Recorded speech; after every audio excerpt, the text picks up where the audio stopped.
Hello,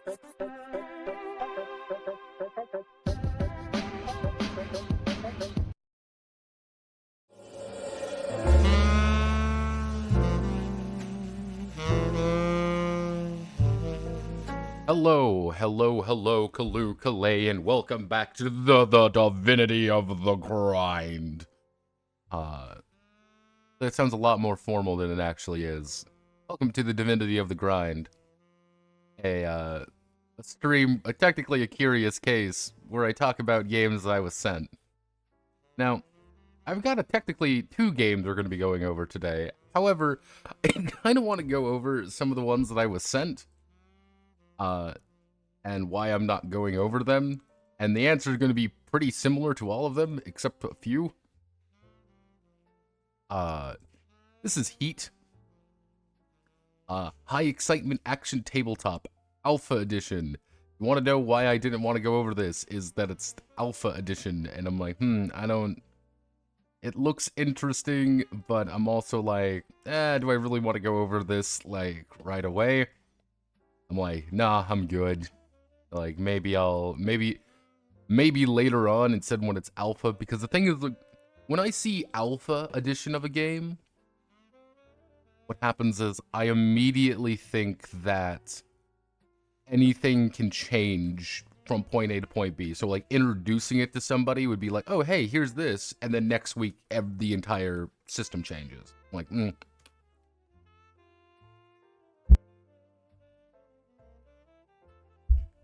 Betas, I feel a little bit more confident going over, because it's a beta. It's like, this is kind of the thing right before release kind of thing. We're ironing out details rather than the potential of, like, mass changes. What are we looking at? We're looking at 2 games today. We're looking at the one we went over, Manly, and one I went over last night. Also, thank you, Golden Nose, or Golden NEOS. Golden Nyas.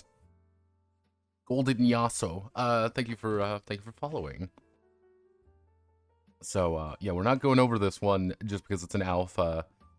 I saw this one, and I didn't know what the fuck it was, and I was like, I think it's like a D20 supplement thing.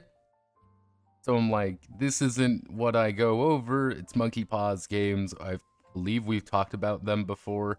I don't think this is an actual game. I think this is just like I think this is not a real game. This is like like a prompt book or adventure book or something.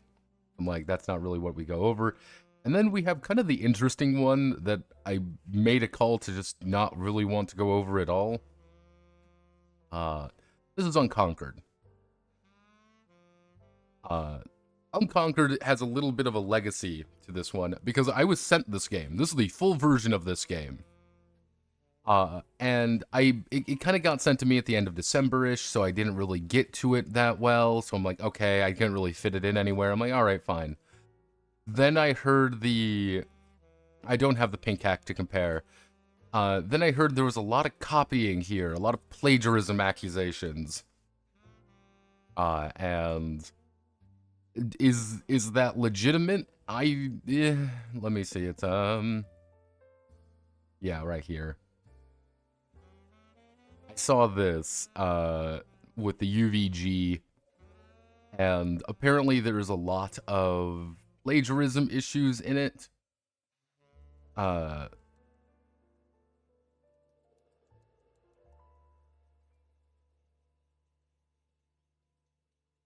Yeah, so my thing with it is I kind of stepped back a little bit, and I was like, do I really want to even, like, talk about a game like this? Do I even want to really, like, indulge in this?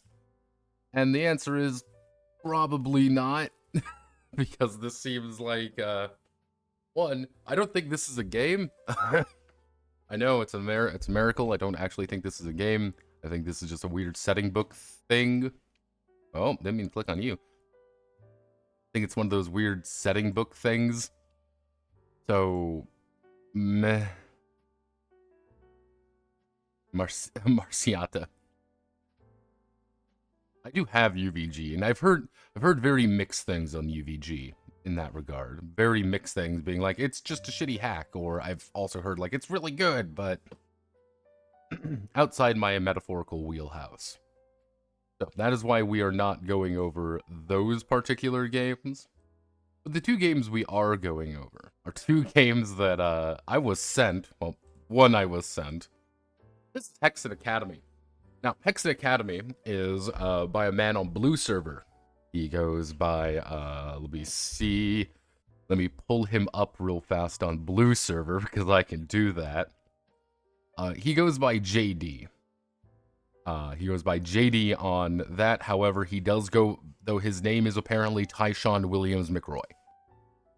And this is through Stormforge. Now, I should divulge early on, I do have a working relationship with Stormforge. I do have a working relationship. They have paid me for things before, so understand that. I will give my honest critique on things. And oh boy, do we have some critique. Oh goodness. Oh goodness. We've got some fun critique on this one for a variety of reasons. Next, this wasn't directly sent to me. Law here. I do know Law. Lossy Esper. Or Monchop, he also goes by. He dropped this in the homebrew thread, and I've known about the Vagrant path and its various incarnations for the better part of about 3-4 years at this point. Actually, I'm curious. Let's go to Orange server. Yes, he is the head of Orange server. I've been here since 2018. I've known about this for probably about 7 years. Like 6-7 years, probably. And for all of the good and bad that entails. 2019 or so. I've been in Orange server since 2018, and he's been working on Vagrant. Oh god, it was what was the original version? Do I still have the original version? He's published a few, he's put out a few versions, and then he would kind of rescind them. He wouldn't work on it for a while. This is Chopped Autism Project. This is the easiest way to say this is his autism project. Tales of a Vagrant Star, yes. There was one before that even. The name changed many times. But yes, this is the two games we're going to be going over today. However, I want to start with one that I was actually formally sent because I feel that's appropriate. So let's talk about Hexen Academy. So, here's our character sheet. It may seem very empty. There is a very funny reason for this. So, obviously, we're playing Chippy the Toad. Yes, we're playing Chippy the Toad. Now, I want to introduce this as we're playing Chippy the Toad, just because I want you to look at his height, I want you to look at his weight, I want you to look at all of these things, because these are important. You chose the funny homeland. Honestly, all of the homelands are funny for all of the wrong reasons. We're going to go over why that's such a fascinating thing, but let's start from the top. So, Hexen Academy. If we just Google Hexen Academy right away, JD has been very busy. We see Hexen Academy here by talking about games, my favorite Mexican man. We see Mildra the Monk has been talking about it. That's talking about games still. We have... Let me see. I know Mildra's been talking about... So here's Mildra. Yeah, Mildra's talked about it. It has seen the... It has come out. Let's just say that. He is doing the rounds. Yeah, and he is doing the rounds. But this is through Stormforge. And this came out, let me see, the 15th of last month. So this has been out for about a month, little under a month at this point. Now, Stormforge obviously has done quite a few different things. It's done Ruined Age, it's done Zealand, Now, and also Dungeon Tactics. Don't forget about Dungeon Tactics. Wink. It's your boy. It's your boys. This. Don't forget this. I am going to do an update of Dungeon Tactics. Don't you worry about anything. But yes, Enforcer, we've talked about Enforcer before. There's a few other games throughout here that have come out. But there's something very important you have to understand. Stormforge is not a singular person. JD didn't do all of these things. As you see here, Isaac Tate is the person I work with most of the time. He is the quintessential Stormforge, or Burnt Jester. He also goes by. You kind of see over here, there's Dungeon Tactics. You see a lot of... Effectively, it's a group, if that makes sense. And you see over here, it's a group of people all working together to publish games together. That's the best way of thinking about it. I don't really know the background behind things. I just got paid. That's my thing. That's the thing with Dungeon Tactics. I got paid. So when he says author, debatably so. But yeah, that's kind of the idea. Himself, Tyshawn Williams, Mr. Williams, I guess McRoy Williams. Williams McRoy, Mr. Now, he's the only other game that he's done, that he's published on TTRPG, of course, is Hunter Core. Now, and Hunter Core is, I believe, using the sigil system. It's kind of doing its own thing. Play a group of hunter and barren waste take on deadly creatures known as ferals. Seems kind of interesting. Haven't really gone over it. Silver Seller, so people clearly like it. But Hexen Academy is his newest thing. Now, this is very important, what we have to do here. Now, also, in case you're curious, like, Tyshawn Williams McRoy does not pop up anywhere. It pops up on Pinterest. So, do you want to go to Pinterest? Yeah, he doesn't pop up anywhere, in case you're like, what's his secret thing? Like, is he secretly a murderer or something? No, he's just a dude.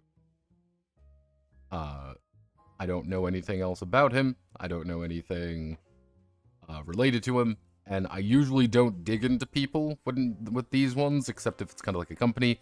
I do know these people vaguely, so I don't want to dig too deeply into them, but let's get to it. Now, I have to read you this. Now, this is important, because if we go to the actual book, this is the actual book of Hexen Academy, we're going to learn about the lore. You're not going to learn about the lore. You are not going to learn about the lore really at all until you hit these sections. So you don't really learn what the fuck Hexen Academy is until much later. And I thought, like, oh, is this like a pre-release version? No, they actually sent me this book. This is the book that you will buy off of TTRPG. Yeah, there's really no information about characters, really. You learn about Hexen Academy proper at the end of the book. But let's, I'm just going to do a quick read through so we're all on the same page a little bit when it comes to the lore, because it is, without it, some context is lost. Soon, a fourth time with Jojo Lion involved. So, you are a newly enrolled student within the prestigious halls of Hexen Academy, a magic school built after the conclusion of the 100-Year War. While attending Hexen Academy, you will meet students from all over the world who each possess proficiency in many unique abilities foreign to your homeland. You will learn these abilities by attending classes, interacting with your classmates, and discovering ways to combine these abilities into unique combinations to do things you've never thought possible. However, the wounds caused by the 100-Year War are still some of those attending at the Academy, even after the war's conclusion several decades ago. Will you be able to find a way to form connections despite the events of the war, or will the tragedy of the 100 Years' War become an insurmountable obstacle between you and the bonds you form between yourself and your classmates? Now, we're not going to hear about this lore till much later, so just get this in your head. I want you all to remember this is this is Harry Potter and the Avatar. When I actually went over this, it was me and Manly. We sat in a Discord call as going over this. We learned that the setting is effectively Avatar the Last Wizard. Or Harry Potter and the Last Avatar. It's very fascinating because it's like, oh, well, it's kind of Avatar-esque. And even down to the fact of, here's the 100 Years' War, and the Fire Nation attacked, because the person who attacked is the Fire Nation, effectively. Yeah, there's some interesting issues in this game's lore. We're gonna talk about them, because they're very funny. But that's kind of the pitch. Again, we're not really going to learn about it until much later. So let's get to what we actually have to do. The most basic roll you're going to be making in this game is we're going to take 2d6, get the same dice, 2d6 plus our proficiency bonus minus a penalty. Roll it. Cool, I rolled a 3. That is a failure. So effectively, when it talks about like proficiency bonuses and things, if we go to Chippy, so let's say I need to make a charisma roll. I have 2 proficiency in it. And let's say I have no complications. It's very simple. So I'm going to be rolling 2d6 plus 2. Roll. I rolled a 9 plus 2 for an 11. I would succeed, but not score a critical success. Generally speaking, system is fine. And anytime you see like, oh, what's a critical success, you get benefits. Or hey, you just succeed, fail, critical fail. It might seem familiar to those who have been following this channel long enough. It's not quite that. It's not narrative in that way. But he probably read something. Now, of course, right here, you might end up with bonuses or penalties. Now, if you have a bonus, what happens if you add a plus, effectively? You're going to roll 3d6, and you're going to take the highest. I have 2 6s. I will take the 12. I roll 2 6s and a 4, so my 4 goes away, and I have 2 6s. However, let's say I roll again, and I have a 6, 3, and 2. I would remove my 6 if I had a penalty to something. I have a negative or a complication or instead of things. And so I would only have a 5, which is a lot worse, obviously. Now, proficiency bonuses and complexity bonuses. Anytime you are adding tags to something, this is one of those things that's a little bit confusing right off the bat because we don't understand how characters function. So, whatever your proficiency bonus is, you get 1, 2, 3, you get bonuses. And you have to do this by these tags. So, these are tags. In Charisma, I have Appeal, Command, and Writing. And as you see, we've tagged Appeal and Command, so we have Proficiency 2. Easy enough to understand. And anytime you're making a roll, you're effectively applying a tag to it. But let's say I want to combine multiple tags together to do something. So, if I say I want to do a Appeal Command check, if I'm making an Appeal Command, it would be a 2d6 plus 2 minus 1, because I'm putting both of those two tags together. That's where a vast majority of the game really comes into play, I guess you would refer to it as, is mixing and matching various notes and things about your character together. So if I want to do like Appeal Recite, hey, we can do that. I want to do Appeal Recite Command. Those are 3 things. I have to take a penalty to it. It's little things like that. Now, as you guys see here, equal the number of tags added to an action, -1.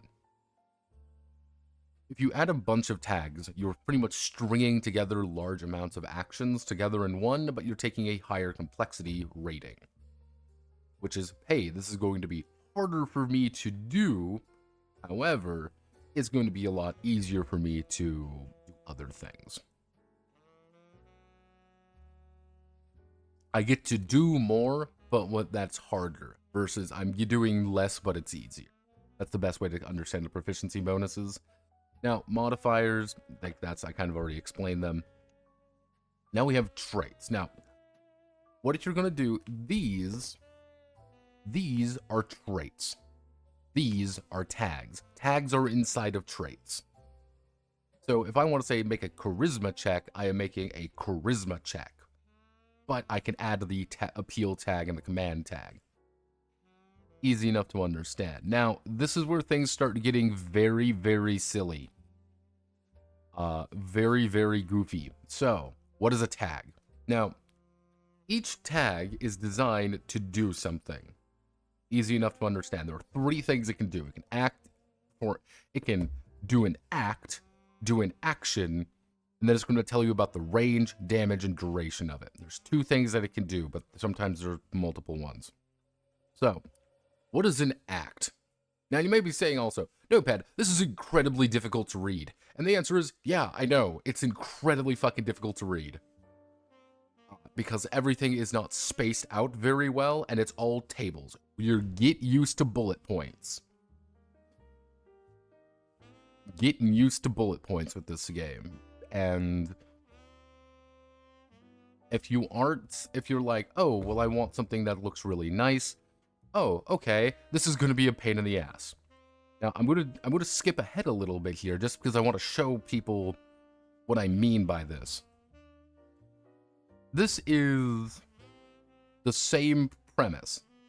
This is us explaining what things do. This is in Vagrant Path. We're not going to talk about Vagrant Path yet, but you see how readable this is. What I want professions, I want backgrounds. Everything is very put together, very worded correctly. Even down here where it does do bullet points, you can clearly read what the bullet point's about. You can your eye goes to favor, special, native language. Hexen does not do that. Hexen throws a shit ton at you. And Hexen is another very strong reason of why I put Baby Doge in the corner. And why I've always put Doge in the corner. To add color to a situation, because this is blindingly white. There is very little artwork in this game. And there's no breaks, really, when it comes to this. Now, I could do a much more scathing critique, but we'll get to that. We've still got a long way to go. A manly co-host right off the way. Of course, we're bringing in whale manly. Because right now, originally I thought about making Belosian manly, but I didn't want to insult anyone with that. So instead, he's become whale manly. Oh, fuck you. I think Whale Manly is going... he's going to become the official mascot of Divinity of the Grind.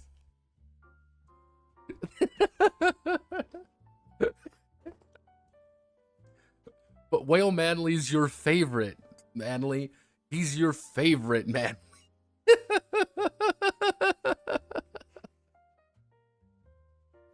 Look, he looks so happy. Look at him. He's so jolly.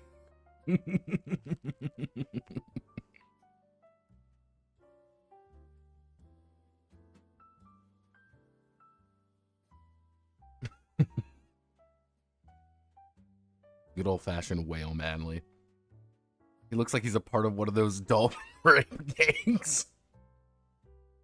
Apparently, according to some Germans, calling it a tiger whale is a...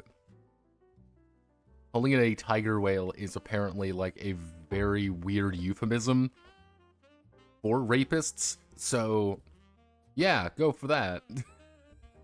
I don't know how or why, but the German told me that. But yes, so we're going to explain now. An act is weird. An act is something you are doing. Now, each round you're going to receive one act in, kind of combat rounds. But generally speaking, an act is something you can always do. Like, hey, during combat, you can pretty much do these 1 to 2 free actions during combat. In addition to a tag's act effect, you can also spend acts to perform other stunts, such as moving, becoming prone, or standing up, adding removing items from your item slots, lifting items, or lifting an item or target weighing up to twice your character's weight. Now, this was a very interesting line, and I want everyone to really think about this line for a second. Because there's no strength score in this game. That's a very interesting note. There's no strength score. There's no power, no like body mass or whatever. So effectively, every character is judged by their weight to determine their strength, roughly speaking. This is important. This will come in important later. Mickey Mouse. Now, why I said pay attention to the weight. Chippy can effectively lift 460 pounds because he's 230 pounds. He can lift 460 pounds without a problem, effectively. And trust me, we can go so much higher. Now you may say, wow, he weighs a lot for a child of 15 years of age. And I'm like, yes, he does weigh a lot for a kid who's 5'1" and is morbidly obese. However, it is within the rules to do this. So yeah, that's one of those like, wait a fucking moment, are we bulking? Yes, Hexen Academy does support the bloat lords of the world. Okay, so one other thing, if you're not proficient, it costs 2 acts to perform its acts instead of 1 act to perform its act. So kind of writing this out a little bit because it's very odd. Combat has effectively 1 to 2 quote free actions. Now, in those free actions, you can do a tag act. You can also move, prone, item, or lift. That's the best way to think about this. Now, what do I mean by this being a little bit weird is then we get into actions, because we might cost additional actions if we're not proficient. So, kind of bringing it back over here to Chippy. We are not proficient. We are not proficient in revising anything. See right here, we are not proficient in revising. Because we are not proficient in revising, the act for revising would cost us 2 acts to do. It'd be 2 free actions. If you have any questions, please ask, because this is going to get weirder and weirder, and it's just going to be stranger. This is a textbook case of terminology nightmares. He could have called these free actions or freebies or just call them stunts maybe, but no, he called them acts. Which makes it a little bit more confusing when you get to actions. Because what an action is what a tag actually do. And a stunt, I'm gonna do my best to explain this. So a stunt is composed of an act plus an action. But you can also possibly remove the act if you don't want, or string multiple acts together and an action. This is the basic concept of it. Are you confused yet? I was too. Don't worry, we're making it through. Nope, didn't mean to click that yet. So, each round you're going to receive 1 action and 1 reaction. Actions and reactions are effectively the same thing, and except that reactions are, you're using them completely defensively versus actions using them offensively or proactively, I guess would be a better way of saying it. Now, you can also use these actions to do other actions. to perform other stunts. But you always have to select a tag. It's like, hey, I want to roll strength, perform a melee attack, roll perception, make a ranged attack. Range attacks are broken. Roll a trait, for example. Hey, I want to just make a check with a trait. So these tags don't actually mean anything. The best way to think about tags are skills. You have the appeal skill, you have the command skill, you have the writing skill. The more skills you have in a category, the better you are at the attribute. Because we have appeal and command, we are better at charisma. Because we have recite and remove, we are better at manipulation. Because we have voltage, we are better at shock. Because we have delusion, we are better at fabrication. Very, very strange. Now, interesting note about ranged attacks is ranged attacks are broken in this game because, as you can see, you need to be with 12 squares, 12 white squares. Is there a map to this game? Sort of, but sort of not. Now, to do this, if you are running up to someone, it takes one of your acts. If you double up your act, you can get to someone. If you only have one act, though, you have to use 2 actions effectively to get to where you need to go. Unless you do a range attack, because range attacks effectively allow you to kill anybody. So when in doubt, pull a gat. Now, yeah, you're not proficient at each tag used in your action, add a penalty to your roll, which do stack. So yeah, make sure you're proficient in all your tags. Because if you're not proficient in a skill being used, you are going to roll with a penalty to it. So if I want to try to, for example, do a writing appeal, command writing skill, I'm going to actually have a penalty to it. Yeah. Alright, so again, basic range. Now we get to damage. Damage is a little bit interesting. Now, there are technically 3 damage types. There's fixed, dynamic, and special. Fixed will always do the same amount of damage. If it says fixed damage 10, you're going to do 10 damage, no matter what you do. No resistance. Dynamic is a damage roll against resistance. Determine total damage dealt. This can be pretty high or it can be pretty low. Special has a special condition that goes beyond the normal damage type. Alright, hey, you have a poison effect, you have this, doesn't really matter. And of course, turnaround scene special. Yeah, one action or incantation, their own things, resolved in order they were used. You want to punch someone, then put them in a headlock, strength, focus, restrain.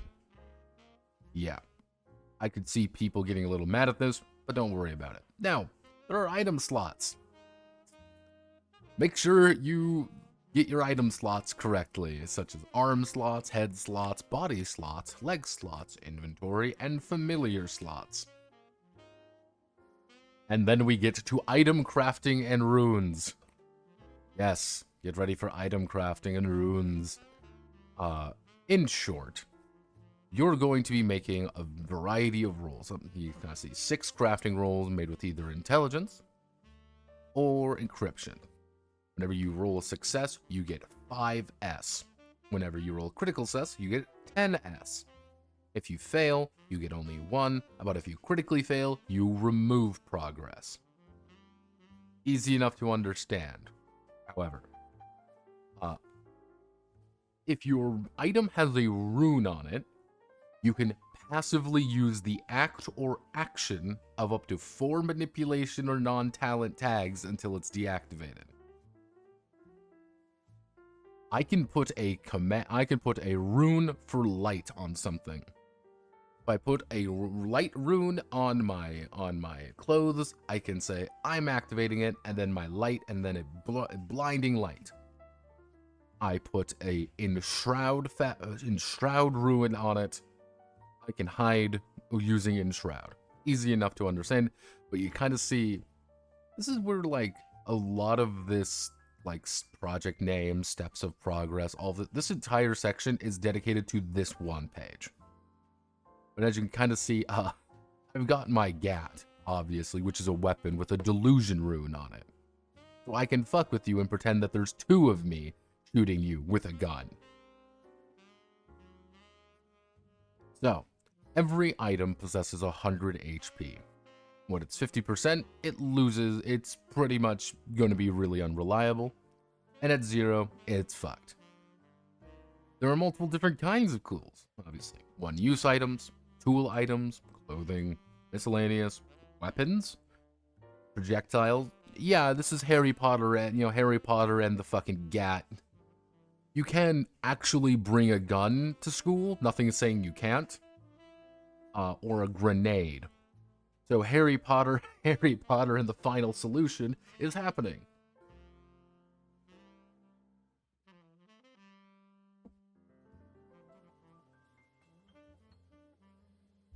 Is there any explanation for this? No. Now you can also bring familiars. Familiars can only use certain kinds of tags. Yeah, they can only use certain kinds of tags to help you out later. They're like, hey, I want to turn my rat into a familiar so I can teach my rat the ability to, cast fireball. Cool. Oh. Hello, phone. Now, I'm also going to say, invest in armor. Armor is very valuable.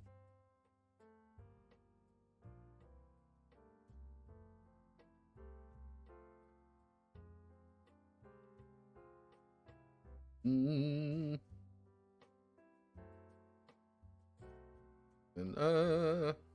map the wall.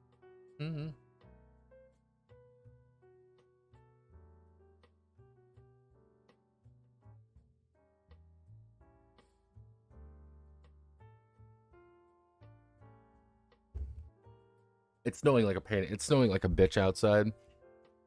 So, generally speaking, familiars, useful. They can help you. Armor. These add armor layers. For every piece of armor you wear, for every shield you have equipped, for everything that you are doing, you're adding resistance.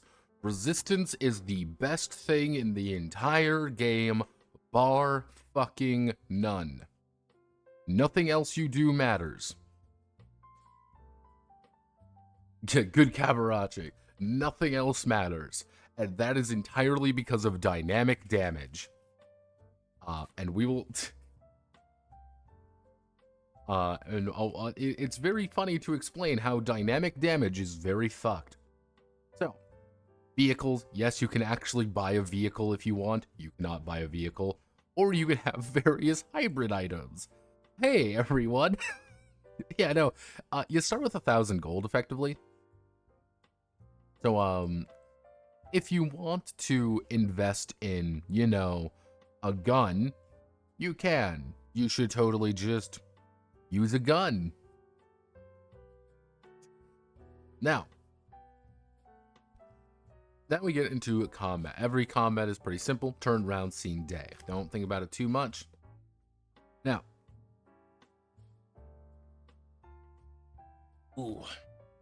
the thing is, you can do 3 things when it's Argos, top of the round. You can either conduct, delay, or skip. If you conduct, you can do 1 act, you get 1 act, 1 action, and you can do 2 tags. So you can do any action that is worth 2 tags, effectively. Hey, I want to punch someone and put them in a headlock, or I want to run away and cast fireball, or whatever. Cool. If you delay, you'll go last on your team, but you receive 2 acts, 1 action, and you can use 4 tags at once. So you can add in all these tags to do something really big, like a super hyper Kamehameha. Or you can skip your turn, which allows you to perform multiple reactions, which is very important. So, the order of operations for characters and such, if I open up this, is PC conduct. I'm going to say op4 conduct. PC delay. op4 delay. PCs will always act first, so it's kind of like, hey, are you moving quickly? Yes. Bring out your gat and shoot a motherfucker. then Op 4 will go, then you, then Op 4. Now, let's say, for example, but hey, okay, easy enough to understand. We've already gone over how actions work. Very easy. Now, they literally, like, how do we determine who goes first? Determine the turn order among themselves. So, oh no, your friend is going to get fucking nay-nayed by someone lighting them on fire. Oh no, this is bad. I don't want my friend to explode violently. So what you can do is you can choose to resist an enemy stunt. So if you choose to resist something, you're saying, hey, I'm going to use my own action to give you a bonus, or to stop you from doing something. So it goes ding ding, you know, I cast Ignite, I cast Drench.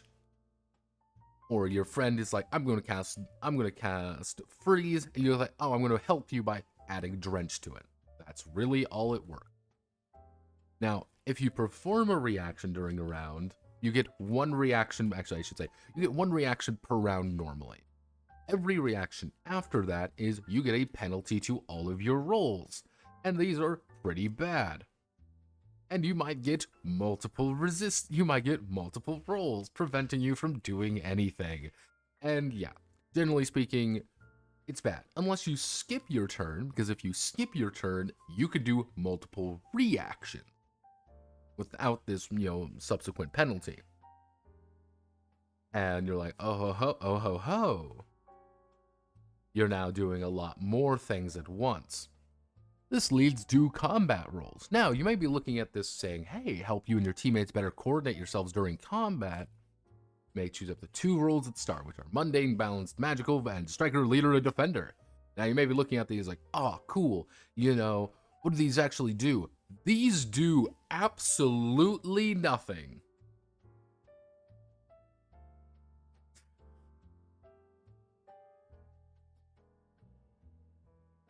Yeah, this is very weird. This doesn't do anything. And it's like, what do you mean it doesn't do anything? You typically perform. You typically. Yeah. Never feel as though you're limited to tags you can use and resolve your turn based on your role. Roles exist to help your team avoid becoming overly committed to one role while neglecting others. Equally important roles in the process. There's no actual mechanics to this, which is weird. All that this is, to give you an idea, all that this section actually is saying, hey, let's organize ourselves based on what we should be doing.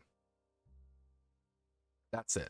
This is what we should be doing. This isn't, oh, I'm a magical striker, I get a bonus to doing this. No, it's, I should be doing this. Is there any reason to not just pick balanced and do something else? No. Can you play a striker who's only defending? Yeah. Can you play a mundane who uses magic? Yeah. There's nothing here. Not like you get a bonus or anything if you play to it. It's like, okay. Why is this here? Because this is color coded. Like, that's the thing that's weird, is like this is some of the very few things that are actively color coded in the initial section. So you think, oh, this must be important. It's not.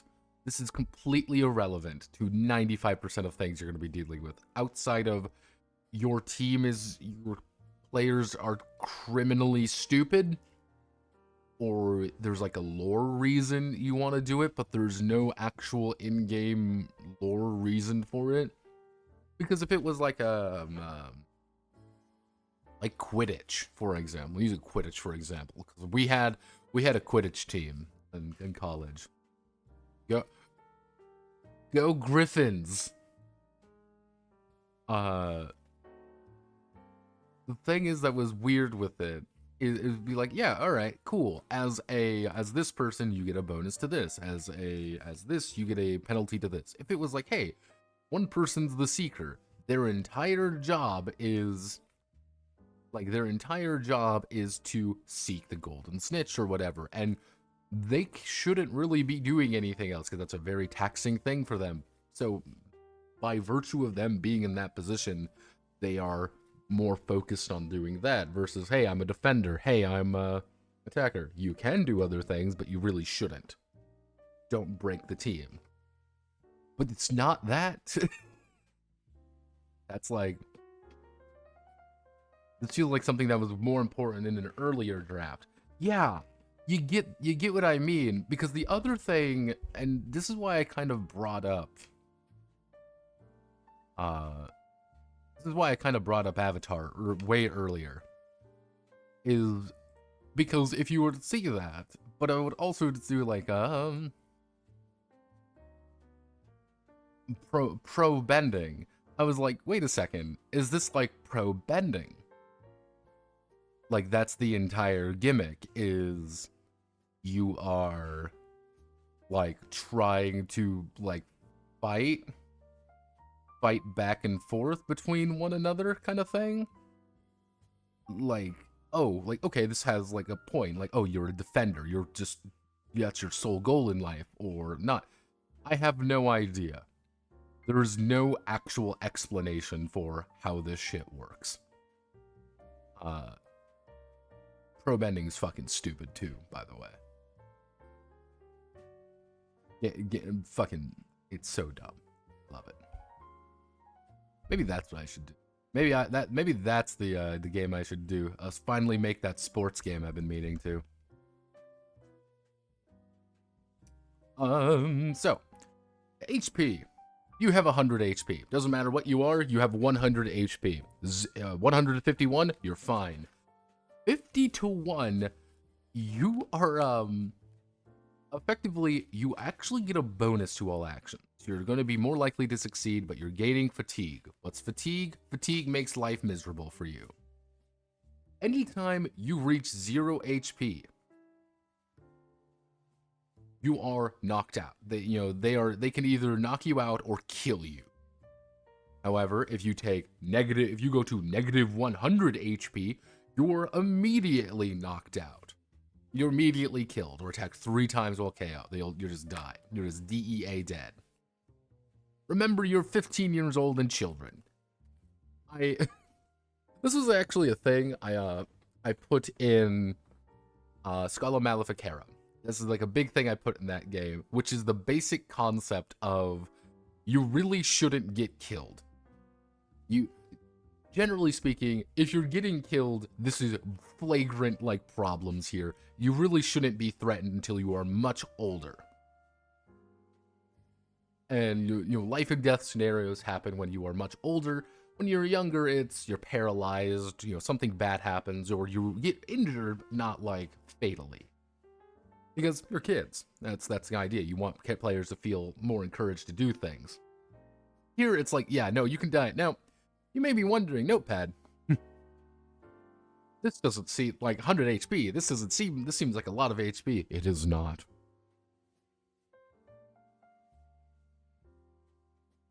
It is not. So, this is where resistance gets a little bit funky. So, your base resistance is 1. If you add any armor, it goes to 10.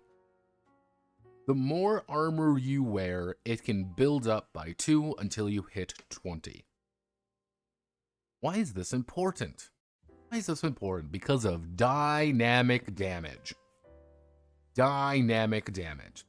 So, those D6s we were using? Ignore them. We're rolling a D20 now. Whatever your resistance is, cool. We're going to roll our dynamic damage. So I'm going to take my die. I'm going to roll. And I'll bring this up and why dynamic damage is very weird. Let's say I have a resistance of 1. I am in my school robes.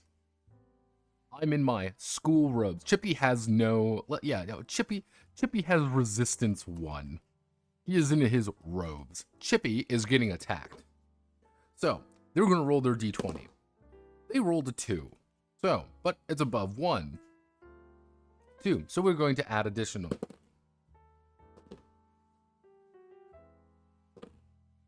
19. I rolled a 1, a 2, and a 1. So, I rolled a 19, though.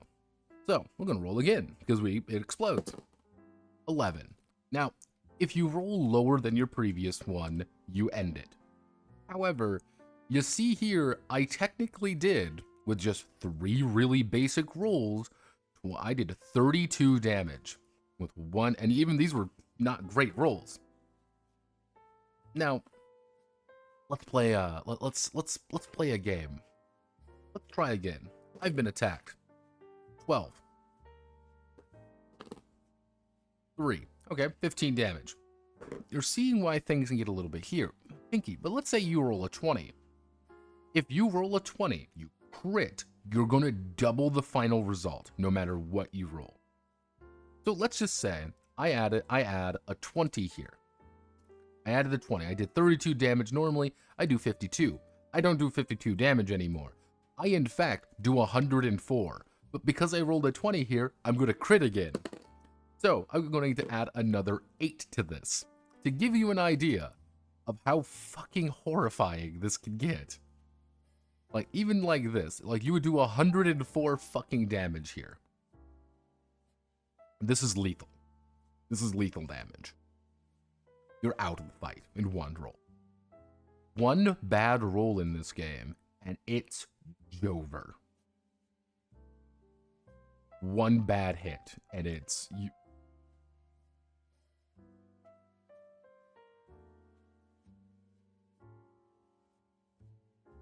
Yeah, like, even if you roll like, a naturally, as kind of Manly's pointing out, if you roll a 20 and and a 1, this is the worst possible roll you can get if you roll a 20. This is still 42 damage.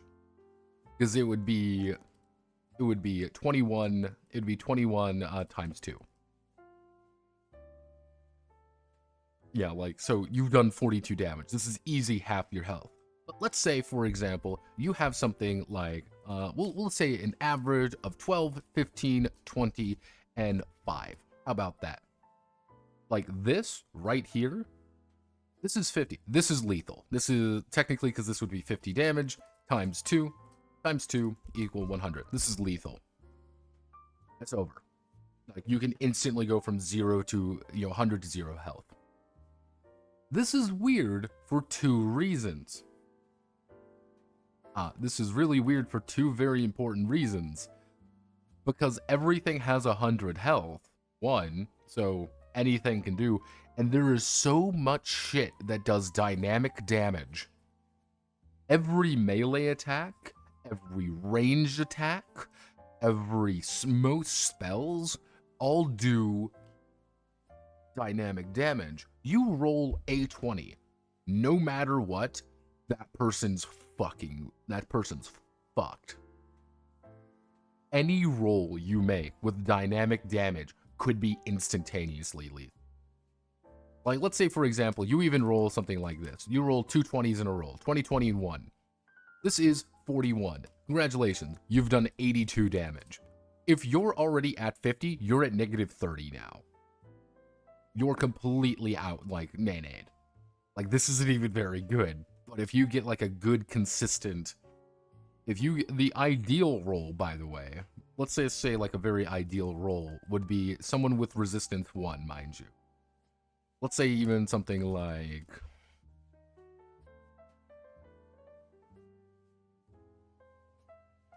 So, because, again, as long as you hit above the previous number, it counts. So, in this scenario... So this would be 165, because this is 85 damage naturally, so it would go up to about 170. Roughly speaking, like... Yeah, it would go up to 170 damage, and if you've taken any amount of damage, you could just be fucking dead. It's so incredible. This is why I say having any remote amount of resistance is good. Because let's say, for example, I have 10 resistance. You've done 3 damage with this. Because you would no longer roll anything past this because you didn't break my resistance. Your damage doesn't explode. It's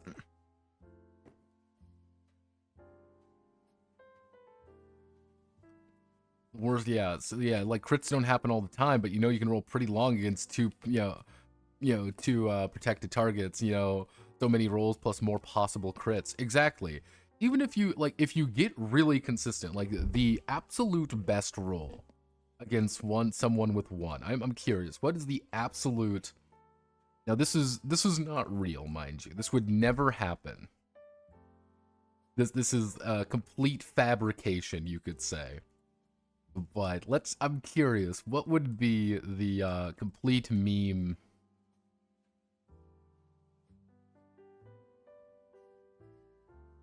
There we go. Let's just add all of these together.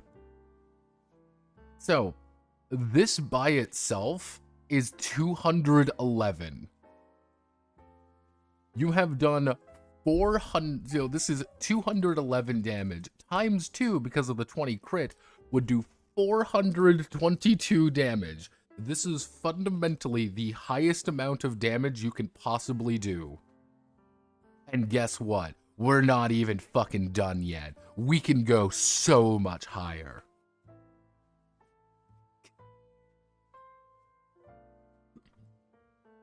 Now, Chippy knows what's going forward there. If you are weak, yeah, you forgot about elemental weaknesses. Yeah, that's what I was gonna say. This is without weaknesses. If you're elementally weak to something, this shoots up to 844 damage. Yep. It's ooh. It's silly to say, but if you do manage to critically succeed with damage, you get to roll as much damage as you want to and take the highest damage. And even if you do start taking fatigue, even a few pieces of fatigue can really hinder all of your actions. So, this is what I mean by the 8 elements: physical, flame, stone, windy, plant, flood, shock, supernal. So, this is also the worst table I have ever seen in my life. What god? What hurt you to make this table?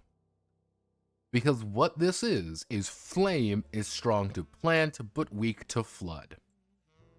Windy is strong to shock, but weak to stone. I have no fucking idea why this is the way that it's laid out. It looks god-awful.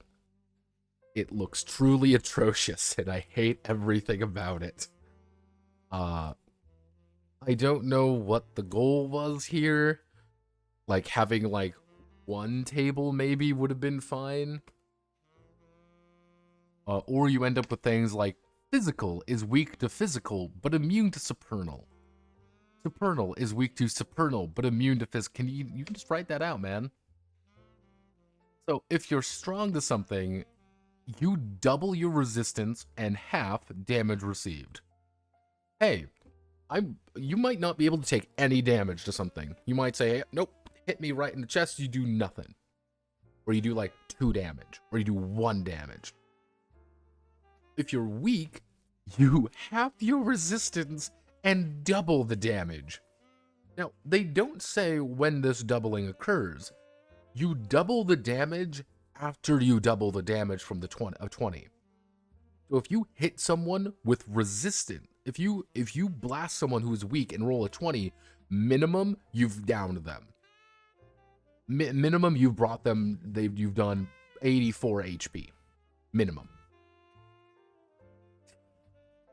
Believe you've done, yeah, no, you would have done 84 HP to them by rolling a 20 and a 1.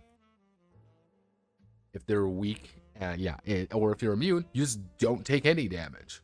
Cool, you're neutral to everything, but yeah. You can stack damage types though, so just find what they're weak against and pray for a 20. Roll the natty 20.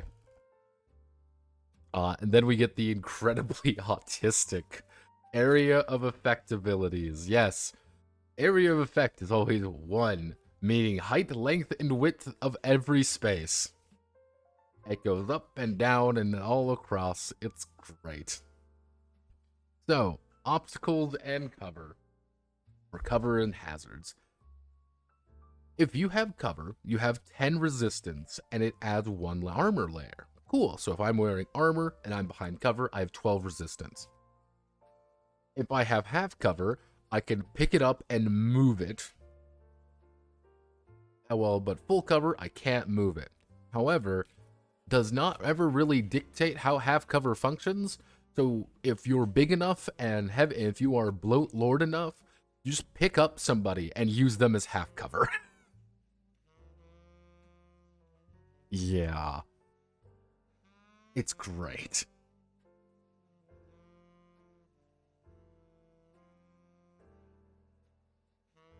Physical to turn on, no or ghost type. They did a stinky. Nah, it just works. It just works. So incantations are pre-written spells that combine 2 to 4 tags together into 1 sequence. This is cool. I like this. This is a neat idea. Because the basic concept is you don't need to roll anymore if you've learned an incantation. If you've learned how to make things work properly, you can do it. So you're like, oh, cool. What do I need to do to cast a really big spell that I've already learned? All you have to do is spend an action, maybe some hacks, and then it's like, hey, you can only use it once per round. You can only use it once per scene, once per day. Now, you also get the wand. We'll talk about the wand, but let's say we want to learn a new tag. We are learning a new tag. It's similar to crafting an item, but we're making study rolls. We're trying to study it. Now, if you have a positive affinity, pretty much of whatever region you're from, because there is inbuilt racism in this game. I do find it very powerful. That very forward thinking. That racism is codified. And if you are one of the chosen people, otherwise known as Zanians, you kind of get the best of both worlds, outside of having to learn those fucking Atmosian things. Is there any reason that Atmos is... No, don't think about it too much. So, if you have a neutral affinity, you effectively need 30. You need to succeed at all 6 rolls. Or, even better, get a lot faster. Now, this is where things start getting a little bit weird. As a Zanian, it's gonna cost me 15 to learn anything from Zane. Easy. It's gonna cost me 30 to learn any Blosian skill. It's gonna cost me 60 to learn anything from Atmos. It is very complicated for me to learn anything from Atmos, and it's gonna take for fucking ever. It's gonna take a long time for me to learn anything from Atmos. It's time consuming. It's going to take a lot of time. It's going to be very difficult.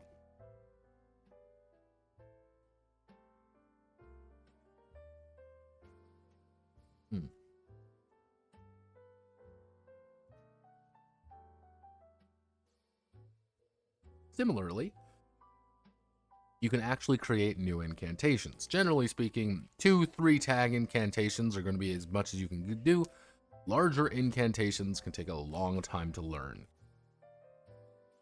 But those larger incantations are also, I'm going to perform cock and ball torture upon you.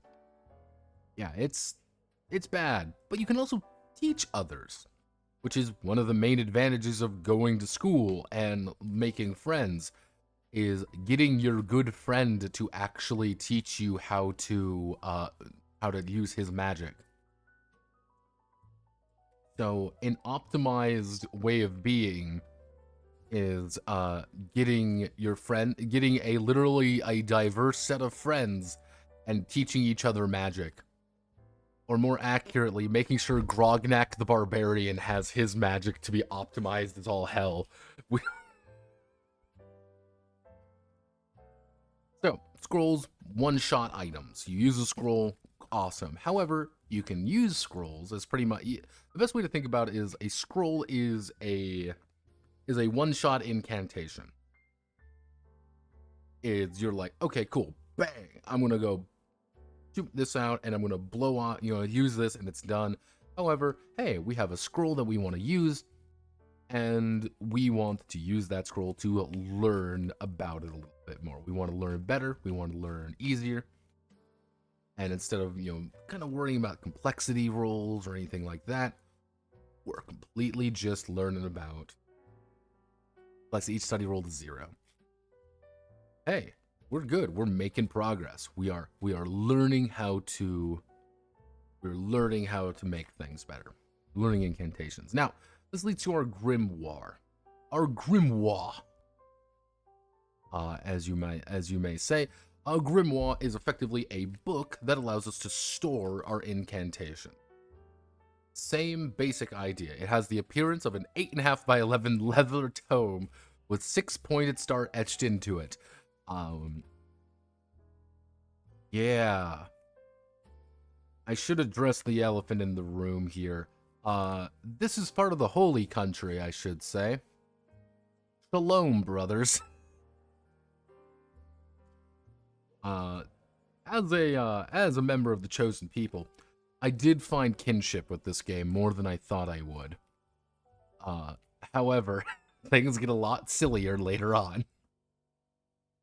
Now, effectively, this could have been an interesting idea, but it doesn't really go too far, because like, oh, when not in use, make itself invisible and intangible so it cannot be targeted by anyone except its user. And it's like, oh, well, I thought like maybe we could actually get it back. Like, oh, okay, like that could be actually a way about dealing with people, is getting their grimoire. Alright, cool. But now we get to wands. Now, if you notice, we've never actually touched upon any kind of technology, really. But wands are magical tools which resemble a pistol with an octagonal barrel.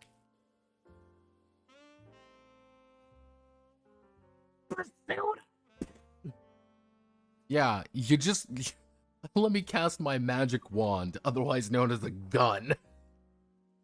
Now, it also talks about miasma and things like that. This is the first time they actually explain what miasma is, and they don't actually explain what miasma is. They never talk about it. I don't know why.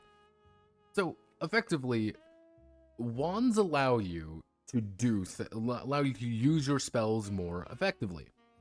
So you pull back the piston primer and pull back on the trigger. And then you hold your trigger, your devil trigger as you could call it, and you will draw miasma from the air and store it within the reservoir until you gotta let it out. Yeah. Forcing all the miasma into the wand's core, which is then focused to a point and then released. Yeah, your wand's a gun. I have no idea why.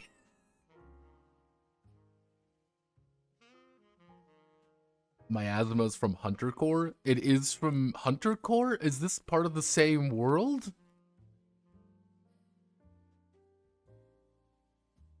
I wonder, is that like a thing? Is this like from the same world as Hunter Core? No, it's...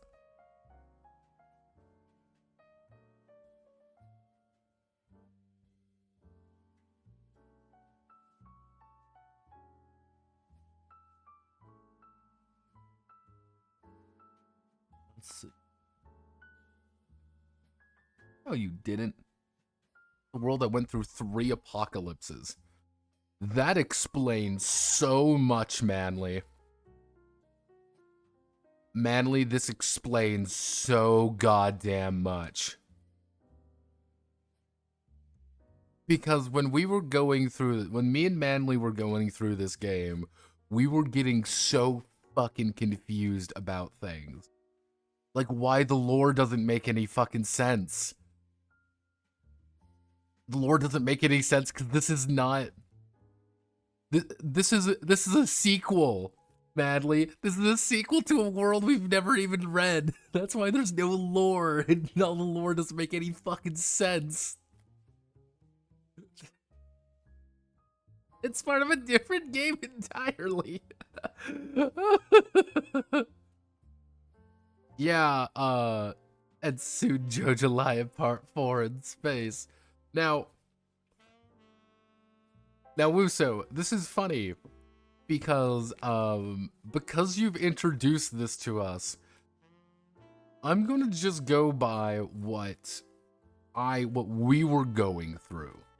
This is, I have never read Hunter Core. I did not even know Hunter Core was part of the same universe or anything. I'm like, fine, whatever, it's its own thing. And this now provides so much context, it's hysterical. But we're gonna go by someone who is completely new, who's never read any of this shit. I just wanna, me and Manly's odyssey into every single one of these things is hysterical for all of the wrong reasons. So, let's learn. So, yeah, you pull back miasma, store within a reservoir, and then you pull it. You can generate multiple charges. However, what do charges do? Charges allow you to effectively spend it on using abilities better. So, as you can see, so if you generate 2 charges and spend it on a 3-tag incantation, you can lower its cooldown by 2 steps, lower its cost by 2 steps, or lower its cost cooldown by 1 step. Now, effectively, what a wand lets you do, you store everything in a wand and then you shoot it out, is allows you to say, hey, normally this would be 2x, 1 cost, or I can only cast it once per day. If you say, hey, I'm going to reduce the cost down 1, 2, 3, and now I can use it again, but my wand's going to get damaged. That's the issue. So, hey, your wand's going to get damaged. You have to roll. If you spent too many charges, your wand's going to lose your wand's going to lose some stability. And hey, that's bad. You don't want to lose any of your charges. That's kind of the issue. You never want to lose many of your charges. You never want to really lose any of those things. If your wand breaks, bad shit happens. Let's just say that. Yeah, roll total charges divided by 2 d6s and see how much stability your wand lost. Generate 3 charges, you roll 2d6, roll 2 and 5, your wand would lose 1 stability. Ooh. Ooh. Yeah, wait a second. Roll value is less than charges spent.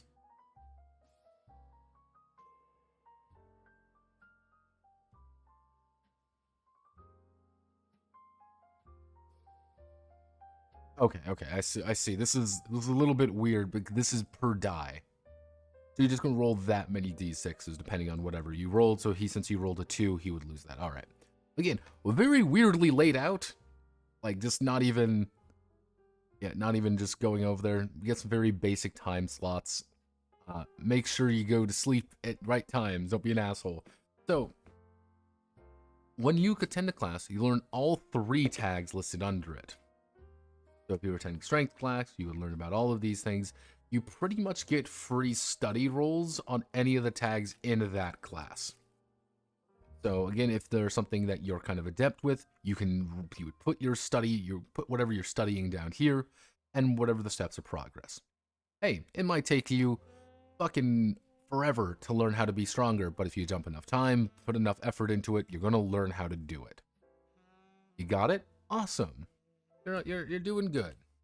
If you learn all tags, you don't actually have to go to class. And to go to clubs, obviously. Have downtime activities.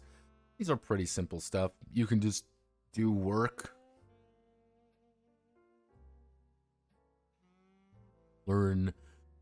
Then we get to the days and weeks.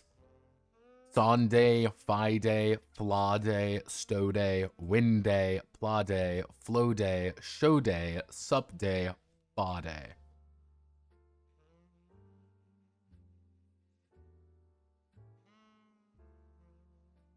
Hunter Corpse's Digital Devil Saga Fantasy 7. I hate everything about that. It's great. But yeah, days of the week, and then get ready for months and seasons of Unamon, Duamon, Tritamon, Quatamon, Quintamon, Centamon, Septamon, Octamon, Novemon, Decamon, Undecamon, Dudecamon. Because fuck you, I guess. We got some very basic semesters, but this is how you learn to create a character. Fill in all of these, you may be 6 inches above or below your race's average. For weight, you may be up to 50 pounds above or below your race's average, up to the GM's discretion. You can choose 4 tag proficiencies. You must choose a tag that's related to one of your regional traits. You have to choose your regional ones. And then you start with an outfit and 1,000 gold, in which they literally just say, figure it out up here. Just figure out whatever you want. There's no item list or anything. Just figure out whatever the fuck you want, kid. That's why I say take armor, because there's no penalty to having armor. Now, this is where things get a little goofy. These are the races of the world. We have the Blosians. An archipelago region, the far west mainland of Panagai. They are 4 foot to 5'3". We interpreted this as your average. So, we were doing our best, including Scalo.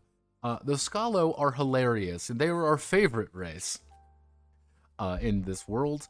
Amounts for eastern segment of the mainland, 6'3" to 7'6". You can technically make a 7'11", 300-pound 15-year-old. Because you can go 5 inches in any direction. Atmos are all manlets, and you could technically make them weigh nothing. You can make them weigh... You can give them a max weight of 110. You could pick up an Atmos and anyone can pick up an Atmos and throw them at high speeds. Ruturi, Penum, and Zanian. Post-character creation, generally speaking, you need to learn tags. Anytime you learn things, you are going to get credit. You want to get as many credits as possible, and the more credits you get, the better. So, Belosian making incantation comprised of bomb, ignite, center, length would receive 12 credits.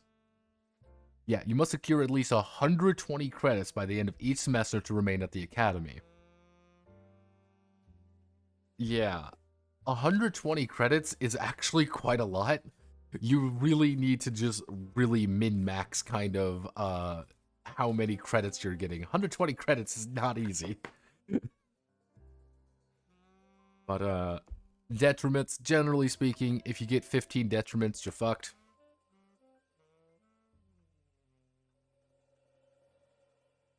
So, 1 detriment infraction. Skipping class. Littering. Feigning illness. Or my personal favorite, weekend work. Congratulations, you will breathe.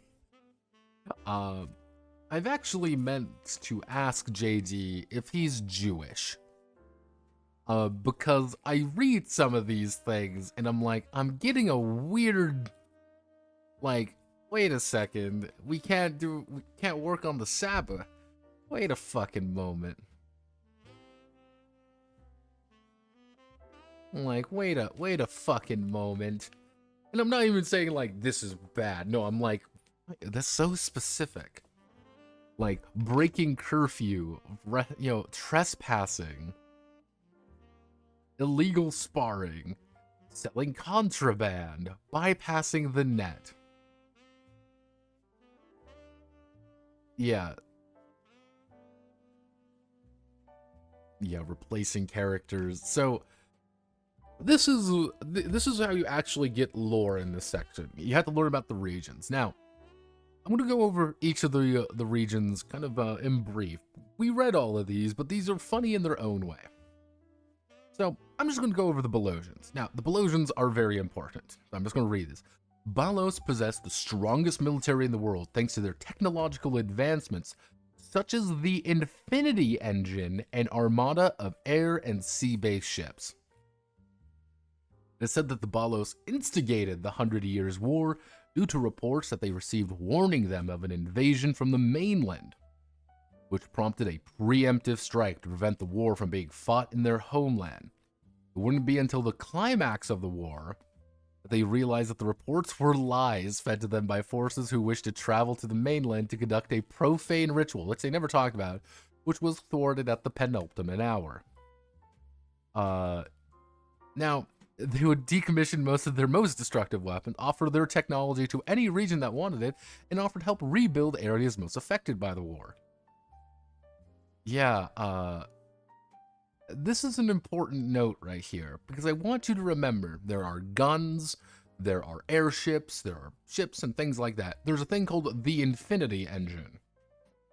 They're all manlets, and they're all Greek.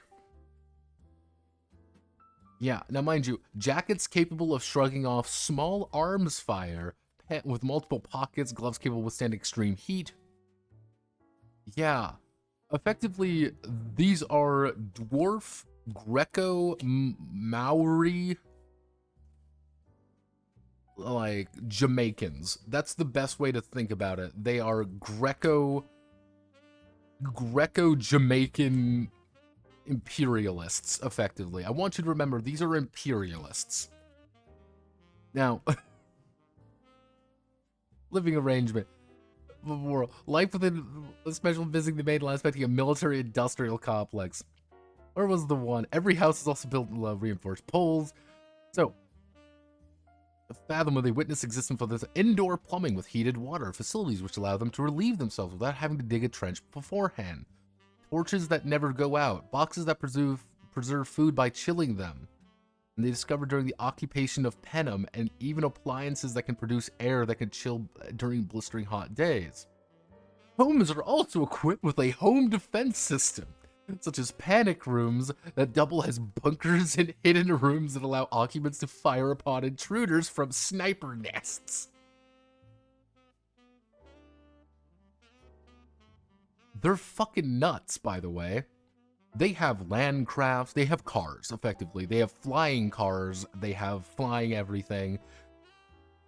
You want to build something? Cool, you totally can. You want to do races and all that shit. This is fine. You get a lot of different things. It was run by BIC, the Belosian Information Committee. They were run by the CIA, effectively. The gold standard. They adopted and built the gold standard. Yeah. It's misnomer, various religious things. Now, you get things like a massive energy plant constructed at the base of the Karma Mountains. It uses superheated volcanic rocks to boil. They have a nuclear reactor. They have a lava-powered nuclear fucking reactor. Not even talking about the fact that they were capable of ensuring in upper atmosphere weapons. They were going to use, with Project Apollo, effectively a comically oversized magnifying glass to melt people from 2,500 yards away.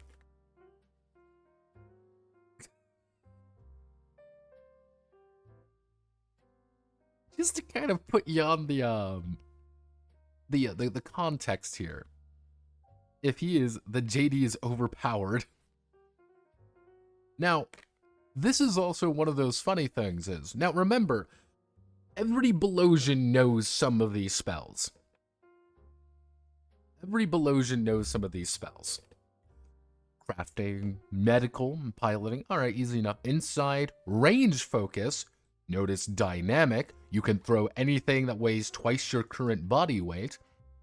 There is no... You can throw any of these, anything, twice your current body weight. If Chippy picks up the range focused ability, Chippy can throw anything that is 460 pounds with no problem. And remember, we can go up to 300 weight. We can go up to 300 pounds as our weight maximum. We can lift something 600 pounds and throw it the speed of a gun. We get heavier. Bloat maxing is the correct way to play this game. Playing grotesquely obese, fat, ugly bastards is the quintessential way to enjoy Hexen Academy. You might roll everywhere, and you might struggle climbing anywhere, but it doesn't need... Yeah, sumo siege maces. It gets worse, McDrusselt. Because remember, this does dynamic damage. This is an important thing. It always does dynamic damage, and if you use it to attack, guess what? Your first damage rolls with advantage. Then you get these three things. The flame magic. Use flame miasma to create ash. Use flame miasma to create explosions, which can be stored within an object to detonate later. Turn a solid, non-living item you're holding into an item bomb. You may detonate it at the end of this turn. How much damage does it do? The bomb deals dynamic damage. Oh. And an IB does damage equal to its current HP. Now, interesting to note here, actually, you can technically, because remember, you have to disarm it using a flame bomb action. If we bloat max, we pick up a child. We pick up our fellow child, turn his clothes into a bomb, and then fucking football throw that man at high speeds. He is a living bomb. We Yoshikage Kira that shit. He's exploding. His friends are exploding, and we've, dramatically posed. Now, I want you to imagine this. Even down to things like ignite, generate flames, combust objects. Sumo siege mages are not just a thing, they are a noted atrocity. Because imagine, you can just be somewhere and turn anything you want into living napalm. We'll just start throwing fucking grenades down. Any rock is now a grenade. Anything you are wearing is a grenade. Anything you touch can be lit on fire. Any grenade rock you're currently holding can be turned into a napalm grenade. Now, to remind everyone, these people have firearms as well. I want you to imagine the 100 Years' War started by people who have fucking guns and airships landing in a place that can explode your penis whenever they want to. This is the scale of Belosian atrocities. These guys are a walking fucking war crime. Like,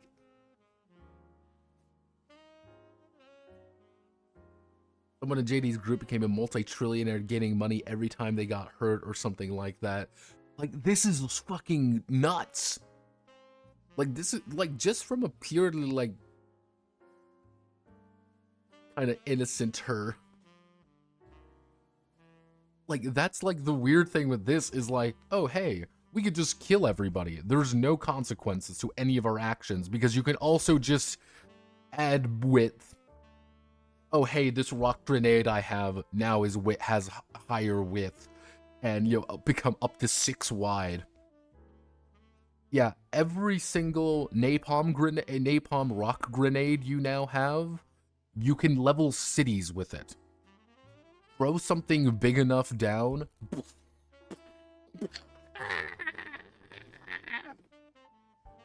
We're gonna make firebombing of Dresden look like a fucking joke. But yes, every single one of the characters have a unique character sheet, which is weird, and they all look like ass. Now, these are the Scalo. Now, Scalo are interesting. They live underground. Scalo will remain largely untouched during the 100 Years' War, that many thought the region was unpopulated. War had ended, the Belosians discovered the Scalos, and first time Scalosian ever heard of the war in the first place. There was an entire region of the mainland which live in fucking caves. These are the Sentinel fucking Islands, effectively. They live in actual caves. They hunt. They have no formal they barely understand language. They don't understand money. These are effectively barbarians. They have some cool powers, and you can literally make Grognak the Barbarian using this using these things. And why can you make Grognak the Barbarian? Because again, they do not actually have a formal government. They have a chief that oversees things, and you just dig a cave as your home.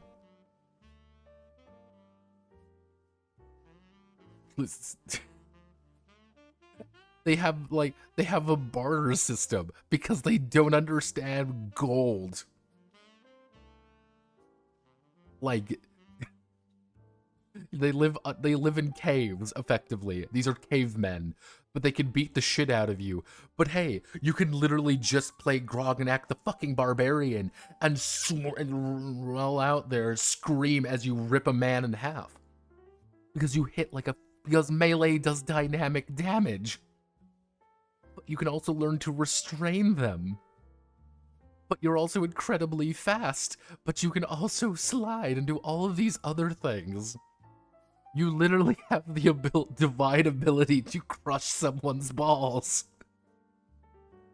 Yeah, it's, these guys are a little bit cracked, little bit fucking weird. But they live in caves. So, to give you an idea, this is important with Scalo sweep. Like, you gotta remember with the Scalo, is that they did not participate in the war. They were literally cavemen who have no interaction with the rest of the world. They are the Sentinel Islands, effectively. But this brings us to the Atmos, who are exist in lower atmosphere. They walk atop clouds and easily walk upon the ground. Latmos was largely ignorant of the 100 Years' War on the surface, until one day a Belosian airship broke through and then fired upon them by killing and then they came back at the end of the war and introduced them to society. They're all manlets. They're all they're fucking Care Bears. And in case you're wondering, yes, this is the fucking font they use. Literally, the Atmosians are Care Bears. They don't understand things. They have free housing. They have free food because they eat fucking clouds. Everything is fine there. There's no problems with the Atmosians. They use little vehicles known as Zippies. They literally use Goku's Nimbus cloud to travel everywhere. That's what they do. Doesn't matter.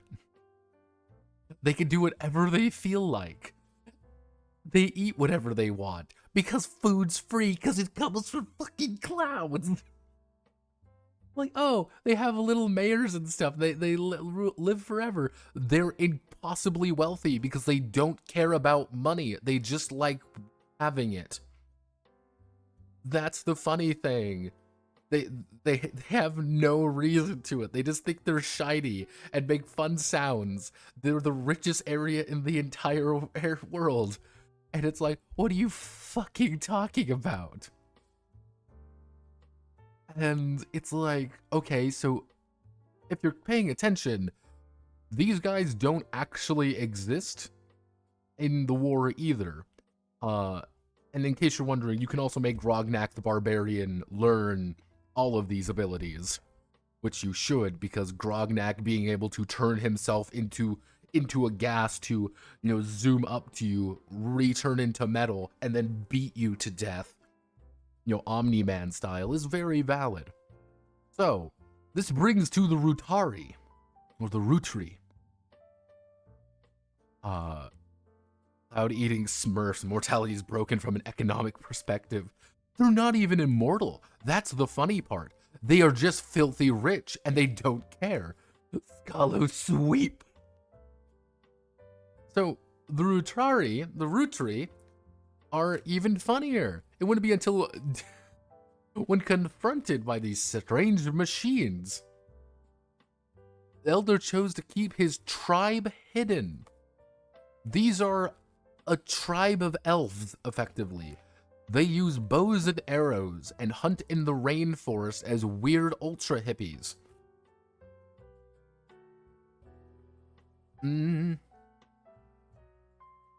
And yeah, and then the Belosians burnt 2.5% of the rainforest and occupied the land, which was like, oh, we're going to, literally, this is all the Belosians burnt. The rest of this is entirely their land that they don't use because they just live off the land. That's all they do. Refuse to adopt the gold standard. These people aren't a threat to you. They are quite literally a bunch of hippie elves. They don't even have very good abilities. What are they gonna do? Cause you to decay faster? And then we have Penem. Penem's hilarious.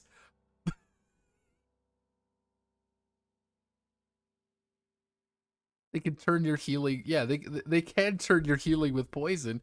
Yeah, they could turn off healing with poison, but it's still like, sorry, I have my Scalo friend over here has decided to dead sprint towards you, pick you up, and rip you in half. Doesn't matter if you cast poison on me.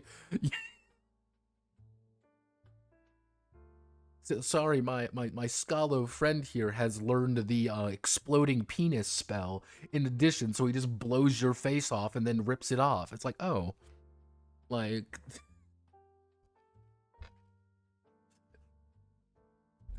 Then we have Penem, which, again, Penem B's population takes up less than 13% of the largest region. Here, it's a giant frozen hellscape. 12-hour, 24-hour days during spring and summer, 24-hour nights. First region to be attacked and conquered. Yeah, literally, Penem was occupied for 100 years. They don't actually have a real government. They're like weird tribe people as well. Though, an oddity among Penemese is that the Penemese population is mostly comprised of women, with one male being born for every 10 females on average. However, Penemese typically have pale skin and dark hair, though Penemese born within Kron, one of 2 cities in Penem, may have tan skin due to one of their ancestors being from Balos, because the Belosians occupied them and colonized them, and turned an entire people into versions of them.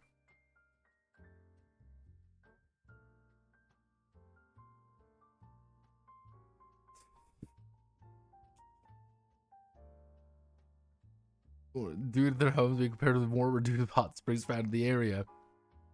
Yeah. A lot of man erosion of the Belosians. Yeah, no, this is one of those moments where it's like, are you a real government? No. Yeah, after the Belosians occupied the region. Yeah, like, let's see. of 9 senators elected from the people to represent, comprised of an elder which of the 3 Aedoran bloodlines within the village. Initially operated on a barter system. Wow.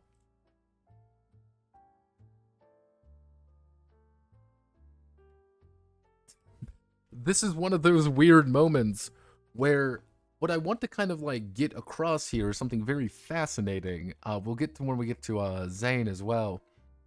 But like Crumport City, it's like, and yeah, they have like endurance, they have flood talents, they have a bunch of these abilities, and like when we get to Zane, I can explain a little bit more. But all of the Zanian stuff, this happened after the war began. This region was entirely unpopulated till then.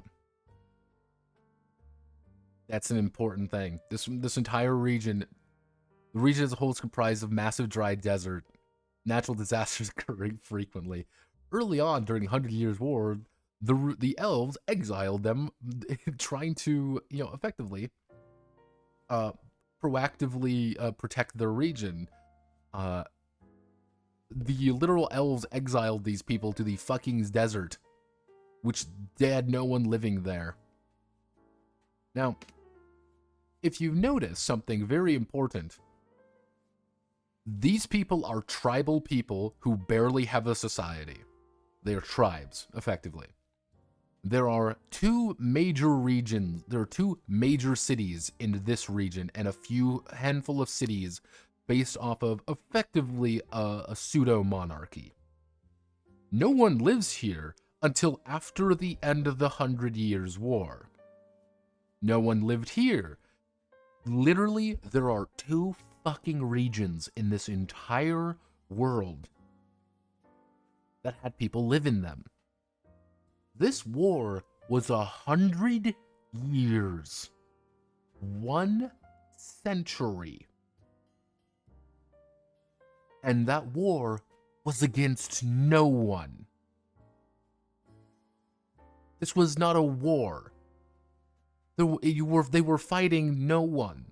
Even the Atmosians did not know they existed until the end of the war. And what were they going to do? Use clouds?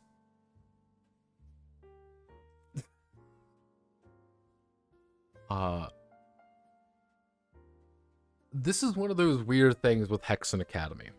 One of those very strange things. That's why I'm talking about this so much. The war didn't happen, and if it did, they deserved. Who are they fighting? Elf hippies?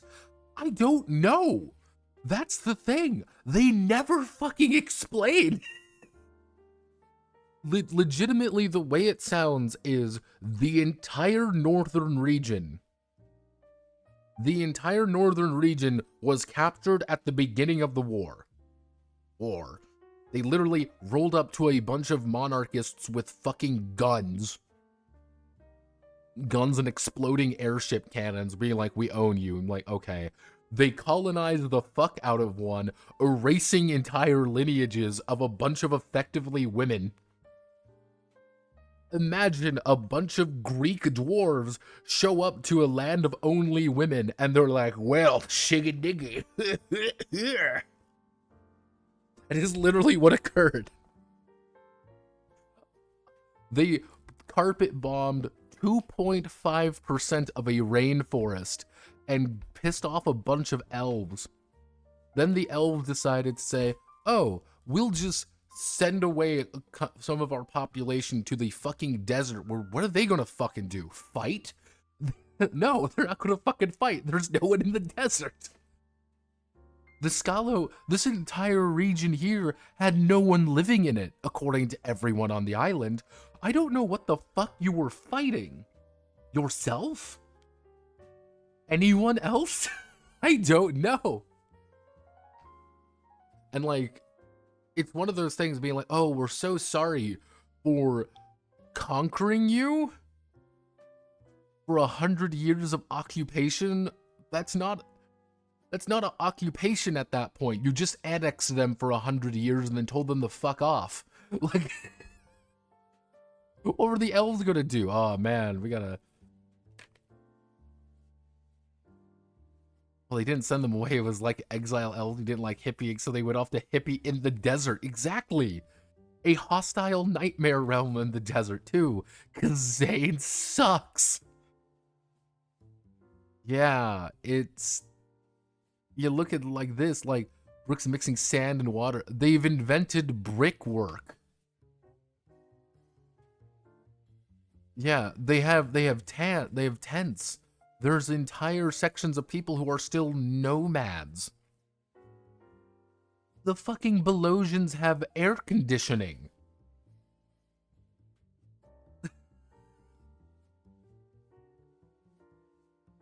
I think it's like one of those weird things where a war was started. This is like Great Britain believing like, oh no, Chinese are going to attack us, and then burning down half of China. And then like, oh no, we apologize, and then giving them money. It's like, what? It makes no fucking sense. What's going on here? Yeah, like the Zanians don't have cars, but they invented the Game Boy.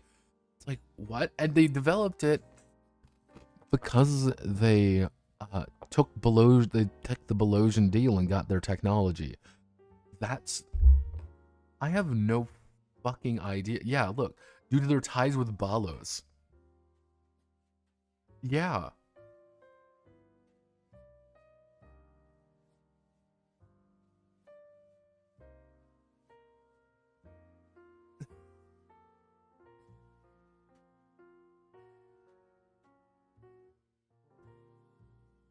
Yeah, like...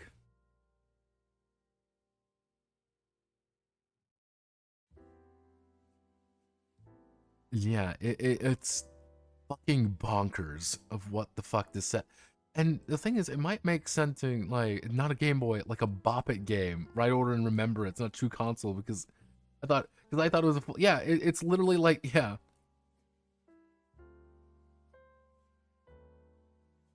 Yeah, that's like the weird thing. It's like, what the fuck is going on here? Like, oh boy, you have a mount? Like, so effectively, we'll use like, we'll use voltage for an example. So effectively, when you use voltage, we can use it as an act. Target deals shock damage equal to the damage taken whenever they're hit by a melee attack. However, if we use it as an action, the target cannot use any agility related tags in an action, and it has a special range of adjacent, enemies that are adjacent or within line of sight. And does dynamic shock damage. Because everything does dynamic shock damage, by the way. Well, not shock damage, but everything does dynamic damage. So it's like, yeah, just tag voltage with anything and you're gonna do good. Tag light with anything and you're going to do fine. Like, yeah, magnetize a target and give them positive, negative polarity. Yeah, you want to fucking become Magneto? You can. Do shock damage. Yeah, delusion. Create an illusion that affects all 5 senses. Manipulate, target becomes completely unnoticeable. Want to enshroud my fucking gun? Yeah, it's incredibly bizarre. And then, like, I'll kind of speed through here. This is kind of like a, hey, design areas, how to design NPCs, what's your credit score? Effectively, your credit score is how many credits you have, and kind of like that determines basic power levels. Allies, enemies, creatures, really. There's no real... I think the best way, there's no real enemy list in this game, because you're just supposed to because everyone kind of operates on the same wavelength outside of, are they bigger than you?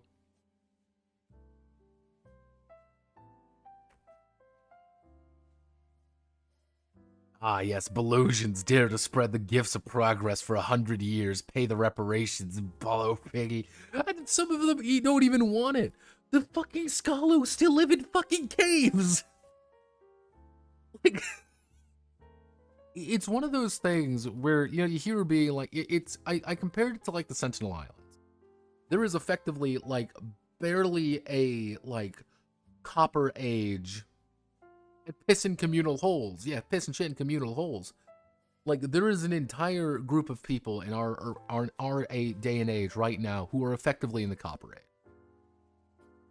Who, that is how, as far as they have advanced. Because of where they are and no contact laws and things like that. This is the opposite of that. The main continent is effectively probably past the, probably maybe medieval in some areas, maybe Bronze Age at best in others, or just Stone Age for the Scalo. Literally, they're stone punk. And on the fucking islands over there, there is a hyper advanced fucking super society who have magic vehicles and cars and a fucking nuclear reactor and all of this other shit. And they invade you because someone did an oopsie doopsie and lied. The Belosians, it's funny because the Belosians turn around into being, you can interpret it as two things. You can either say the Belosians are really trusting of whoever lied, and their information, their government was, you know, very, very trustworthy, and there was a secret hidden enemy. Or the Belosians are so fucking stupid, clinically stupid, to the point where they think that there is a real enemy when there really isn't, and they've just colonized a bunch of people. Or there isn't any of that, and they just decided to colonize people for a century before saying, oopsie doopsie, we're not good people. Here, let me give you the gold standard as well as all our technology. Oopsie doopsie. Like, what? Huh?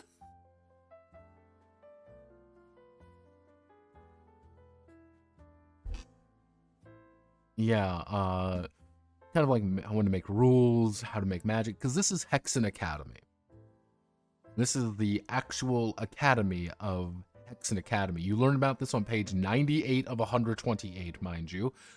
Now, yeah, neutral territories where students around the world gather without the 112-year-long history and the 100-year war influencing their opinion of one another. This isn't a war. I don't know why they keep calling it a 100-year war. It's a 100-year occupation. It's 100 years of the magic sky gods coming down and firebombing us every now and again. The Scalo didn't even fucking register it. The Atmosians did not register it. There are effectively 3 people who have registered this as the 100-year war. One you conquered. One didn't have functional communication equipment or the printing press, and the other was too busy dying in the desert because they got exiled by those people. The only people calling this a 100-year war are the Belosians.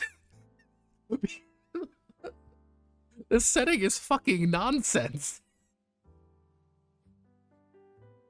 Yeah, so to give you an idea, taking clouds donated by the project by Atmos, because you live in a cloud fortress. The Belosians donated their medical technology and water, Rootery donating plants, and more. What did the Scalo bring? Rocks? Because they were Stone Age technology? It's the 10th anniversary of Operation in 25 years since the 100 Years' War conclusion. There are adults who still remember this, by the way. Yeah, yeah, there are some basic faculty members. You know, Abraham, we've got Apple, we've got Carlos. Hello, Carlos. How did a society who, now you may be wondering, how did a society that effectively 25 years ago did not actually exist in society, who did not understand pretty much were their own set of cave people, how did he get the term Carlos? We can only assume that the Scaloan people are in fact Latin American. Yeah, yeah, Dean Charleston, JoJo. You like JoJo? Mind you, JoJo is a veteran of the 100 Years' War as a chief engineer and artillery expert. This is a man who carpet bombed people. Literal people who could not fight back. But he's with us. Yeah, he's here. Crafting weapons. Firing guns.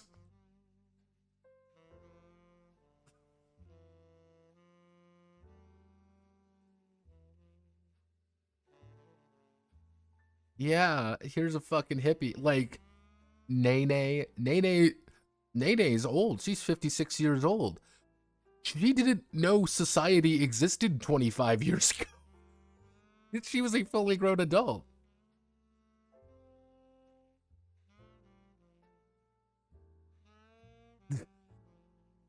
This is just one of those things. Like, anyone above the age of 25 who is Scaloan or Atmosian did not know society existed 25 years ago. You gotta remember that. They did not understand society existed. Her husband, whenever she's around her husband, Apple. Yeah, again, 25 years ago, they fundamentally did not know each other exist. Have no fear, though. Apple decided to just marry this woman, I guess, like, oh hey, I want to get snoo-snooed by the 7'9" woman here. Based. Alright. She's an actress. She may not be able to speak our language perfectly because they live in a fucking cave, but hey, it's fine. Rebecca, a Belosian woman with a black afro. Yeah,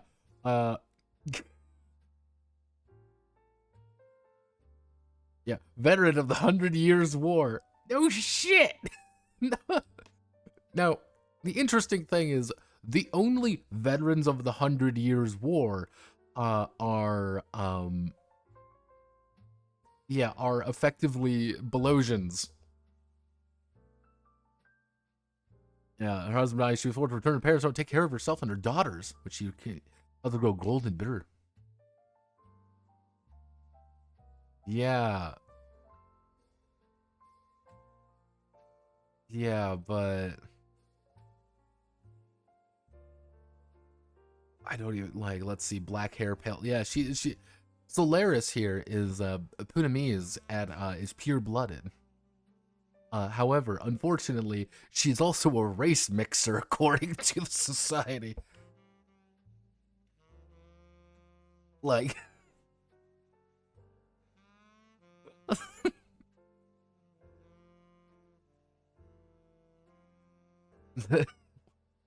they had a society, just not fucking international, incredible things.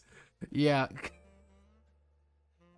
Yeah, here's Waka. Hello, Waka. Another veteran of... Yeah, advisor of the Aviation and Brewers Club. Serving as a crew captain, waged several campaigns throughout Panagon. Campaigns against what? Waka, you carpet bombed innocent civilians. You killed thousands. Millions of people have been displaced because of you. Being like, I'll fucking do it again. Yeah, Waka's literally a yeah, we learned a lot about ourselves.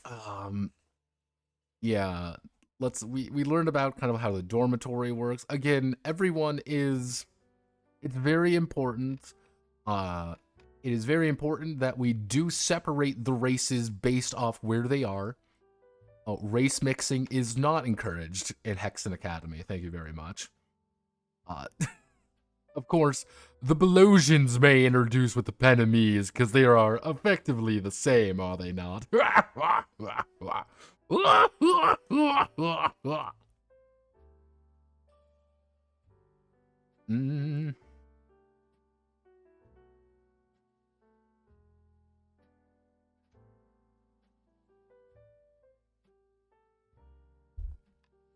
Yeah, Hexen stadiums. Yeah, you want to fight? You want to do races, workshop? There's a bunch of things, but you always have to remember.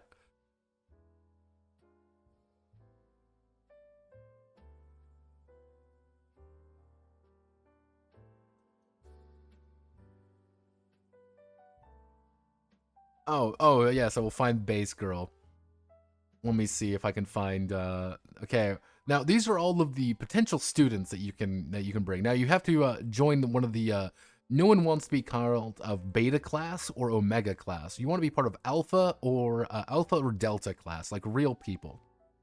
Now, these are some of the students that you can encounter. Some of them are very funny. Anyone who is Belosian is hysterical. Effectively, Bolin is successful airship engineers who helped service several fleets of airships during the 100 Years' War.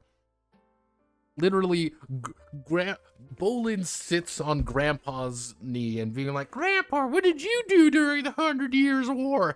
"Well, little Bolin, I carpet bombed those fucking elves." Good times. Yeah, to enter the war. What do you mean, enter the war? You had bows.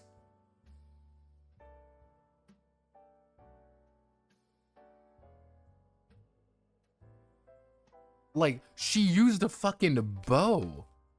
Like, your ancestors were like, "Oh, we'll fight the invaders who have guns and, like, actual firearms. And we'll fight them with our brave bows and your..."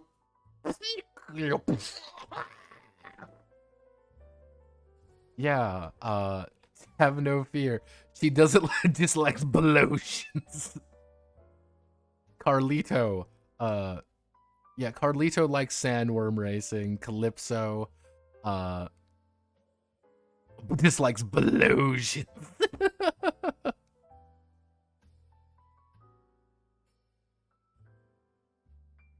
Yeah, dislikes Belosians. Fire. Yeah. Finn, what is he like? Being alone, being ignored, being a liar. Yes, Kyle. Kyle, someone who cannot resist the final answer, whatever question is. What is he like? Technology, trivia, explosions, sitting still, rules, mushrooms. Let's see.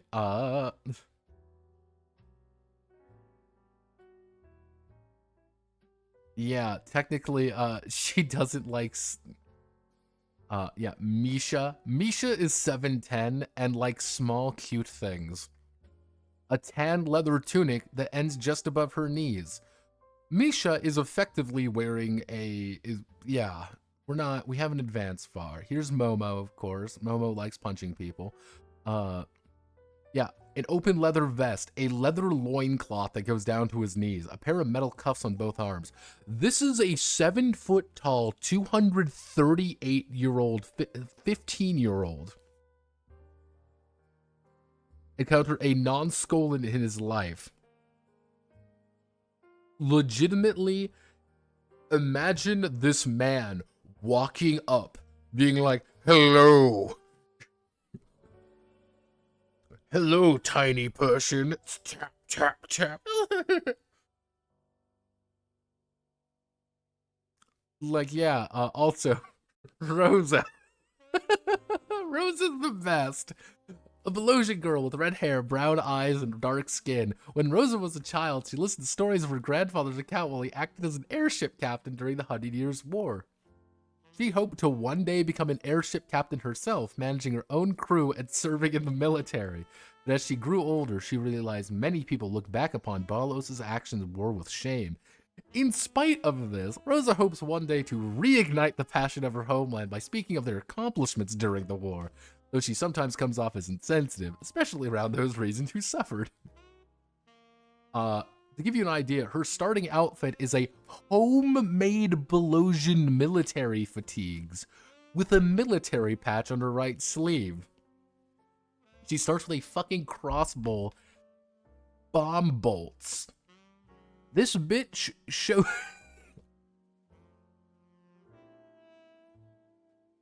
Momo, the product of race mixing.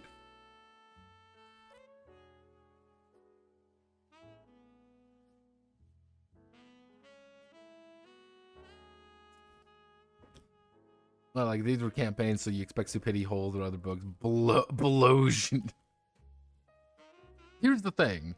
This is a very important thing about Rosa, which is funny. Like, I want you to imagine you're going to school. You're like, yeah, we're going to magic school. This is going to be so much fun. And like, fucking imagine you're playing fucking Harry Potter game, and then you see like this like fucking German kid show up. Fucking full on custom made like military, Nazi military fatigues, giant fucking SS fucking tag on his shoulder, being like, did you know Germany could have fucking won? Hey, tree huggers, remember that time we bombed your entire forest? We should have fucking continued. Oh, hello, stone chuckers, how you doing? Oh, hey, Atmosians, let me just pick you up and throw you away. Your clouds suck. Harry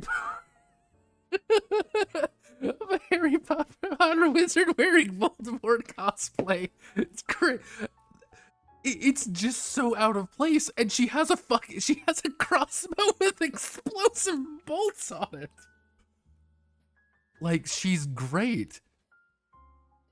Like, she's the best character of the game. And, like, no one comments on this.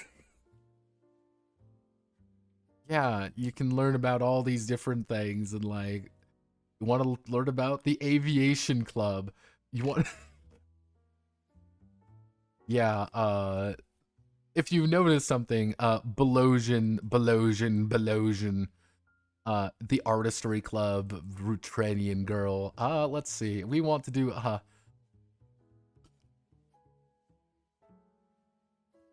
hello everyone, I am John. Welcome to the business club. I can't take any Atmosians seriously because they're fucking Care Bears. This is a fucking Care Bear in a goddamn business suit being like, hello. Let's see, the Crafters Club, the Dance Club, Rap Sheba, the Fight Club. You want to join the Fight Club, the Gamblers Club, Marksman Club. What do you, you're an Atmosian. What are you gonna fucking, who learned how to fire a gun because she likes the sound it makes when it fires? Bitch, the gun is as heavy as you are. Atmosians can weigh at most 100 pounds. She's gonna fire a fucking shotgun like, and then she's gonna go fucking flying back. There is the gun. She has a gun. Yeah, it's great. Yeah, student council. Joan is an Atmosians. A lot of Atmosians and Belosians in charge. Let's just say that. But yeah, that's Hexen Academy. Hilarious nonsense. Here's the thing. I've got no issues with the core game is fine. Like, it's all fun to get and throw your own ideas, more not being fun and all, but just how empty it is, even hard to see where it should go to feeling of the game. Should it be like cultures integrating together, struggling and shit, and Care Bears go to school to teach about war crimes? Yeah, that's the weird thing with it. Like, if let's ignore the lore. Let's just cut the lore out for a second. Is Hexen Academy an interesting game?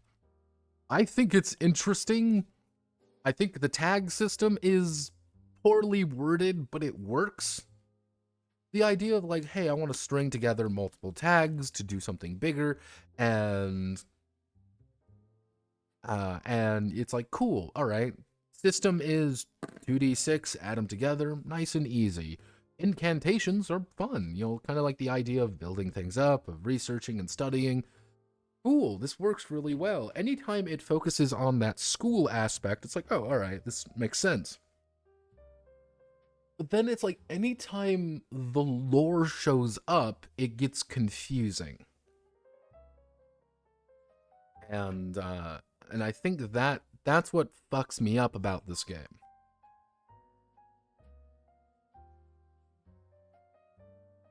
And it's like, oh, hey, we want to... It's like, oh, hey, here's a wand. I'm like, oh, it's a wand. And I'm thinking like a Harry Potter wand, but it's also a gun now. And you gotta prime it, and it's like, that's kind of weird. And then you learn about like, oh, okay, so you go through everything with no context of what the fuck is going on. You have no context. You're like, it's wizard school. So you put it in your head, wizard school. And they don't, like, when do they first mention 100-Year War? I'm curious. 100-Year. The first time they mentioned the 100-Year War is after the entirety of the player section. After you have learned to play the game and everything, you've set expectations, you learn about it. And it's even down to the idea of, like, what are we actually doing? What do you, like, what's the context for any of this? You learn about that on page 97. That's really weird to me, and there's no blank character sheets, really. Because if you notice, every single character sheet is actually based off where you're from. And with a very low quality logo, by the way. So it's like, okay, this seems kind of weird. Then you start dealing into the lore, and then you start getting more fucked up with how everything is presented. Because it's like, oh, here's Balos. And you're like, oh, Balos is like the island people. And they're like, yeah, they've also invented a nuclear reactor. You're like, okay, so your mind begins changing. So, okay, the 100 Years War was a conflict for everyone involved. You know, it was, everyone had guns and shit, and we with magic and magic guns. Cool. But then you go to every other region, and it's like, explosions sound like fucking monsters. Because they, like, carpet bombed effectively fucking tribes. Like, these are uncontacted tribes. Fucking Belosians carpet bombed. They outbred an entire half of a population. Like, holy shit, what the fuck was going on here? And there's no context. What the fuck is miasma? They never explain what miasma is. And you kind of get the idea, like, okay, miasma must be, like, magic? But you think miasma. Okay, what's miasma? Miasma's like bad thing, right? But like, no, it's not. It's like air. I'm like, well, that makes no sense.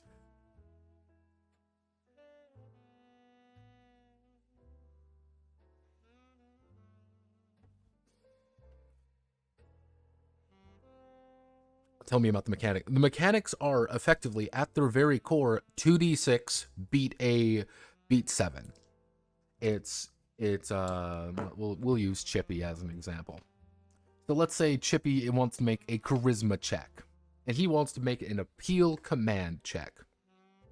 So what he would do is he would take 2d6 and add his proficiency of 2, because he has 2 things that he is proficient in, but he would add -1 to it because he's doing an appeal command. He's doing 2 tags to it. So he would roll. I rolled a 7 plus 1. I would have succeeded because I rolled a 7 plus 1 because I have a plus 2 proficiency and -1 complication. 8, I got succeed. You roll above a 12, you critical. You roll below a 2, you critically fail. Easy. And the idea is like you're supposed to kind of merge all the tags together to do big effects, and every tag is kind of special, but like it's very weird. And there are fun combinations to it. That's the thing. Like you can do fun combinations. Because I know when I was going over it with Manly, effectively, as if you're Skolin here, you can effectively create Grognak the Barbarian, uh, especially if you have power, which allows you to effectively lift things way heavier than you should, and throw them and do a bunch of cool stuff. Again, the basic concepts of the tags and all that work fine. Everything around giving that context, though, is fucking nonsense. Not fun nonsense. I think that's the thing that is most important here about, like, the lore or anything. This isn't fun nonsense. I'm very confused about this, and I'm getting very weirded out by the codified racism. Like, I'm like, that's a little weird, and the fact that it's just hard to read. Overall, not gonna lie, this is fucking hard to read. This is page 5. And this could be split up a lot better, like you could kind of move this a lot better, but it isn't. And it's just very difficult to read. It's like, my eyes glazed over reading this book more than once, and I remember when we were going through it, it was, oh, if you're not proficient, it's going to cost 2 acts to perform its act instead of 1. And I thought Manly was talking about something completely different, but it wasn't. He was talking about actions, not acts. And it's so fucking confusing. I'm trying to think about, like, it was fun for us because we were looking at it from... We were making fun. We were having fun. We were laughing out loud because there was just some funny moments that we were having.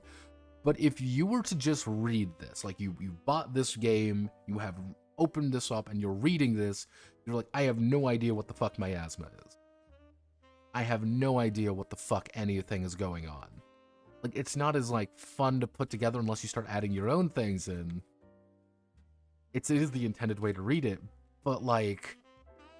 See, the thing is, then, for me anyway, I'm like, this doesn't make any sense. Yeah, again, it's like, this doesn't make any sense to me. And now I'm just going to be annoyed with it, or I would just say, fuck it, I'm going to do my own thing. But you can't really do your own thing with it? That's the weird part.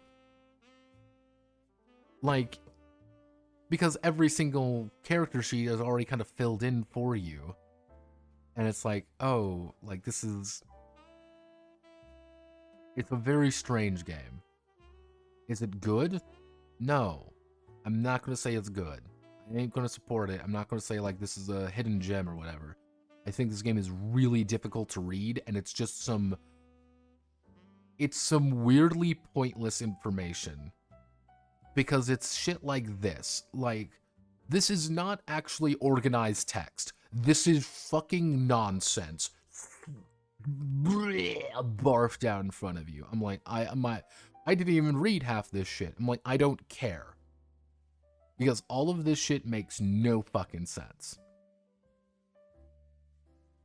And I'm like, I don't care about any of it. Like, I'm like, none of this is like, alright, fine, fuck it. And I just went down here, but it's just like, oh, here's just bullet points. Not organized nicely. It's, you know, this isn't like bolded or anything to kind of like draw your eye toward it. It's just nonsense. But that's my... Do the bullet points keep going? Yes, there's bullet points for everything. They have nothing else except bullet points. They changed the font, and if you go to the Etmosion font, to give you an idea, if I were to bring it to like here, roughly, you can make out stone, roughly. You can kind of make that out.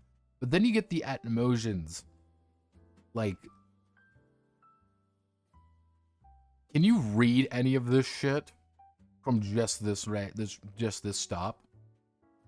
Like, no, this is incredibly fucking hard to read because it's just the font he chose to use. And I'm like, why would you do this? And it's not like you can print this shit out. You can print none of this out, by the way, because all of this is colored. So, and even if you go all the way back up here to like the base version, you have this horrible, awful black outline around everything. This is gonna fuck any printer up, by the way. Well, unless you start doing some channeling, like, okay, I want to do that, but it goes like right to the fucking edge. And I'm like, oh, Lord Almighty, like,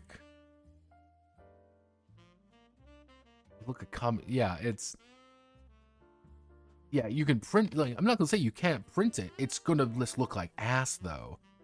That's the problem. It's gonna look like ass no matter what you do, because it's flush. That's the problem. This is 8.5 by 11 flush. I'm assuming there's a black and white version that's easier to fucking read, but I don't. This game is hard to read. And that's, I think, the biggest issue. That it's just very hard to read. And it's... I'll probably throw some comments out there to him being mostly, what the fuck are you smoking? What crack are you smoking?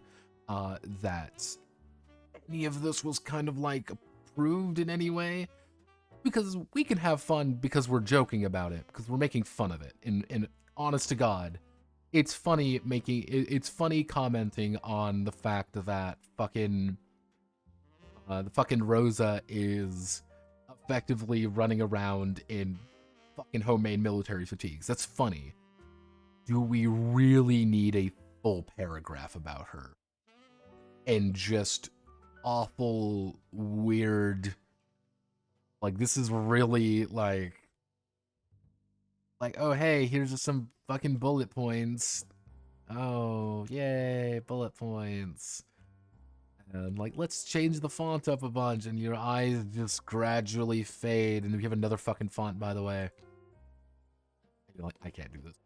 My head hurts. My head hurts reading this.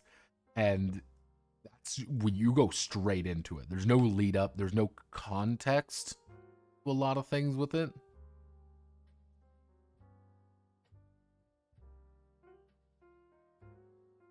Yeah, they're not actually like bullet points.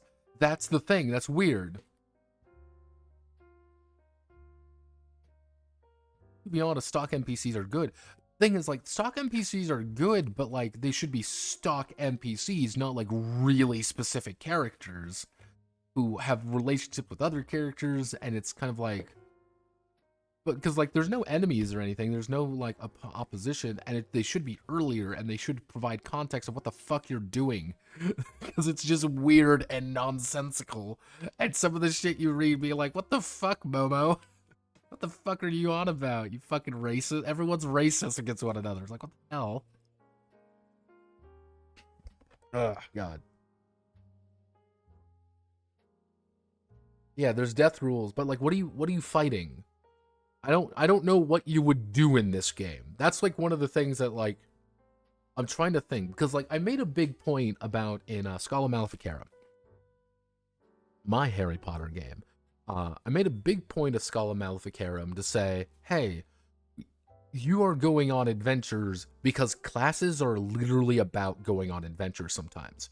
You're compelled to go on quests, go on missions, and there is kind of a tangible reward, or you want to do things because that's what you have to do, because for assignments, or they're deliberately trying to put you into situations about that. And you are encouraged to do these things. I have no idea what you do in Hexen Academy, because it sounds like the 100 Years' War ended. I'm like, okay, so there's going to be some tension there. Not really. There's no tension. There's no enemies. There's no like evil force who wants to destroy the academy. There's no Voldemort. There's no Eisen, I believe his name was in Korra. There's no Zuko. There's no like opposing force really. And so it's just like, just go to school and do things. And I'm like, a GM could come up with something to do, but like, usually I like to have kind of like that push somewhere being like, hey, this is kind of like a thing you should be doing. But that's not the case, really. It's very strange. Am I a fan of this game? Yeah, and they give you the hook right at the end of the fucking game. like right on Hexen Academy, but they give you all. That's one of those other weird things. And those other weird bits. They give you a lot of stuff about every region of the world, and then they say you shouldn't go to them. Because you're in Hexen Academy. Why wouldn't I stay on Hexen Academy? Because that's where I go to school. And it's like, unless the GM is like, you're going on a quest to go somewhere else. It's just like, no? Heh? I would be... Part of me wants to ask him what adventures he does do in this game. That would be like one of my things. I'm like, what do you actually do in this game? It's not even necessarily like an overarching bad force, because that was like, or any antagonist really. Like, that was like the thing about the setting. Like, if there was another force, like, hey, on the other side of the island, there was this horrible super empire on equal part of the Belosians. The Belosians and them clash on the central continent, and it's a fucking nightmare. Nobody wins, everyone dies. Eventually, the 100-Year War ends, everyone retreats back to their islands. And you retreat back to your islands a little bit, and Hexen Academy is formed. Boom, you have an antagonistic force already. Like, you have kind of the idea of, like, here is this evil empire here who kind of wants to destroy Hexen Academy, but they also kind of want to be there. And it's like, there is tension internally, because, like, hey, the Belosians and this other Necrono or whatever fucking carpet bombed half our nations, and we've been kind of indirectly, aggressively uplifted with them. And yeah, there you go. We got some tension. You've got, like, the Belosians kind of want to fuck over these guys, but the Necronans want to fuck over these guys. And the people in the middle kind of want to survive. Boom, done. You have tension. You have problems. You have even down to things like Harry Potter houses. Because the Harry Potter houses do introduce something that are interesting, which is an antagonistic force. Draco Malfoy is an asshole. Why is Draco Malfoy an asshole? Because he opposes our hero. Fine, cool. We have an antagonist. Hey, Voldemort is evil. He wants to fuck with Harry Potter. What do we want to do? We want to. Harry is doing things to stop Voldemort. Easy. Hey, Avatar Ong, is being pursued by Zuko and the Fire Nation because he's the last Avatar.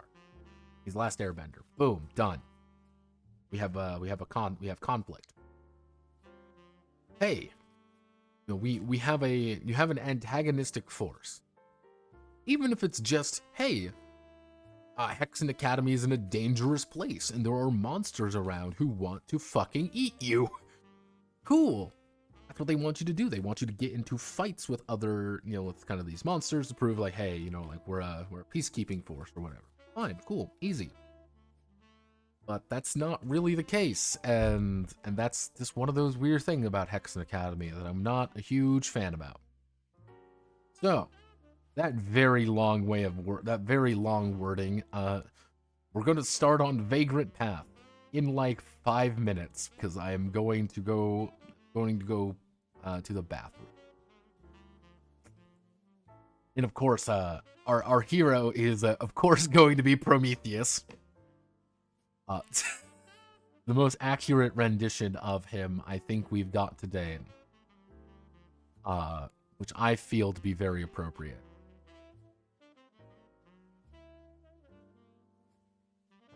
Oh no. Yeah, I think this summarizes Pro pretty accurately, by the way. Just replace here, I'll even make it a little bit more accurate. There we go. All right. Going to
Hello, everyone. I'm back.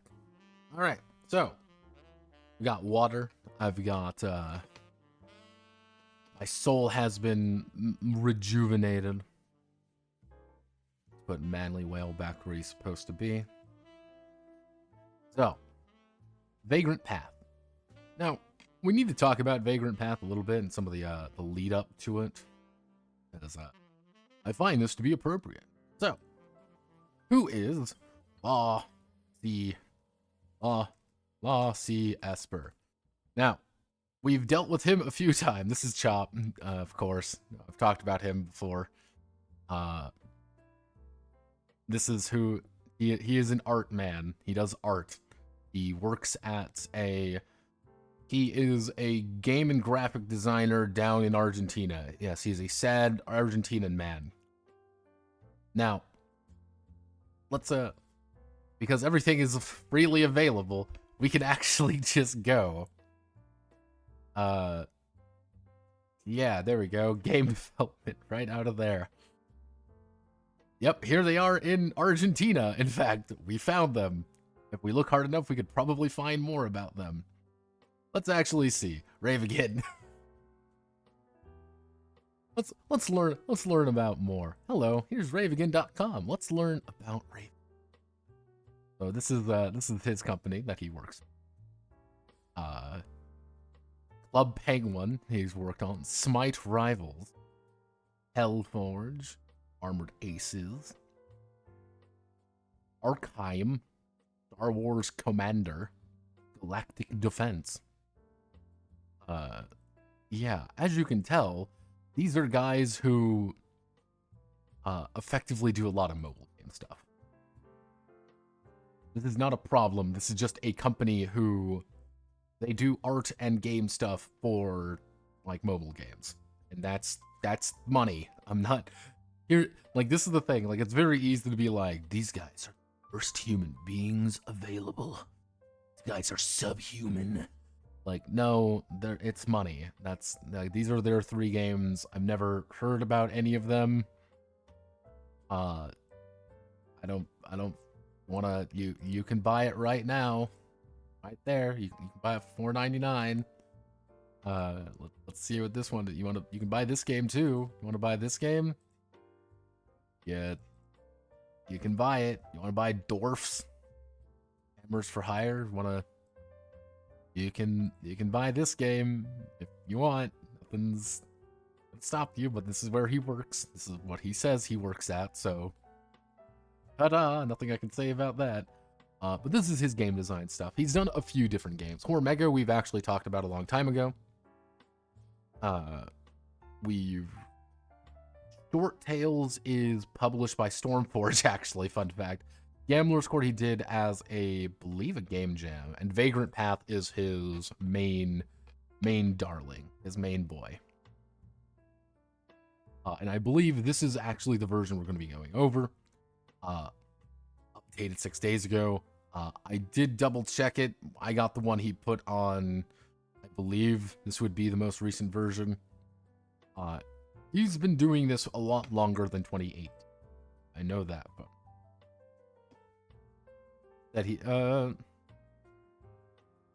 yeah, the reviews are few, but they are positive. Sad he never finished Hormega.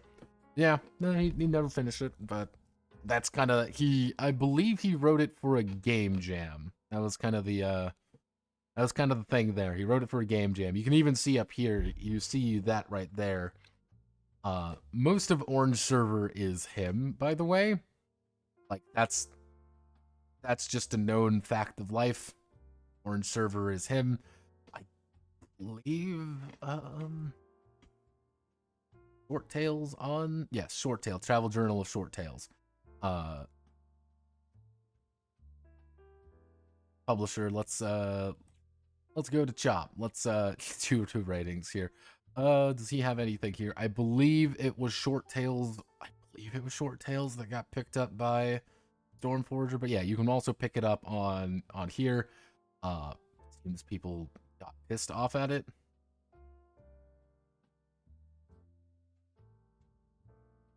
Let's see what the reviews are. Fucking, I don't know why it's rated so low. It looks nice. It's fine. Good game. Support it if you feel like it. We don't that, but that's kind of the basics of it. Now, I've talked about Orange Server before. Orange Server is a game design server of people formerly associated with TG. They aren't really anymore, outside nominally. Everyone on Orange Server is depressed. Just know that. Everyone on Orange Server is hideously depressed. And that's just kind of the nature of the beast there.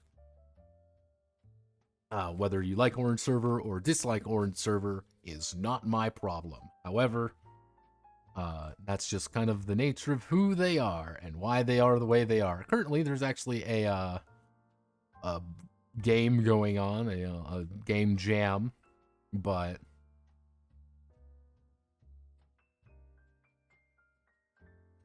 it is the nature of the metaphorical beast.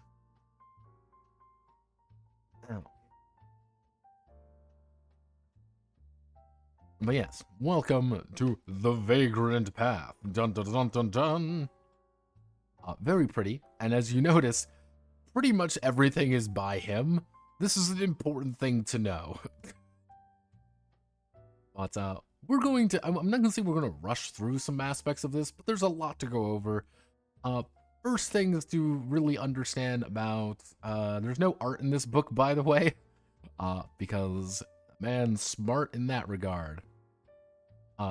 Big thing you need to know about this game. I'm going to go over the most basic primitive concept of this game.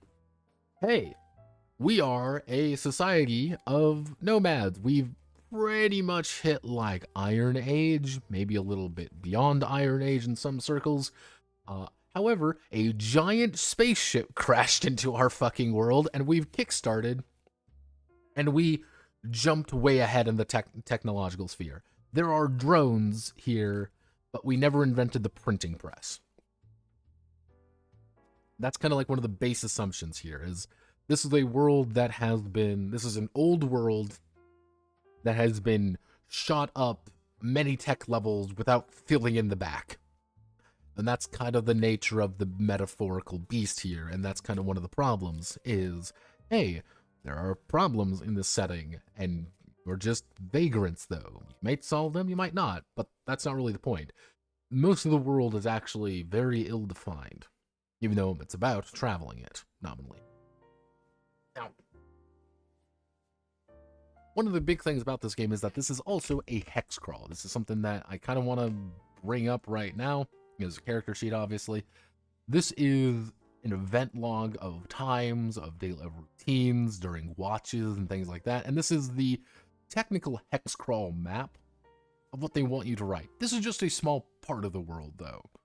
This isn't the full world, because there is no real full world map, because we haven't advanced that far. We skipped cartography.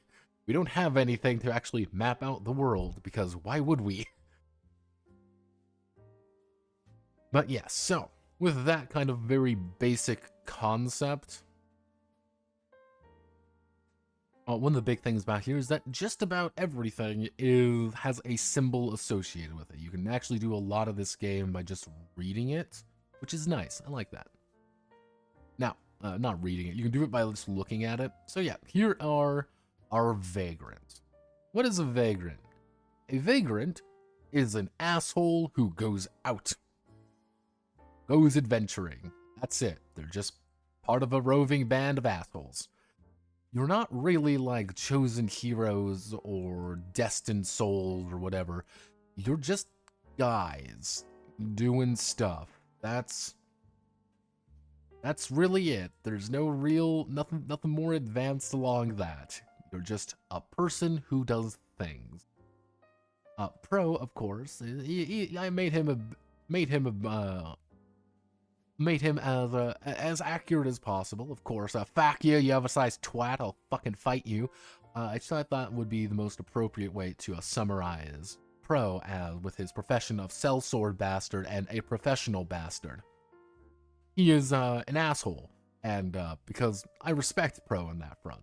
He's a complete jackass, but he's a jackass you can rely on. So I'm like, alright, easy enough to understand there. Now, We've got our attributes, we got our skills. Everything you really need here is set up. You can just print this out or just hand someone this page and they will be able to understand things. However, what's your profession and background? These don't matter. Nope, they don't matter. Nothing matters here, by the way. Your profession doesn't really do anything. Your background doesn't really do anything. You can make a belief that'll do something, but it really doesn't. It's kind of just a point of like, hey, it's there. If you want to have actual, like, rules mechanics, it would be ancestry. You see, there's quite a few different ancestries: hybrid, arcan, goblin, sylph, jotun, cloddy, jarl, vestari, and nomad. Each of them have a special heritage. It's weird that they have a thing called a heritage rather than having multiple heritages per ancestry, but hey, maybe I'm just weird. So, what are nomads? Humans. They're humans.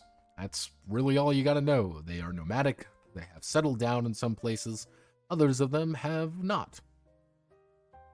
Generally speaking, they're just kind of regular people.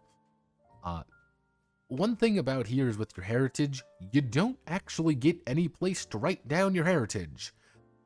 You get up here, kind of like your ancestry heritage up here, but I never really found any place to write it down, hence why I had to write it down here. Maybe adding that in somewhere would be nice, maybe cutting some of the belongings section out, or maybe making a back page. I don't know. But yeah, that's kind of the nature there. Now, as you can see, every single one of them do get something. Hey, as a favor, test for athletics class, no magical test, rely on spirit, resisting effects of shock.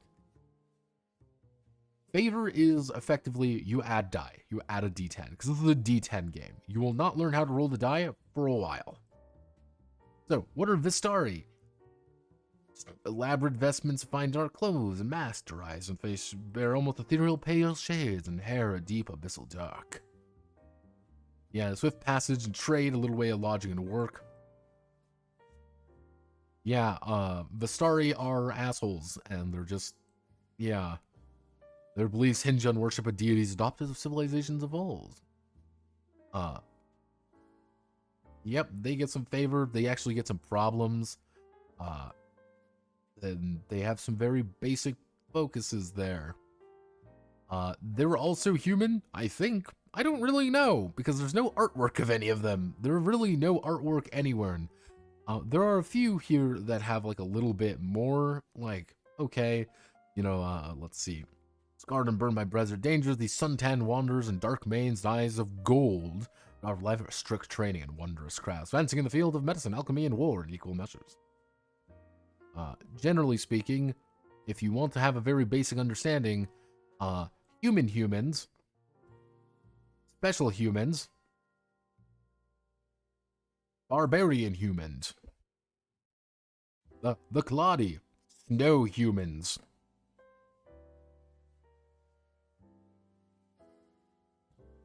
That's all you really need to know. They're snow humans.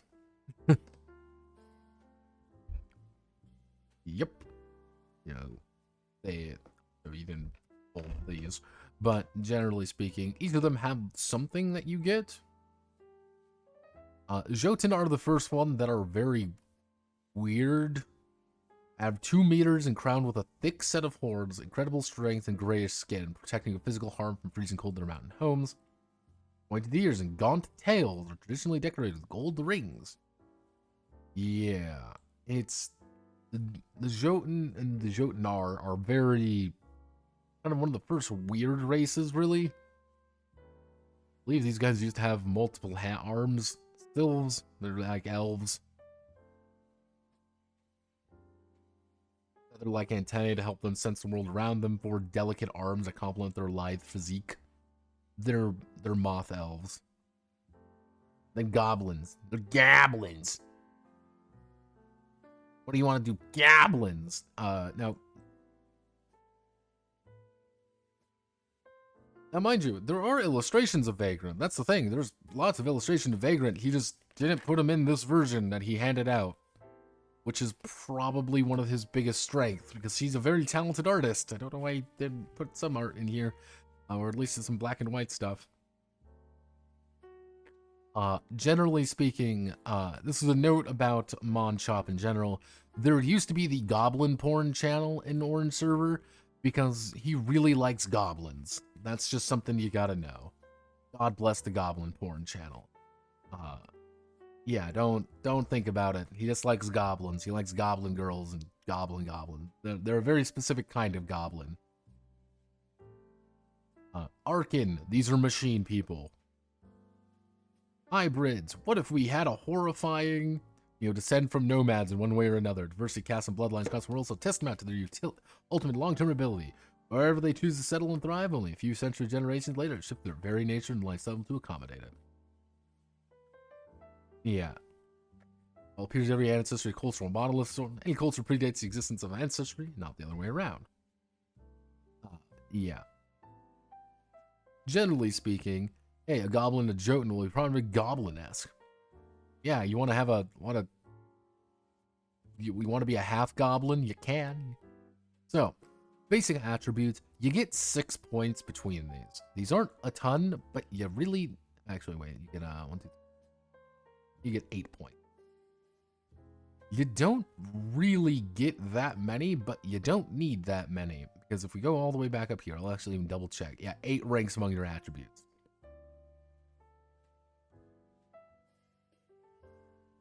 But yeah, you don't really get that many here, and there aren't actually many ways to create a character. Perfectly average would be 2 in everything. Extreme would be 3, 3, 1, 1. Technically, in context, you can have a 0 in something, but that's like 3, 3, 2, 0. Like, that is, you are making a very dedicated area. You're not really going to change your attributes at all, but you can shift them around a little bit. But yeah, there aren't actually that many ways of doing this. Like, you're going to have a perfect average is 2, 2, 2, 2. Then it would be 3, 2, 2, 1, 3, 3, 1, 1, 3, 3, 2, 0. Yeah, that's really, effectively, you're going to have very few different variations of it. Yeah, there aren't many variations of how you're actually going to split your stats up. That's fine. You do get quite a few different ones, but you're going to have effectively a 3 in something. I went with the 3, 2, 2, 1 because I'm like, yep, this is pro. It's going to be incredibly strong. But yeah, like, hey, fighting, moving, thinking, moralin'. Please invest in some spirit. Generally speaking, like, might and spirit are going to be really handy because they're going to give you extra health and stamina. You will always need those. Like, in physical sense, yeah.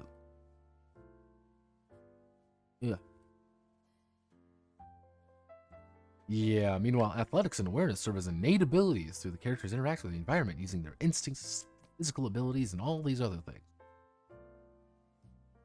Yeah, technically, you're pairing these together. You don't pair it with a skill, though, so anytime I need to make an athletics check, I'm just going to roll, effectively, 5d10. Anytime I'm making an awareness check, I'm rolling 3d10, rather than the usual, which is add an attribute, add a skill.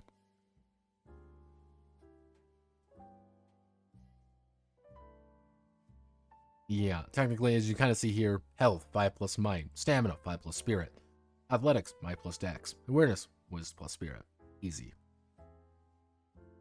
But as you kind of even see here, you only get 6 ranks in skills and 6 ranks in disciplines. These are very important. Now, you kind of see you don't really get many skills points to work with, but you can actually advance these relatively consistently, relatively speaking. If you want to make fighting man, you don't, because skills are mostly about learning things or getting out of problem. I want to build something. I want to figure the value of something out. I want to see something. I want to influence people. He didn't put the art in the free for media version. I genuinely do not know. I am making an assumption that this is the version that you can get off of all of those versions. I don't think he actually has artwork in any of them. Yeah, I don't think he put artwork in them, because this is actually the version, just to kind of give you the...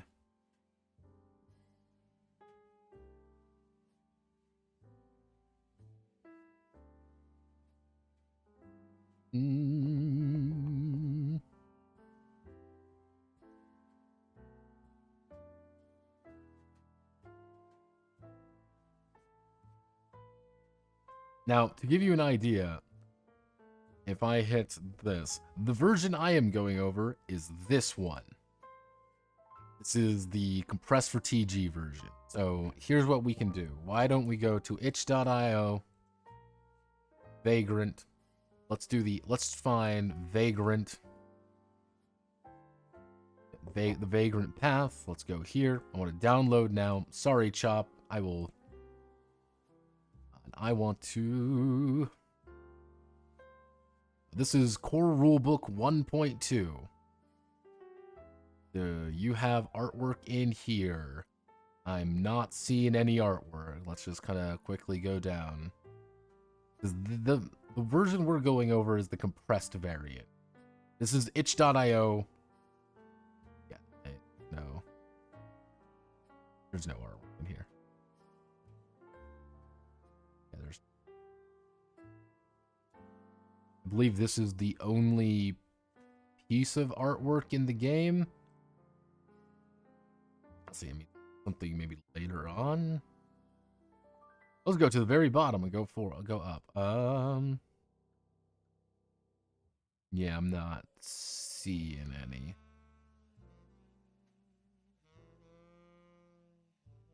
It's very well laid out, I'll give it that much, but I could see how some people would be a little bit turned off by this.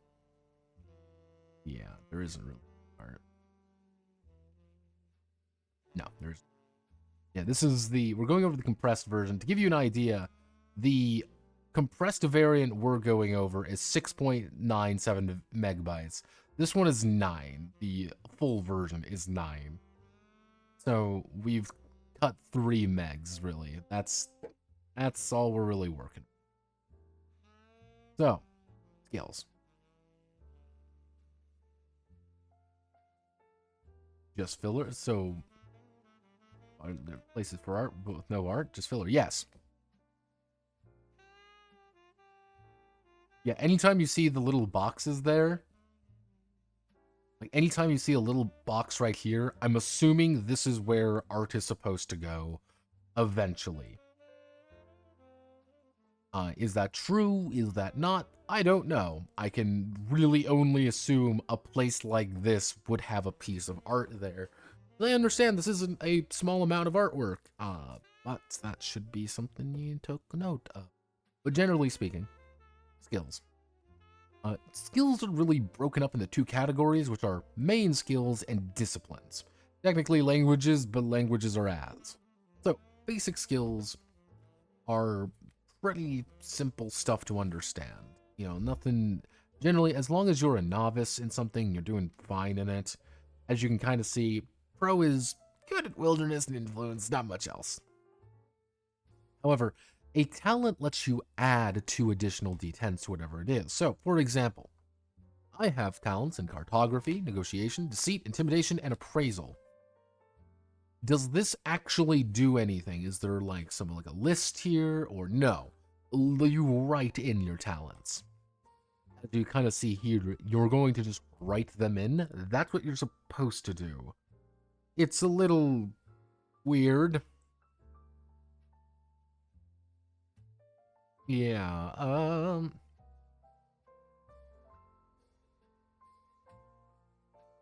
yeah, it's like, oh, I usually not a huge fan of things like this. I get the reason why it's there, but I understand. Generally speaking, you don't have many. Yeah, let's see right here. Crafting analysis. Crafting actually does have value in this game. I will say that. Someone should take healing. Someone just should have healing because healing is very good. Lore, stealth, tech, wilderness. But generally speaking, there isn't much else outside of here. Now, disciplines are a little weirder. You get 6 points of disciplines. Now, what are disciplines, though? A discipline are effectively combat skills. I think that's the best way to think about it. Like, you could say warrior, like, oh, you have warrior things, you are marksman, brawler, tactician for all of your martial disciplines. Each of them have different paths inside of them. And what do warriors do? Well, you focus on proactive frontline control and all these things. The thing is, I chose to do warrior tactician. You can max these things out immediately, effectively. There's no reason you shouldn't if you want to play a fighter man. Actually thought about it for a bit, was like, is there more of these? Is there a difference? Not really. So I pretty much just chose to become a giant man with a big fucking sword who swings around and, you know, barks orders at other people. Because I'm like, how do I do pro? And it's pro. Generally speaking, warriors, if you want to play both, play an arcanist. Some of them you might think like, oh, beetle knights do something cool. Not really. And like, if you really want to do something, you would be doing the arcane disciplines, and it's like evocation, warding, mysticism, surgery. They actually feel like they do something more than not, but then there are different languages, and one of the big things is, yeah, knows how to enough to understand and communicate roughly, is able to speak, read, and write comfortably, natural understanding allowing them to make wise use of more sophisticated vocabulary and nuanced communication. Generally speaking, if it's harder to speak, it's going to take you longer to learn it. Everyone should learn a basic language. Just understand it. Generally speaking, probably the easiest to understand is Franken. Everyone should invest in some points in Franken. If you don't speak Franken naturally, you should learn Franken.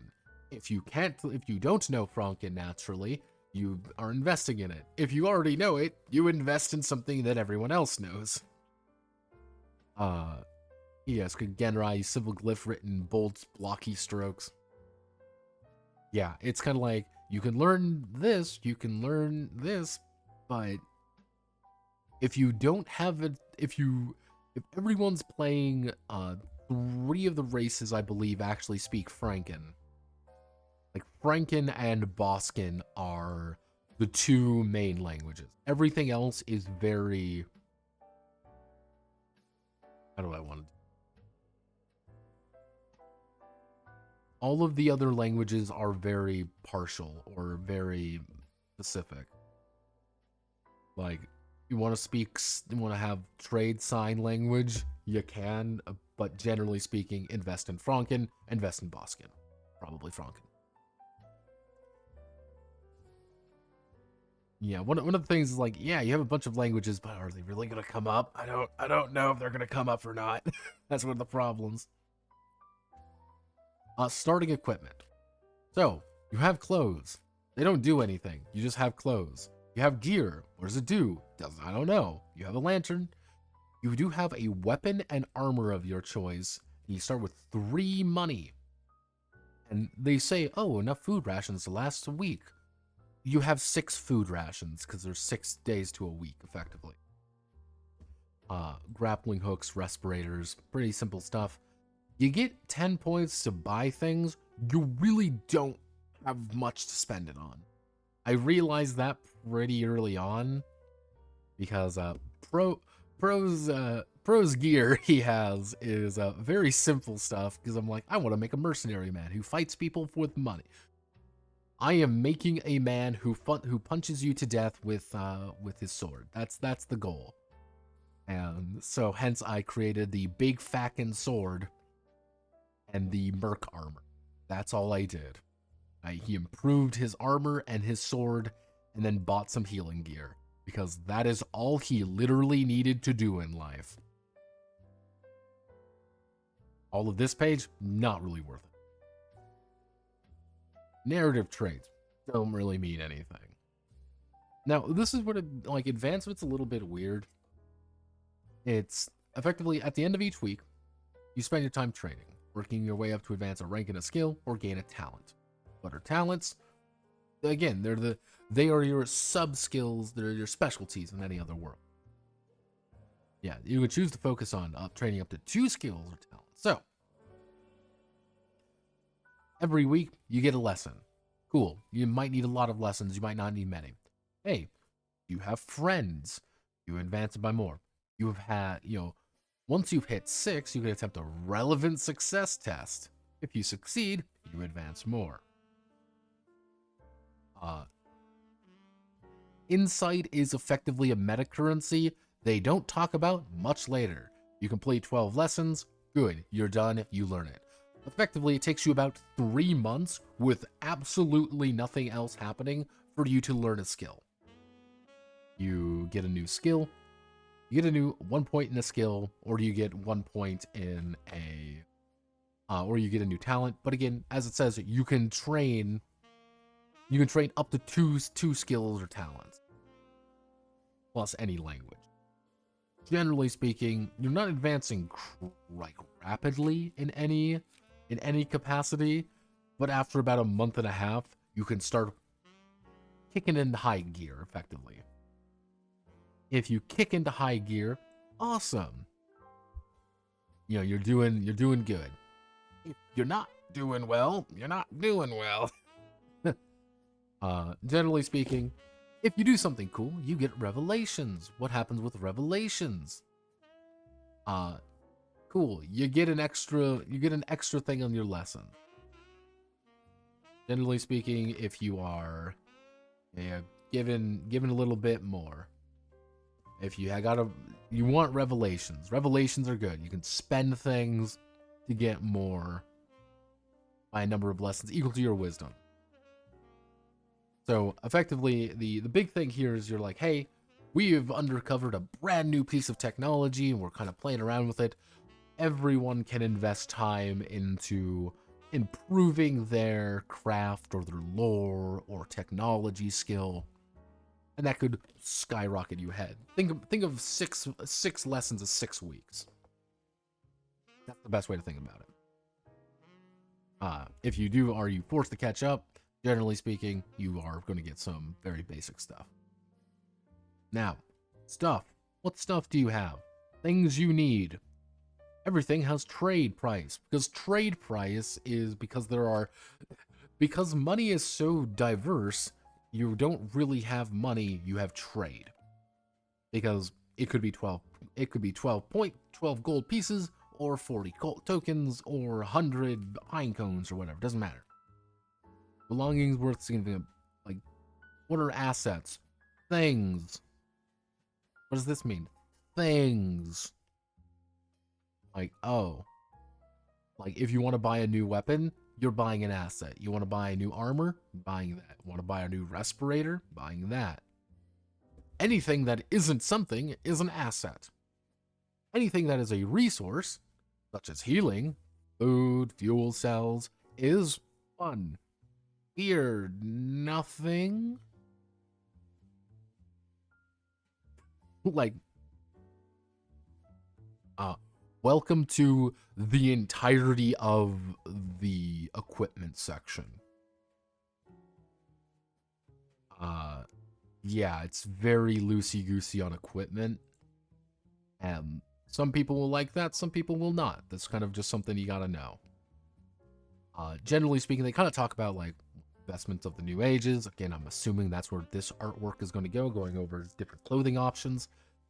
Because generally speaking, again, it went from, hey, we are wearing like basic cloth tunics to we have like modern clothes and like space tech space clothes. Effectively, they even say like you can get like garments to brave the elements. And you have boots. They actually make a big, shoemakers, elegant, resilient, comfortable boots. I like that idea. I like that little note. It's like, yes, boots are big. Branded Inkworks.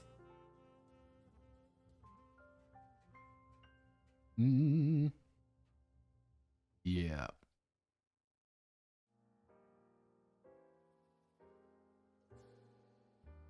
Yeah. Toolkits. What's a toolkit? Anything you feel like. What's a container? Anything you feel like. Again,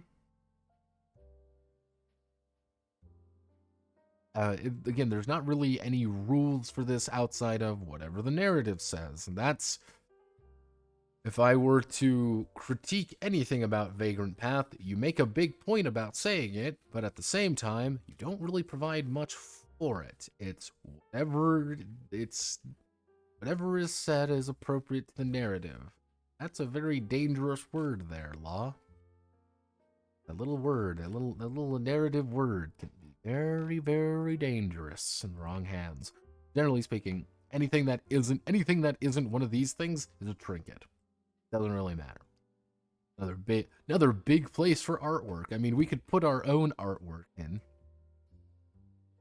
Here, you know what? You know what we can do? We can add in our own artwork, everybody. I think it's appropriate that we add in our own artwork. So let's add something to the item section here. Let's get the right size in. Very important that we get the right size in.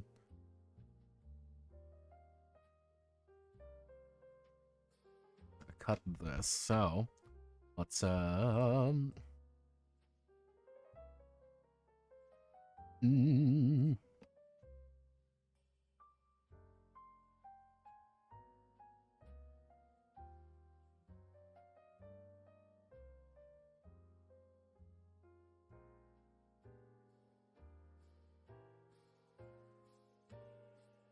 we need to draw cool boots on him.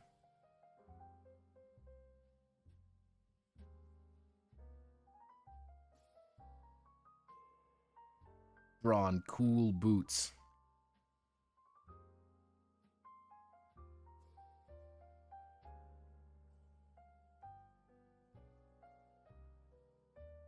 And we'll give him a little jacket. There we go. Give him a big old backpack. There we go. Give him some hair. A little beard. There we go. Oh, we'll even extend him. We'll make him longer. Just to fill everything out. There we go. There we go. Can we, of course we can add it. But we gotta add it correctly. So let's, there we are. There we go. I think I made the Vagrant Path a little bit more readable. There we go. Got some authentic artwork in here. I'm gonna piss him off doing this. I know I will. But hey, see, if I really wanted to piss him off, I would use the magic internet machine to do it. However, I'm not that much of a fucking monster. Though it would be very funny. But yes, welcome to my newest addition to the Vagrant lifestyle. So, generally speaking, things go up and down. There's money. Some things are scarce. They cost more money. Hey, some things are rare. They cost a shit ton of money. Some things are incredibly fucking impossible to find. Guess what? They're super expensive. There are quality, again, like huge chunks of like, I'm assuming this is where territory, I'm assuming this is where arts and stuff is going to go. Yeah, you kind of see even down to like how everything is organized. So as you kind of see here, technically I don't even think this would be correct because of how things are. Because the title, because the he didn't put a title card, didn't put a title page in the front. But yeah, services. Hey, you want to commission things? Takes money. Hey, you want to provide materials? Cost money. So how do you can effectively, instead of providing you with just weapons, he just says, hey, build your own weapons, because everything is very custom made. Hey, melee weapons can attack nearby targets. Range weapons can track at short range, but they increase the range. So, the first thing what you gotta do, if you want to build a weapon, what you do is you're going to choose, yeah, they have a range, damage type, and 2 traits. Hey, I'm making a melee weapon. And then you can choose 2 damage types of your choice. Now, Pro here, actually, you choose a single damage type, right? Yeah, 1 damage type. Pro here was making a big fucking sword. So, because he's making a big fucking sword, he made a rending weapon. Now, do these do much? Yeah, really, but you can be resistant to rending, or you can be resistant to crushing, or resistant to ballistic. Now, or you can choose to be non-lethal. So it's like stun damage, stress damage, it's blinding, it's sonic damage. Now, lethal weapons knock off your health. Non-lethal, knock your stamina off. Both are bad. Now, there are a lot of different traits you can have. However, by default, you have 2. Hey, you can be bound, it can be a breaching weapon, it can be a catalyst catching. I do like this idea. I wish there was a list somewhere of just a basic explanation of each. Like, none of this, just what I want. Like, just the very basic information, or at least, like, here's a list of everything you can have in a nice, simple table. That's me. Generally speaking, you can make a lot of different kinds of weapons. Since I had 2, I created a cleave heavy weapon. Why? Because it's cleave, I can hit every enemy engaged with me. And I can say, hey, I'm going to just sweep my sword. I want to kill as many people close to me as possible. And because it's heavy, hits obtained using strain dice cost twice as much damage. Yeah, I am a big motherfucker. Anytime I'm using more dice against you, I'm hitting you harder. Harder and harder and harder. Yeah, and even ranged weapons get a little bit. They don't get as much. Because generally, the thing is, this uses a zone system. This is an important thing to note.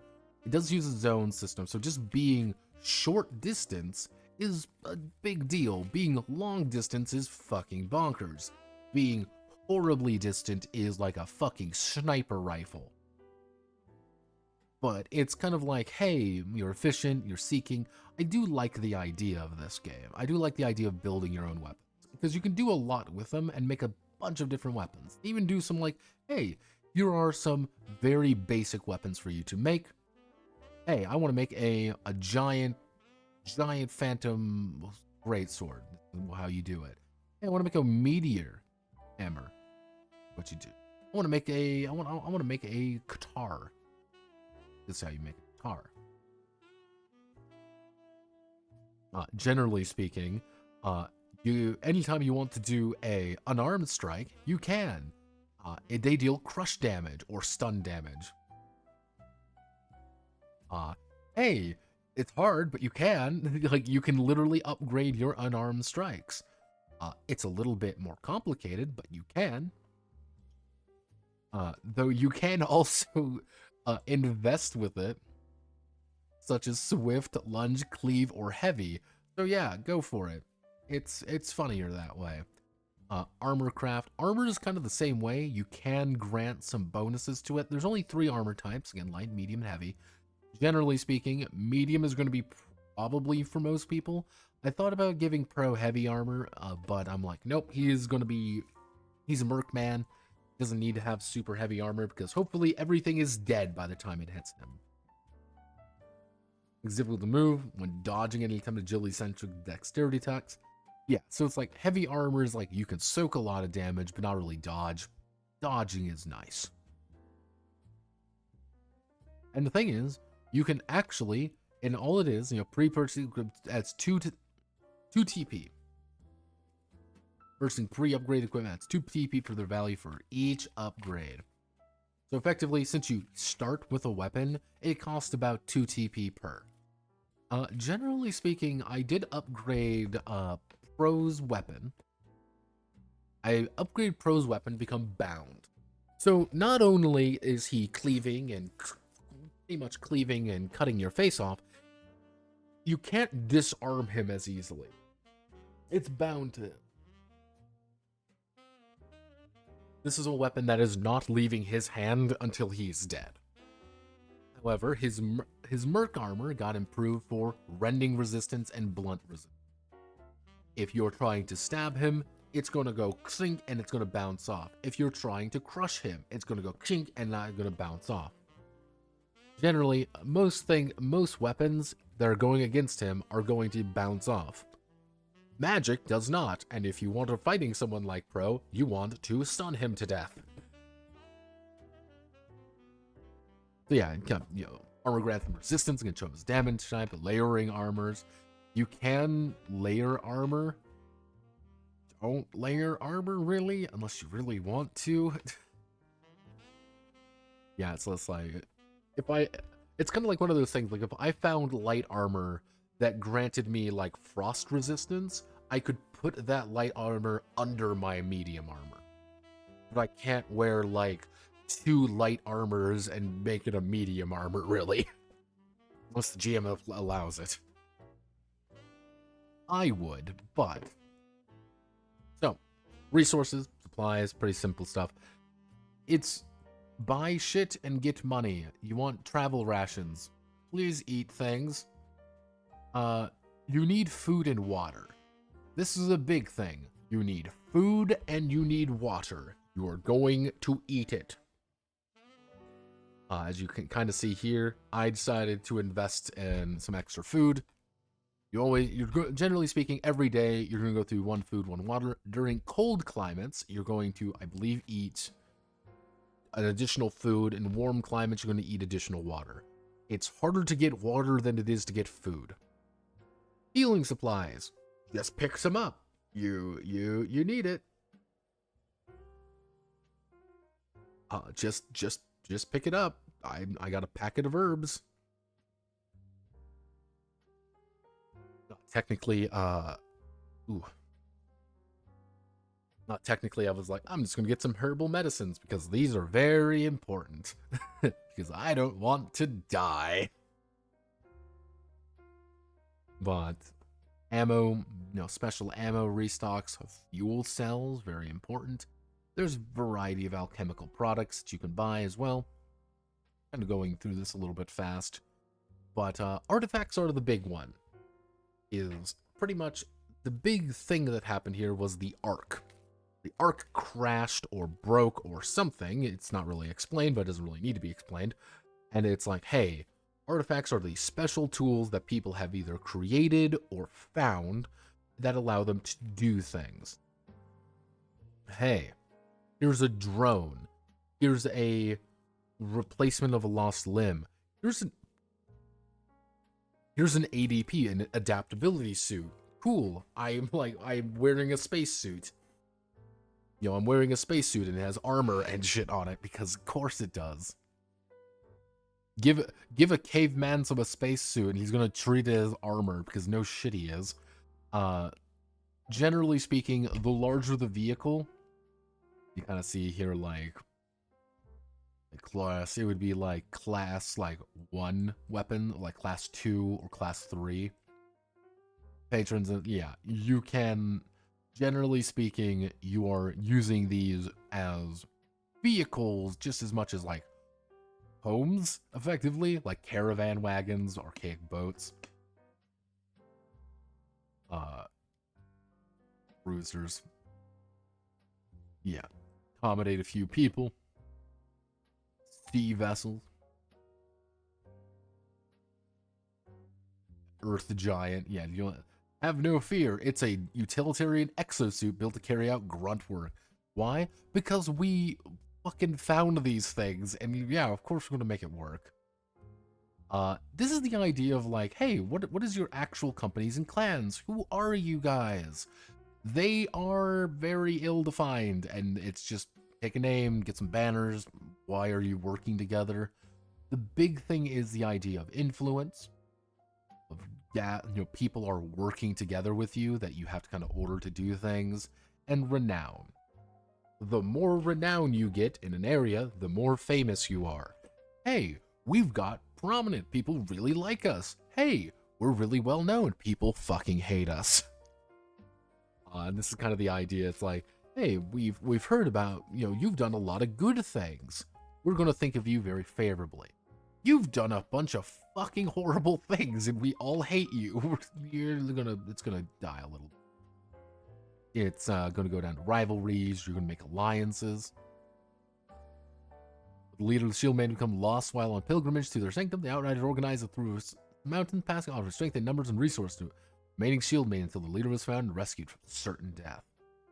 The Copper Crown Company and the Silver Vanguard have long competed for the territory of the Black Woods. While the Vanguard has secured rights of passage over the southern road and attempt to keep the rivals at bay, the Copper Crowns have less refined, more brutish approaches, setting the Vanguard's outpost on fire and setting the Vanguard's envoy with broken legs on a boat ride back home as a warning. Yeah, things go wrong, things go, things go well, things go wrong, and relationships matter in a world where communication actually is very extensive because you can connect to the internet. Yes, it is very easy, in fact, to connect to the internet. However, you have to remember, these are effectively Iron Age people who understand what the internet is, but they don't really get it yet. It's like, yeah, I can spread out my voice to other people nearby, being like, please fucking help, I am dying, please send help, my leg is caught in here and I don't want to die, and being like, oh, okay, yeah, we can save you, we can help you. But they, like, don't understand why it's magic, effectively. Yeah, like, what are we doing contract? Explore, we want to recover something, hunt monsters, transport. This is kind of the indirect, like, GM section of, like, what are you actually doing? Sometimes you get paid in money, sometimes you don't. And page 87, we have learned how to play the game.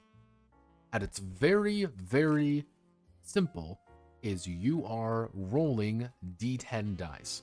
And it is a 6-up success. Take a number of D10s, I got my cup of D10s over here. I'm going to take a number of D10s equal to whatever your skill, plus your attribute, plus whatever else you can add to it. Or using strain dice. Strain are a little bit interesting. It's pretty much the, how do I want to word? Favor using strain die represents intense effort.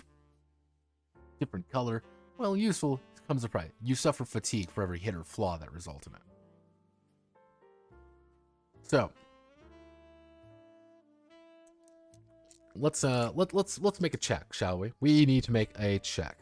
So, Pro is going to use his might.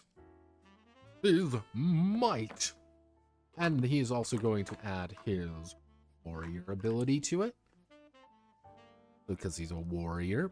And since he's cleaving his way through something, he's going to add an additional 2 dice for his behemoth. So, we are going to see how many hits we generate using these 1, 2, 3, 4, 5, 6, 7, 8 dice. Dice ASMR. So, let's read the dice. So, we've got a 9, that's a hit. We've got a 2, that's a miss. We got a 6, hit. 6, hit. 4, miss. 10, which is 2 hits. An 8, which is a hit. And a 1, which is a flaw. Awesome. So, yeah, you rolling matches, of course, do better things.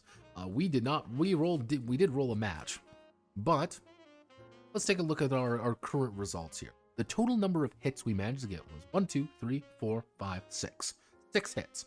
Fucking good. That's damn good. We have 2 misses, and a flaw. Zam. We didn't add any strain dice. We didn't add anything like that. Cool. Easy enough to understand. So, at most things in life, we just need to roll a simple or moderate task. Usually moderate. You usually need 2 successes. Doesn't seem like a lot, but it can get a lot hit. You can get a lot more. So, if you get advantage, so any number of hits on a successful roll form a match, you perform it perfectly or grant more favorable outcome. Effectively, you crit on dubs.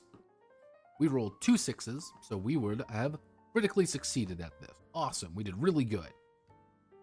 Now, if you just succeed, we just hit what we need to hit, cool, we succeed without any complications. But we didn't do it, zam, setback, we failed. And if we managed to roll more 1s than we needed, we would have suffered disaster. Uh-oh, this is really bad, we didn't get what we wanted. Now, let's make another check. We smashed this guy's fucking face in. We're balling. We're balling, but at what? Let's say we need to make a healing check. So, what we're going to do, we're going to take our 1 die for wisdom, 1 die for our healing, and we're going to strain a little bit. We're going to take 2 of our strain die. So, take all our rolls together, and let's see what we got. We got a jack shit result. We scored 0 successes. 0 successes, we would have failed. Did not roll any 1s, so we didn't critically fail. Not a disaster, we just got a setback. So, passive results are possible. Effectively, if your total ranks is above difficulty times 2, 2, 4, or 6, you can just succeed. Usually with like 1 or 2 successes, but it's like you still succeed. You ultimately win without a problem. That's the thing. Now, hey, you have favor. Good things are happening. Add dice. Oh no, bad things. Lose dice. Straining. Pretty much anything, anytime you hit with the strain die, so anytime you would get it, fatigue, which is bad. Or if you roll a 1. Yeah, strain dice are a abnormal source of favor. You may still use all 3 of them, even if your ordinary sources of favor are wholly negated. Oh no. However, you can choose to roll straight dice after the result is established. In this case, the damage you suffered after keeps by a 1 for every strain dice used. So even if you fail, you're like, Zam, I need 1 more success. I'm going to strain 2 times. And you could score a couple more successes, but you're still going to take fatigue from it. That's kind of the big thing. And it's like, ow, my bones. It sucks. This is very bad. Especially if you roll a 10 on a strain die, which you actually take an additional fatigue with. Now. Sneezing. So, cooperative test. We want to work together. Add hits. That's all you need to do. Opposed tests. Oh no. Whoever scores the most. Oh no, we're doing a prepared test. You know, it's like, oh no. Like, since the character rolled with favor and the resulting hits set the difficulty for future opposed tests. Oh no.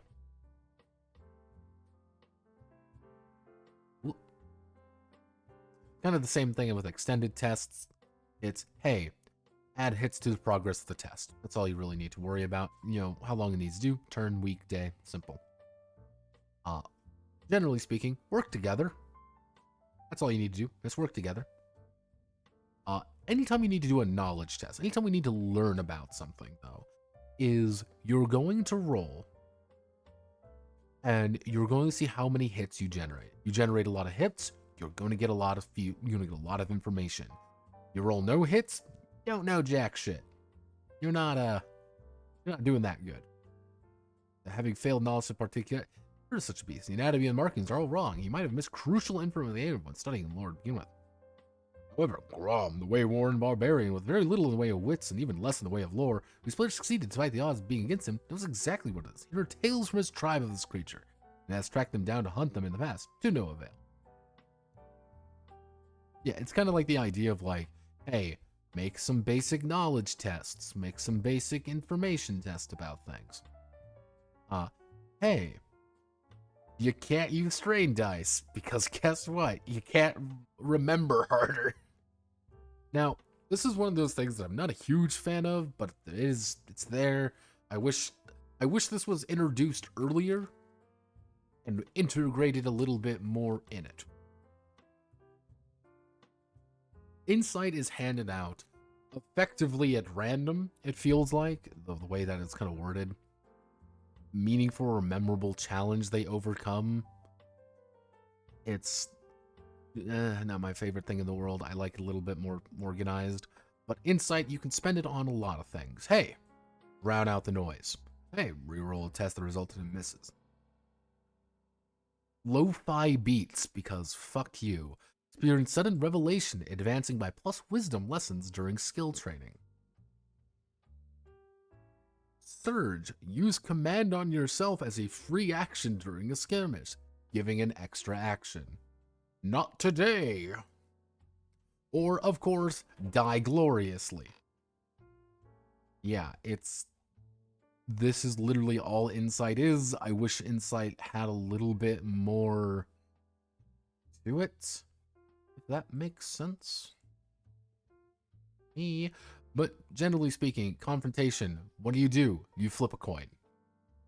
Or more accurately, roll a d6, roll a d10 or whatever. Generally speaking, heads, Vagrants, tails, Arbiter. And then everyone starts beating the shit out of each other. Everyone's got 2 actions and a reaction. So, I want to move. Cool. I want to tread through a rough zone. I want to withdraw, break away from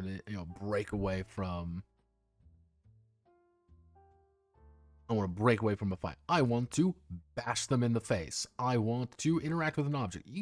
There's actions. I like that. That works. Slow and methodical tasks and called shots carefully, providing first aid, empowering a spell, rummaging through inventory requires 2 actions. One of the weird ones that are put in this game is command. I know why command is here. It's very weird, though. The thing is, you can use this on Vagrants. And the idea behind command is, I say do this, and I give you my action. So you can technically play kind of like a character who is shouting orders a little bit, and they're going to be able to do additional actions. That's a little weird. I know why it's here. It's for this. Sentinels and spirits, which are effectively like companions. Effectively. This is the only way they're doing things, which is doing that, but you can use it on Vagrants. From this anyway, it says you can use it on Vagrants, which is very weird, and action economy can get a little bit funky. You can effectively create Master Blaster in this game, and just command people, which is funny in its own way. But yeah, this is pretty much the entirety of combat. It's not too complicated, but it doesn't really need to be complicated. But yeah, so effectively, here's like everything is using zones. I am not a fan of zones. I don't like them very much.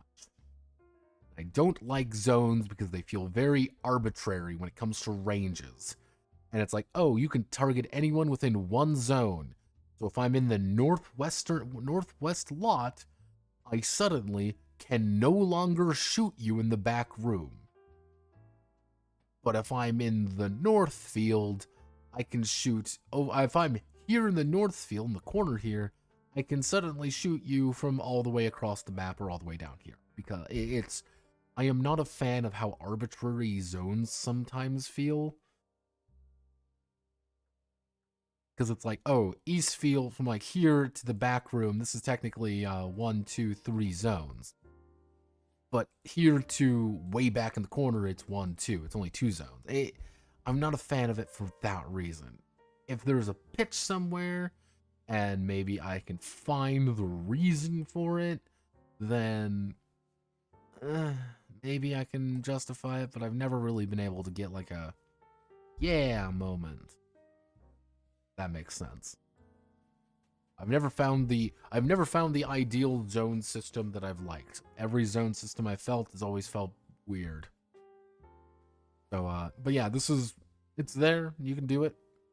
Limits objects and all that, attacks and defense. Generally speaking, once you're engaged with an enemy, fighting on them grants a window of opportunity to press the advantage to escape from the engagement. I want to throw a motherfucking attack. I want to beat the shit out of someone.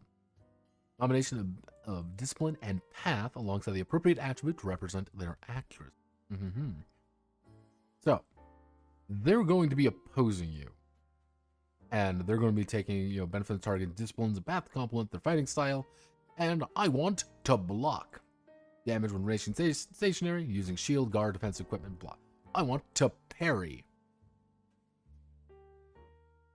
A parrying weapon bestows favor, allowing you to parry range projectile. I want to take cover. I want to resist. No other deaths can be performed, or the defender is unaware they are being attacked. They must resist to stand their ground.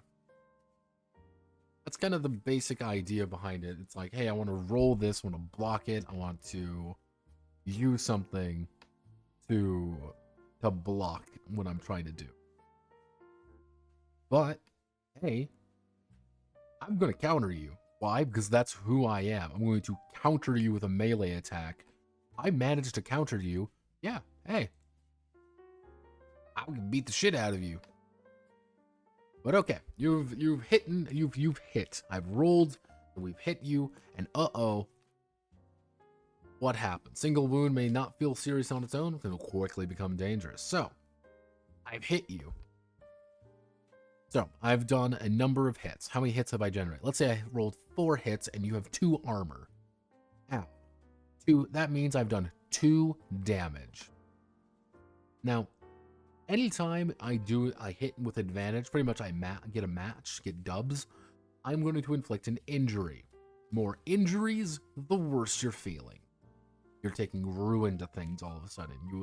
This game is a nasty fucking death spiral. Even a bad roll can very easily kill someone.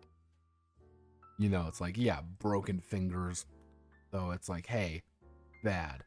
Hey, severe dismemberment. Oof. Where did this go from? Hey, I've got my hand taken off. I've got my head, I got my head caved in slightly. Ow. How much resistance do I have? Reduce damage. How much weakness do I have? Add damage. Pretty much any non-lethal damage that affects stamina is the exact same. Similar to, like, hey, I want to do first aid, I want to do quick healing, I want to do healing magic. It's, generally speaking, it's, you want to clear wounds as fast as possible, because wounds are, well, dangerous. They can kill you. The death spiral is very quick. You are impaired. You have a lesser injury. What happens? Ruins. Hey, You're wary. Things are bad. You are down to 2 HP. You get shock. You're fading. If you are fading for too long, you die. You have 2 stacks of root. You have -2 dice on everything you do. You're dying. Very bad. Very bad news for everyone involved.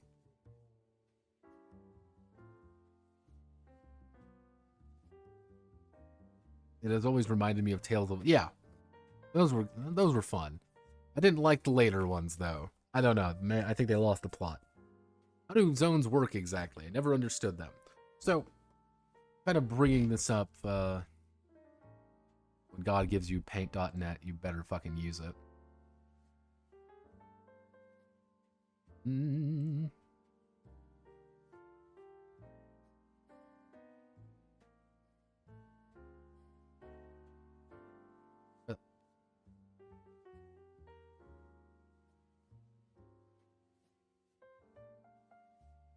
Okay, so let's say we have a very simple. Let's say this is our battle map.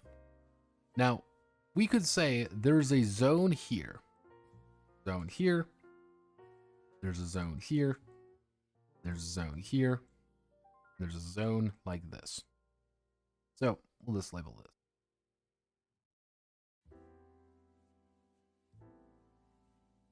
Effectively, instead of having like a grid map, what you would do is if I take a move action, I can move from 1 to 3. Change the color. I can move from like 1 to 3, or I can move 1 to 2. However, if I move to 2, I can only move to 5, 4, 3, or back to 1. If I move to 3, I can only move here and here. Now, one of the major advantages of this is, let's say there are 3 goons in this area. Let's say there's three goonies in this area, little blue dots. And let's say there's me, the shining gold hero of legend.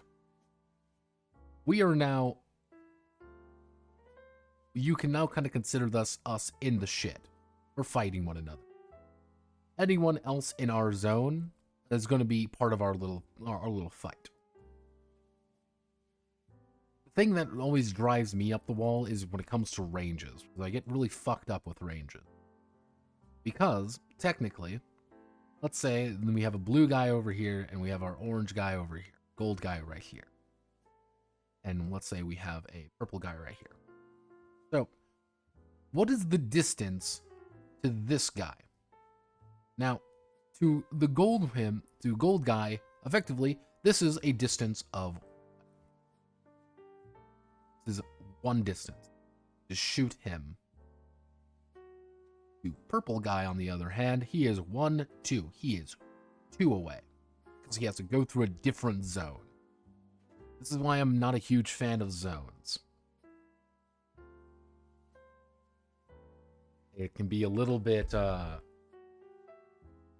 it's an abstracting the map out, and I feel that it always abstracts things way too much, to the point where it's like, oh, like, distances become a lot more complicated to deal with.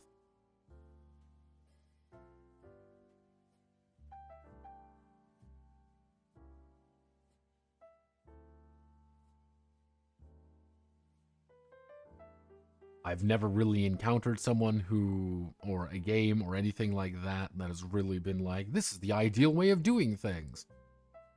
And... Ow.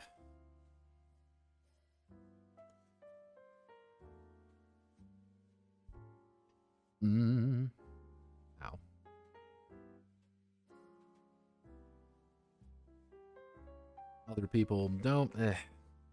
So yeah, generally speaking, hey, you have a severe injury, or you're down and out kind of thing. Yeah, you're in shock. You have one action. Pretty much anything you do is you're on the verge of going out. And yeah, this test is not affected by stacks of rune imposed by the death spiral.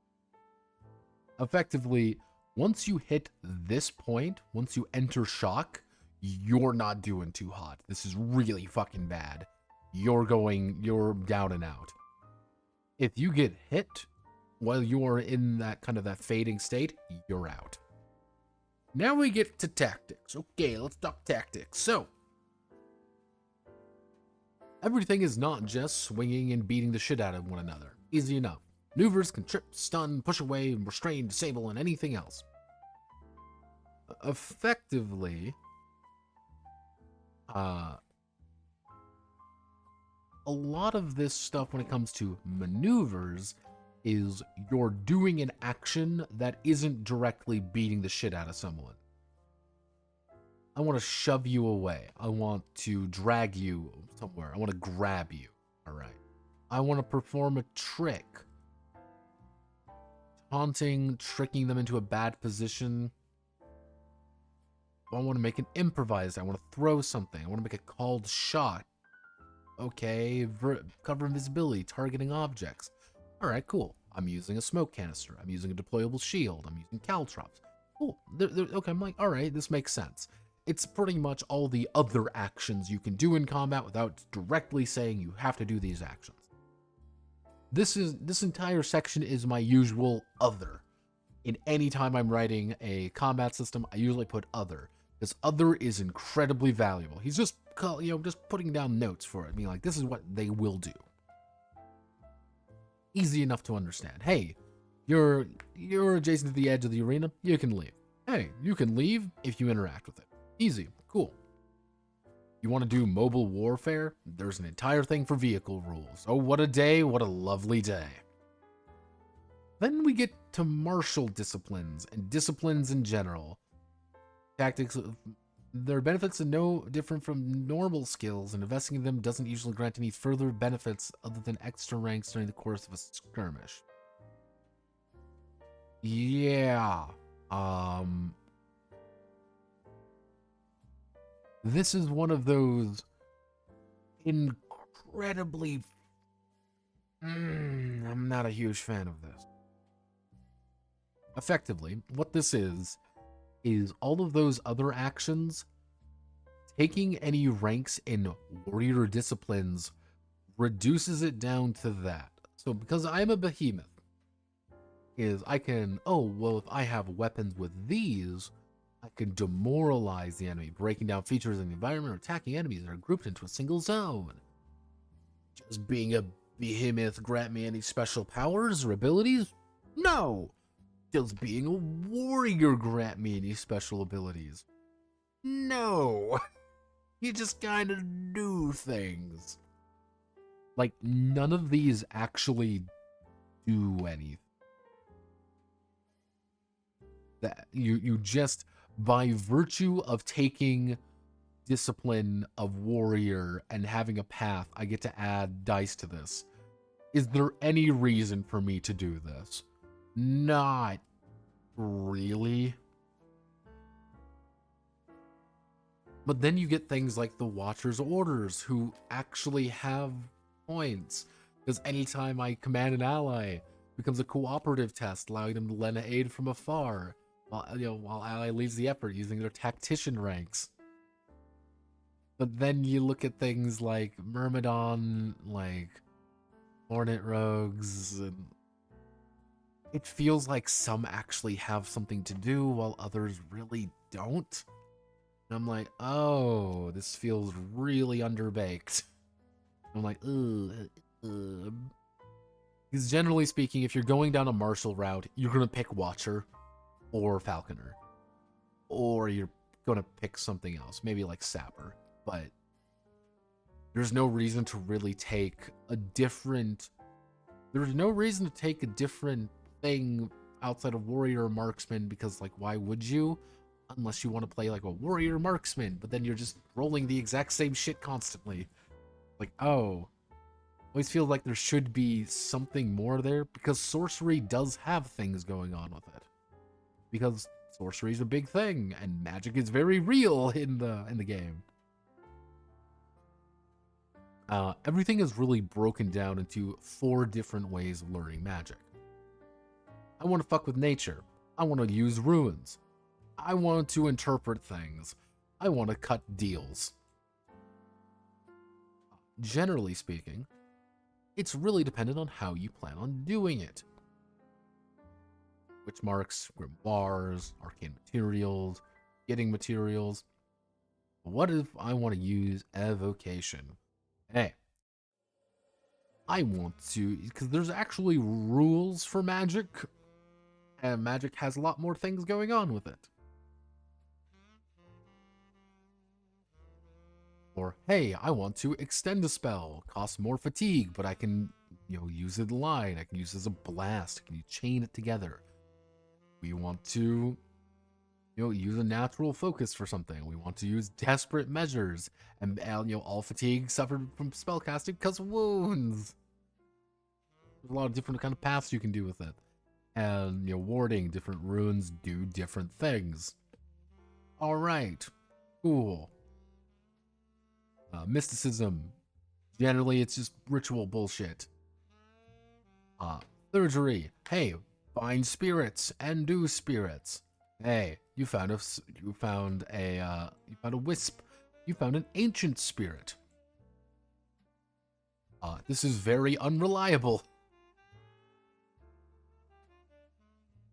Sometimes it wants to play with you. Other times it wants to kill you. But generally speaking, kind of talk about the thing. Generally speaking, the idea behind magic, if I go all the way back up, really do a great job of understanding it, is fucking effectively you can use magic by just saying you're using magic. You're just cutting out pretty much, you're taking on a lot more problems. You can burn yourself out a lot. I'm trying to find the where is the there we go. Using spirit, same as regular melee or range attacks, despite depending on their nature. Spells don't aim or hurt the target directly, can be resisted like non-lethal attack, prevents suffering the effects. Yeah, that's kind of the basic idea behind it. It's treated the exact same, but you can do a lot more with it. That's what I'm trying to kind of get across. Especially because there's a shit ton of things to actually do here. Now we get to Architect. Architect is the Radiant Age. Pretty much the current age of reality we're in. We're all gonna fucking die because magic tech. It's really what you gotta think about it. Because there are technomancers and artificers, pretty much people who build and people who break apart. Machine spirits, they exist because how do you justify what a spirit is and what a machine is? It's really difficult to kind of do, so they kind of just wing it. A lot of different text to work here. I'm kind of going to speed through this section a little bit because this is kind of more specific. Effectively, all artifacts are tech. You have orders of what they actually do, records of how to remember information, the internet, and various different situations. You can effectively hack in this game. It's kind of complicated, but you can hack. Oof.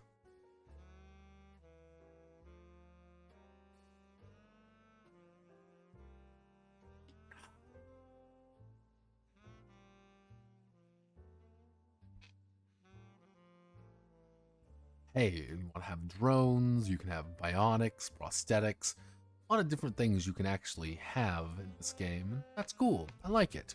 It's fun. It's fun to have things, and things are fun. But this is kind of the main crux of it. Welcome to the traveling system. Slowly. Generally, every single... this is a hex traveling. Every hex you move is 4 leagues. Journeying, they are effectively a way for you to reduce time and to give a better idea for how to move. So it's like, hey, cartographer is customary for one player to handle responsibility of drawing. It's the lunar calendar, it's timekeeping, because everything is split up into watches. Morning, midday, afternoon, evening, midnight, pre-dawn. In short, You can travel during the day, but please sleep. Sleeping is nice. We all like to sleep. Most things are tracked by the moon. It's a nice thing. Wisdom, various, seasons, culture. Measure a person's life by counting the number of winters they lived through, rather than how many years passed since the day of their birth.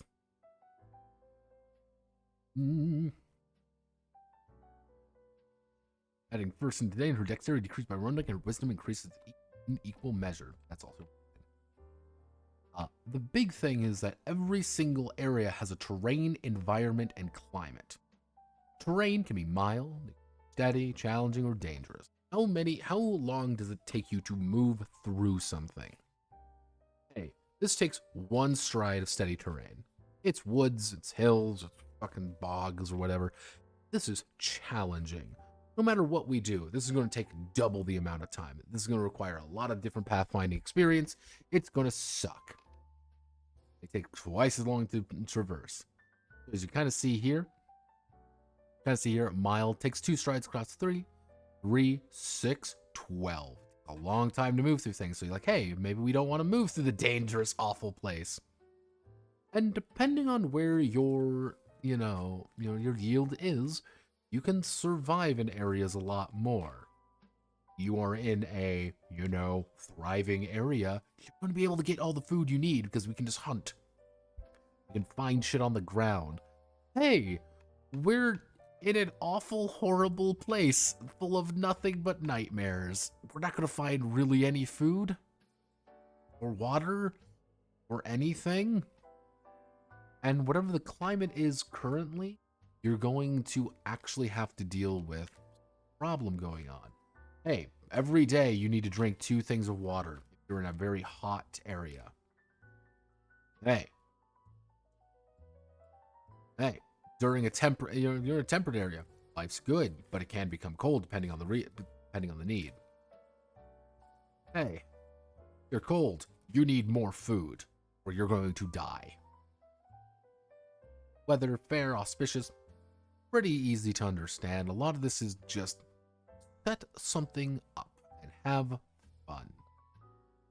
Travel toward a waypoint. Pathways are measures in strides, pretty easy to understand. Nothing too exotic in this particular part. These bits make me think about Ryutama with this travel stuff. Yeah, honestly. Like, it's a very detailed thing. I like the stride system. This is the best part of Vagrant Path, bar none. This is a very cool and evocative system, and it works very well.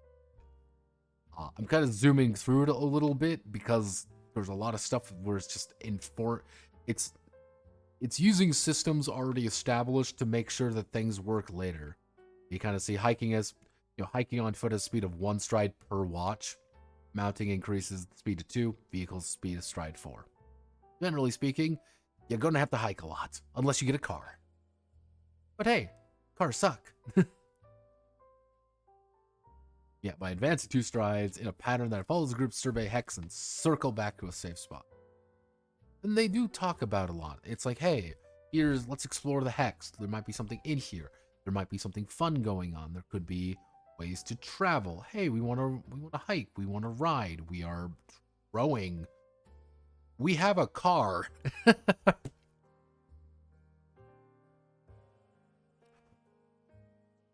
And sometimes you just gotta push on. You can advance twice before needing to stop and rest. Generally speaking, you can advance about 8 leagues a day.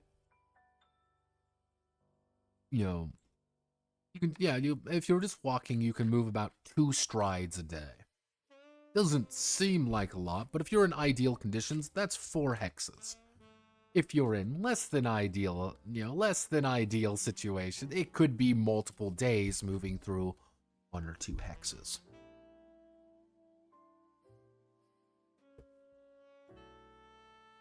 But you can also say, we can push ourselves, or we're going to take a lot of fatigue doing it, but that might lead us to someplace we need to be. Keep watch, sneak around. Let's find some shelter. They talk about it's quartermastering and foragers and things like that. I couldn't find anything there. Same roll during a watch. I couldn't find where these were. Maybe I just missed them. Well, yeah. Who's pathfinding? Who's navigating? Who's keeping watch? Oof.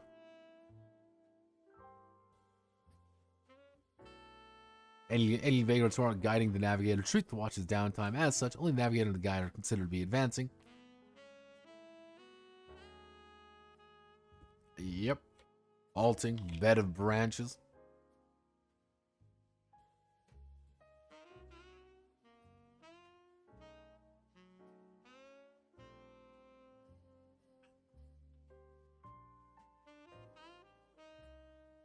Yeah, advancing is the purpose of determining the need to push onward. Yeah, downtime. Rest. Wander around a little bit. Maybe train a little bit. Maybe perform a ritual. Little things. Survival can be really broken down to, do you have the thing? If the answer is yes, you can eat. Please eat. Please eat and please drink. Effectively, you need 2 watches of rest, so if we go back up to our watch,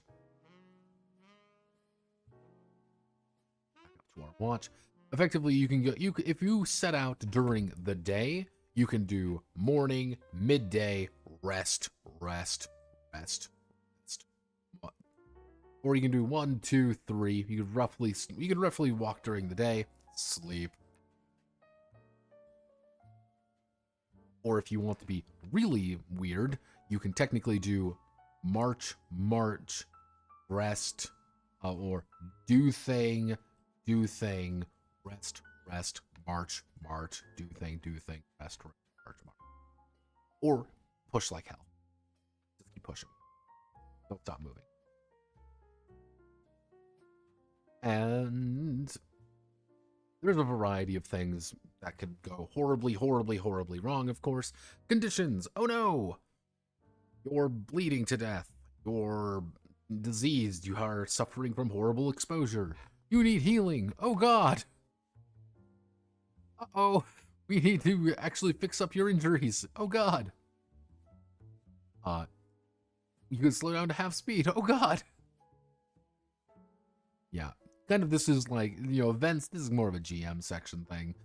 What's going on? There's a hazard. How do we fix the hazard? We can't resist it. How? Hey, what places are we looking for? There are sites. What's there? Hey, what's the landmark? Hey. Try the Allmother's tree that has grown. It's the resting place of the leader of a small witch coven. Resting in her shadow offers great calm, peaceful many. Sites. Faced with the task of resupplying Groot's dwindling resource, a vagrant and one of the band's followers wandered further into ash-covered woods in search of fresh salt water. Hopefully, some substance can be found. They reach a dead end, a cliff overlooking shallow pool of black, vicious liquid that pours in the underneath protruding cave entrance. Get closer and strangest open up even more a rock formation which bears a haunting resemblance to a gargantuan serpent looking down into the earth.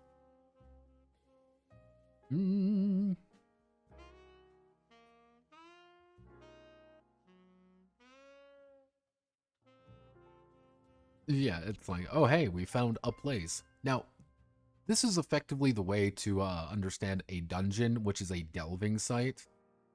Hey, there's a place. What do we do? Let's find it. Let's go through a place. We're in a settlement. Trade. Very easy stuff to understand. Nothing. Again, I'm zooming through it because I'm getting tired. But generally speaking, Vagrant isn't really difficult to understand. Like, there's a lot of little things. Then we have the Arbiter. Roll the Arbiter. Narrative cycle. Homebrew ship. Honoring the oath. Because you have to make the Arbiter's oath. Being just and nice and all that other bullshit. Find characters. This is mostly in the idea of how to roleplay, how to make what to roll, how to do things, what time skips are like, making simpler options, and then how to build a monster. Because yeah, you don't have any monsters in this game, sort of. What do they do? What's the paragraph? What are they? Are they beasts? Are they humans? Spirits? What are we working with? What do they actually do? The most important thing to note is bearing. Simplistic measure of monsters' power. 2 being common mooks and simpler beings, 5 a ground-shattering threat and other bosses. Generally speaking, you want something that's going to be about equal grounds with you, middling.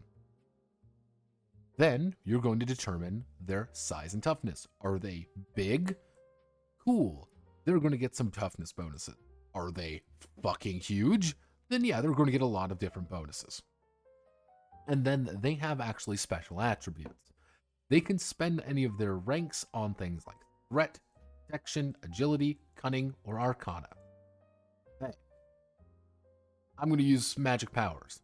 How smart are we? How agile are we? And then they got some just basic skills you write in.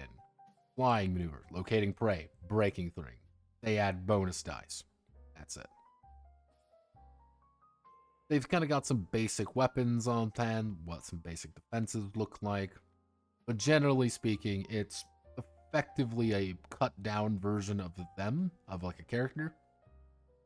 And some of them might come as events. You can just make an event if you want. Hey, it's an aura ability. As long as it's here, it's going to affect everyone in the fight.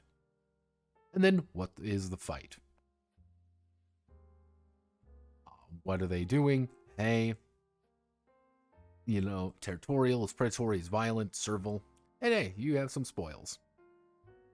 What's it dropping? So, this is like a very short bestiary. So, hey, these are a bunch of brigands. They have bearing 3. They're normal human size, but threat, protection, agility, cunning, no arcana.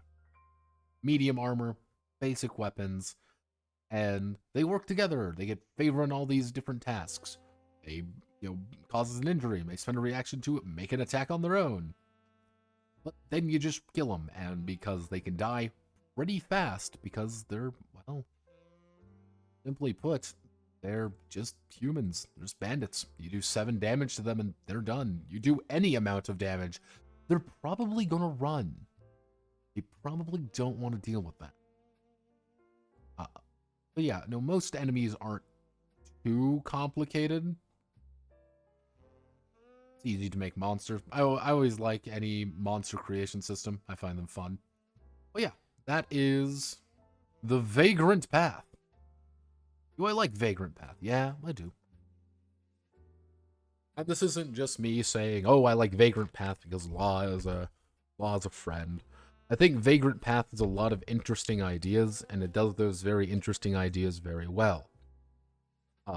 The 2 things with it is I don't like the loosey-goosey nature of some of it. I will say that. Because loosey-goosey natures sometimes invite people arguing. And it's kind of like you have sections like, oh, hey, my background and profession don't do anything. I would probably say, hey, if your profession comes up or your background comes up, you get a favor. Easy enough. It's a little thing to kind of give people a little bit more incentive to care about it. Or a way for me to say, hey, this is something important to you. The fact that your ancestry and heritage only have 1 heritage, it's a little weird. But I guess that's there. That's kind of the nature of the beast. But talents is another one. Talents being kind of right in and having, there are examples, but not like a ton of examples. So it's like, well, I don't know.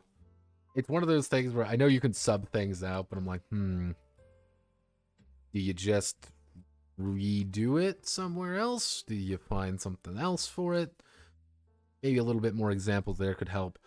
The disciplines are probably the thing that I'm like most, I guess, confused by.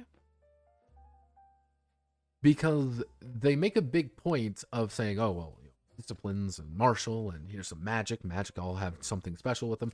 But then they don't really do much outside of give you free dice, and on techniques, technically anyone can do. I don't need to be a behemoth warrior to get any abilities to use my, big fucking sword. I don't need to do that. Like, the GM will just reward me arbitrarily for doing that. That's, I think, my biggest issue is reward you arbitrarily. They could say, yes, your behemoth path applies, or yes, this doesn't apply, or no, this doesn't apply. But then you get like the tactician and watcher, which do actually do something. There is a hard mechanic, there's a hard reward that grants you something.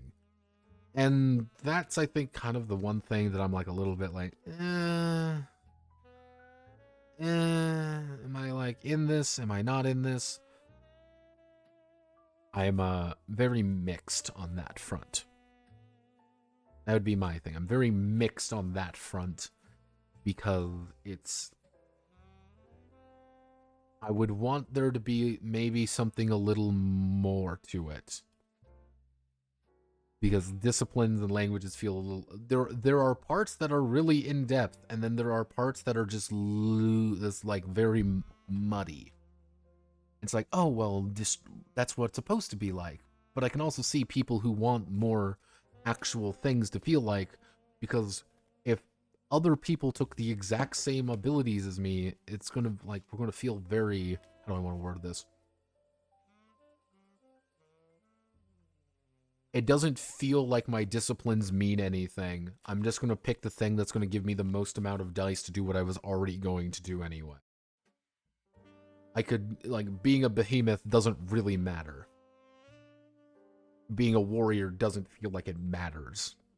Being a tactician matters, but being a warrior is like, I can just write in whatever I want there. It never mattered to begin with. I think that's like one of my bigger issues with this game. It's a little thing, but very, very loose, very like, oh, well, just kind of write in whatever you want. Even down to things like, oh, well, if you need to sort through your backpack, it's a narrative thing, and that's going to be different for everyone. And that's one thing I always find a little bit like,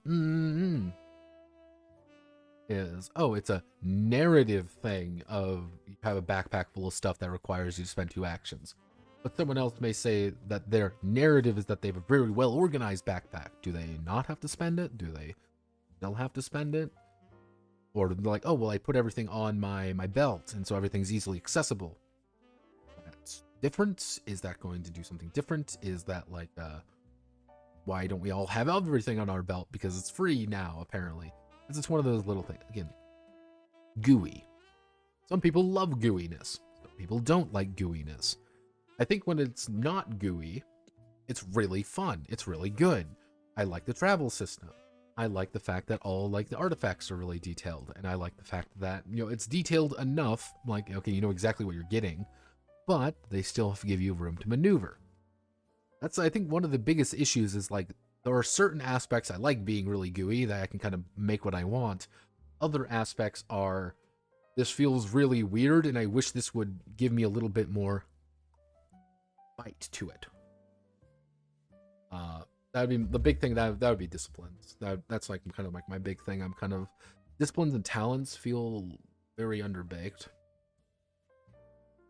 Or maybe that's the point. Maybe that's not the point. I don't know. Items also feel really underbaked. I wish there was a little bit bigger selection of things, even like, here's a big fucking list of just stuff.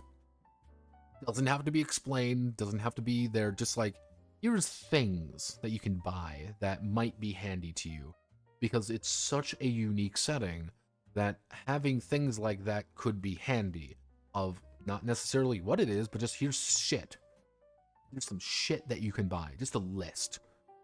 And yeah, it costs about 2 trade points. Maybe something costs 3 trade points. But hey, here's some special Jotun gear. Here's some special Goblin gear. Here's some special gear from the various cultures to give them a little bit more bite to them, give them a little bit more context.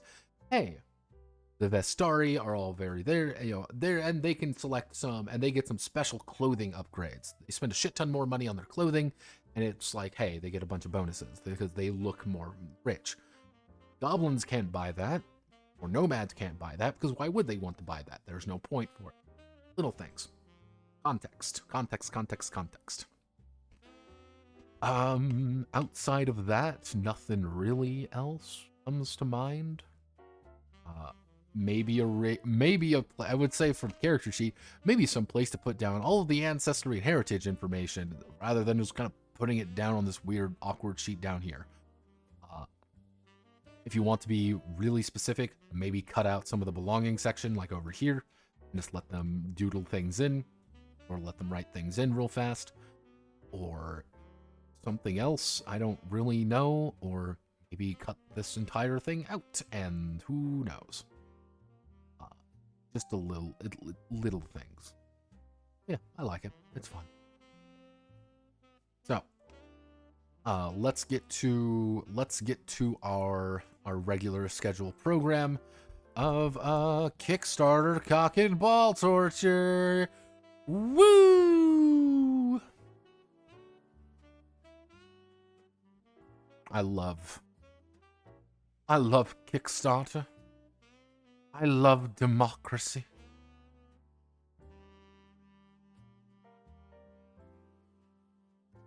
It's been 800 years since we've been on Kickstarter. But we're back, everybody. Stormgate's kicking in there. Let's hit this power wash sim for the RPG crowd. That's tabletop games by newest. Let's see since the start of the new year, everyone. Yeah, this is that Stormgate, which something about this seems a little weird. They put out some weird things being like they're focusing on the competitive community, which I feel like the competitive community is never a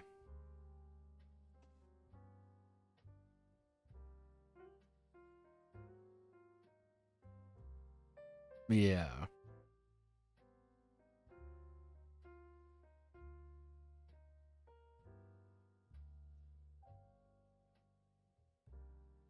Yeah, the fact that you're like they're like pushing the like competitive gameplay.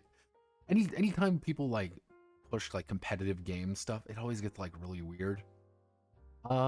Let's see, everyone. Oh boy.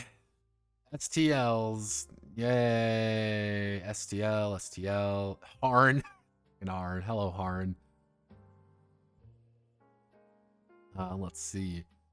This is just porn. Let's see. They do not have the rights for that, by the way. 5e, STL. Okay, Era Dead West. Era sounds familiar. Actually, I know Era. STL, 5e, STL. Actually, no. Battle card game.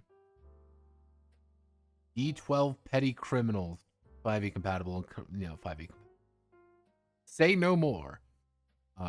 Parliament of Owls. The Shishi Adventure. 5e. Fucking 5e STLs. Deck of Sexy Things. Oh.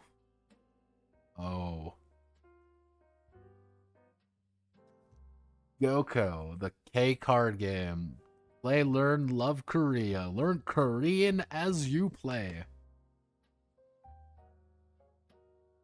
STLs, 5e, STLs, 5e. 5e, let's see, no, that's 5e, that's a board game. Whispers in the Wood, 5e, Eldritch Autonoma, Year Zero engine. Let's see. I actually bought from these guys before. They're really good. I need to find if I can find my copy of Avignon. Because Avignon is fun. STL, 5e. Oh. An anxiety combating TTRPG. Oh boy. Time to combat anxiety, everybody. Woo! Thumbnails always look so terrible. Yeah, they do.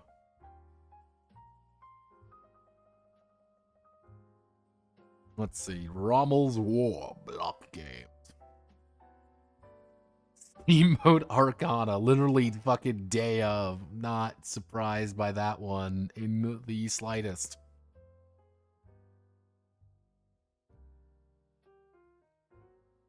Pringle Fall. STL files, lots of STL files. Maple generating add-on. 3D print your own. A lot of this is 3D. A lot of this is IR stuff.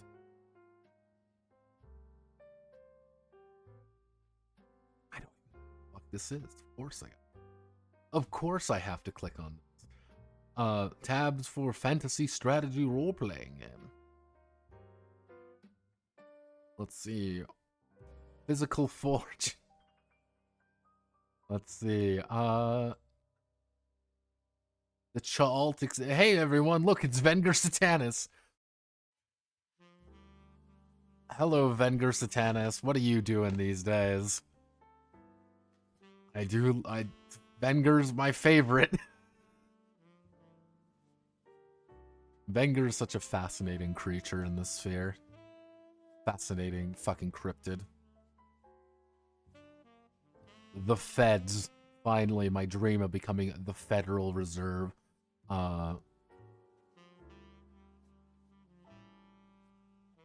Card-based AI for RPG foes. Breakfast Royale. Modular Mechs. Demonic Arrival.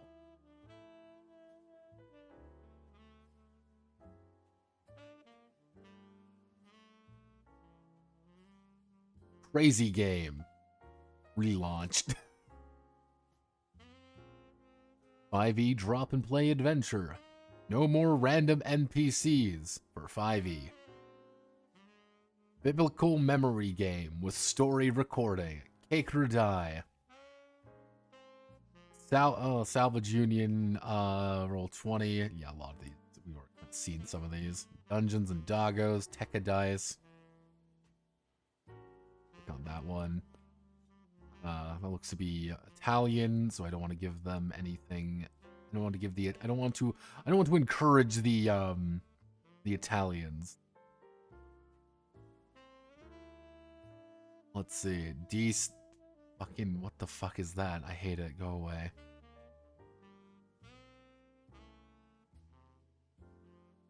Enlightened.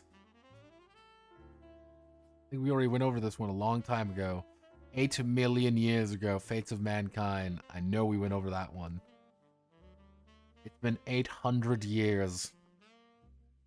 5 days.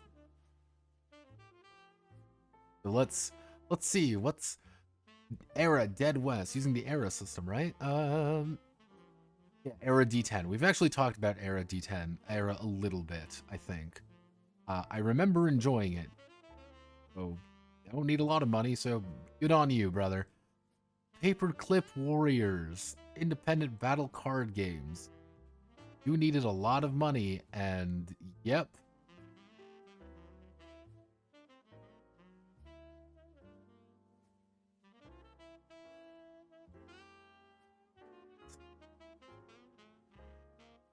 Whispers of the Wood, narrative-driven card RPGs. Look at the Dory dice. No, we're not looking at those horrible things. Minimalist players filled 8 villager mysterious dark woods. So it looks to be a...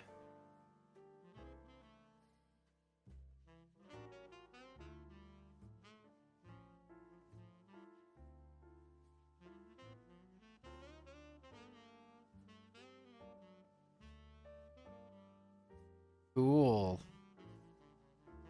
It's from Poland.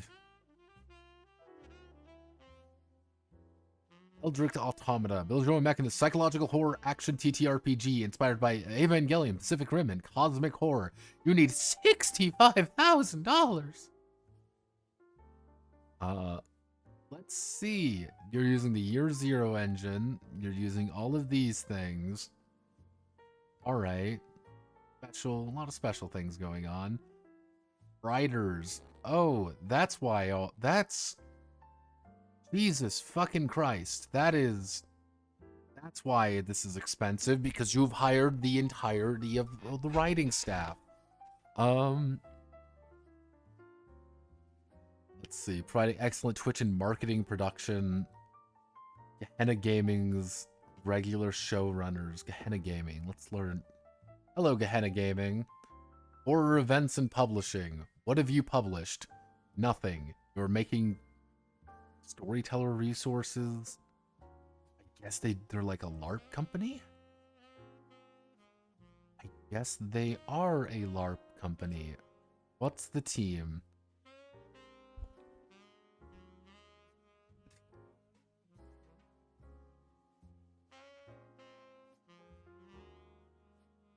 All right.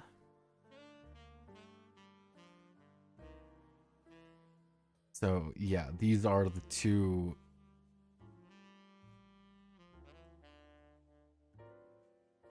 They've got shirts. They've got fucking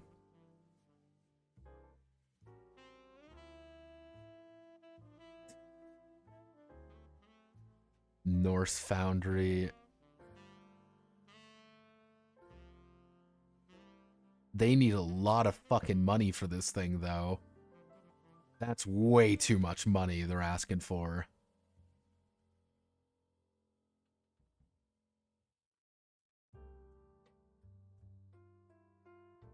That's a lot of fucking money.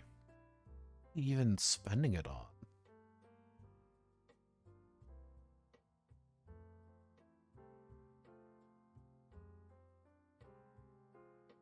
Because they're not, the thing is, it's not like they're writing the fucking game. Like, that's the thing I'm like, it's not like this is a custom fucking system. This is a goddamn, it's your fucking zero. And they've put in every single goddamn, like, 300, 400, I guess all the artwork. Oh, okay, let's see. Setting material, a science fiction novel, and accessories. Yeah, the work will be completed solely by these two, except all of the other writers. Like, there's gonna be one artist. Yeah, all of the different writers. Like, why are you all involved here?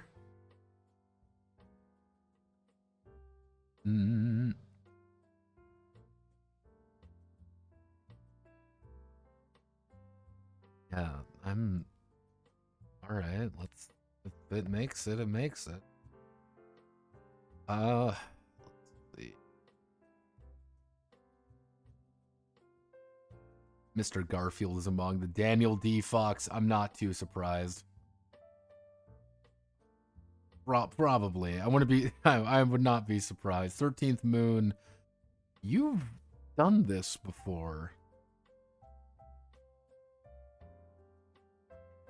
Twice. You've done this twice. What the fuck is this then? Okay, so it's just the new version of the game, I guess? Or it looks like it's adding a bunch of stuff. More art, stories from the world. Yeah, it looks like they're just adding a bunch of stuff, so that's cool. Anxiety combat, you need $10. You don't, motherfucker, you do not need to be going on fucking Kickstarter. You have $10 fucking dollars. Fuck off. Get out of here. Curtain of Iron, Vietnam 1968 with laser tanks. Based. Get the link. Probably just some STL files. Y'all, what are you doing? Flood it again. Yep, it's Chalt, everybody. Hi, Venger. How you doing, Venger? Man.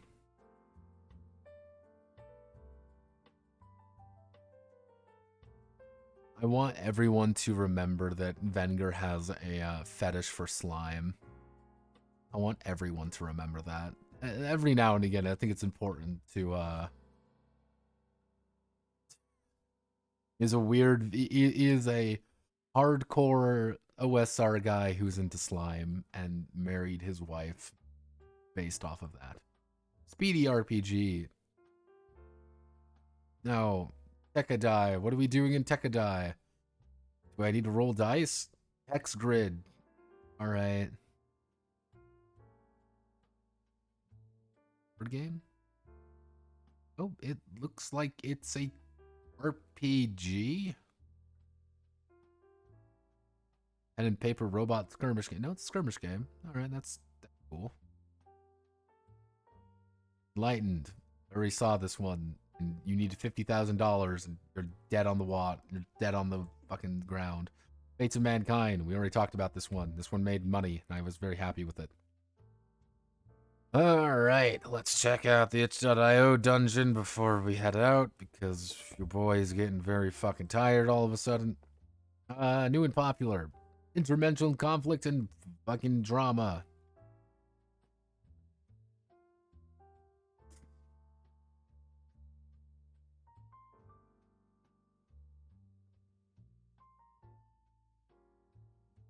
Oh. Death Dominions. Someone's making Chubos content? Jesus. Year of Our Lord 2025. Let's see. Corpse Snatchers. Green Jacked. Do we have anything fun?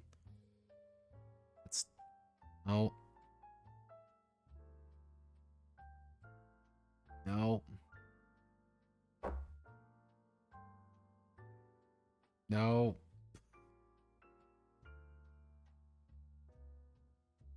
Gun Knight.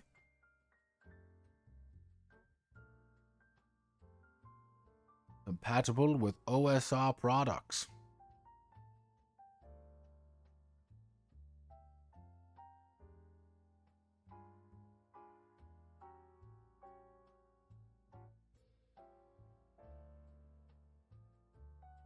There was a... Yeah, looks like there was a ham or something. Vengeance. Virgins.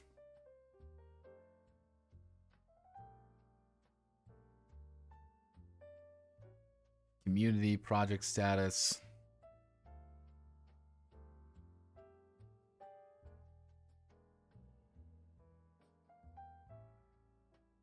That's neat. Can I get a free copy? Yes. Hello, it's Courtborg, everyone. Oh, it's cool.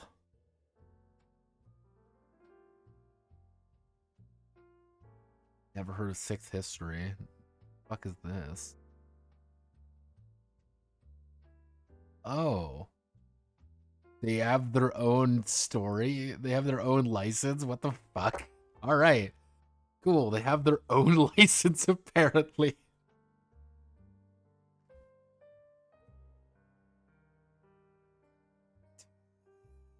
Everyone made unofficial RPG. Motherfucker, they have an official RPG.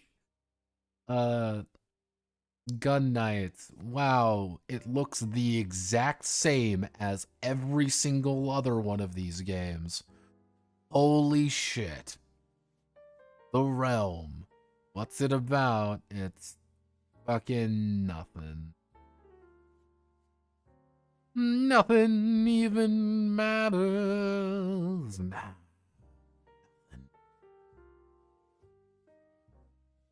Alright. Divinity of the Grind. Only wants slime inside of all. See, does some satanic ritual petty things. Is a skirmish game. Too tired to Morkbork.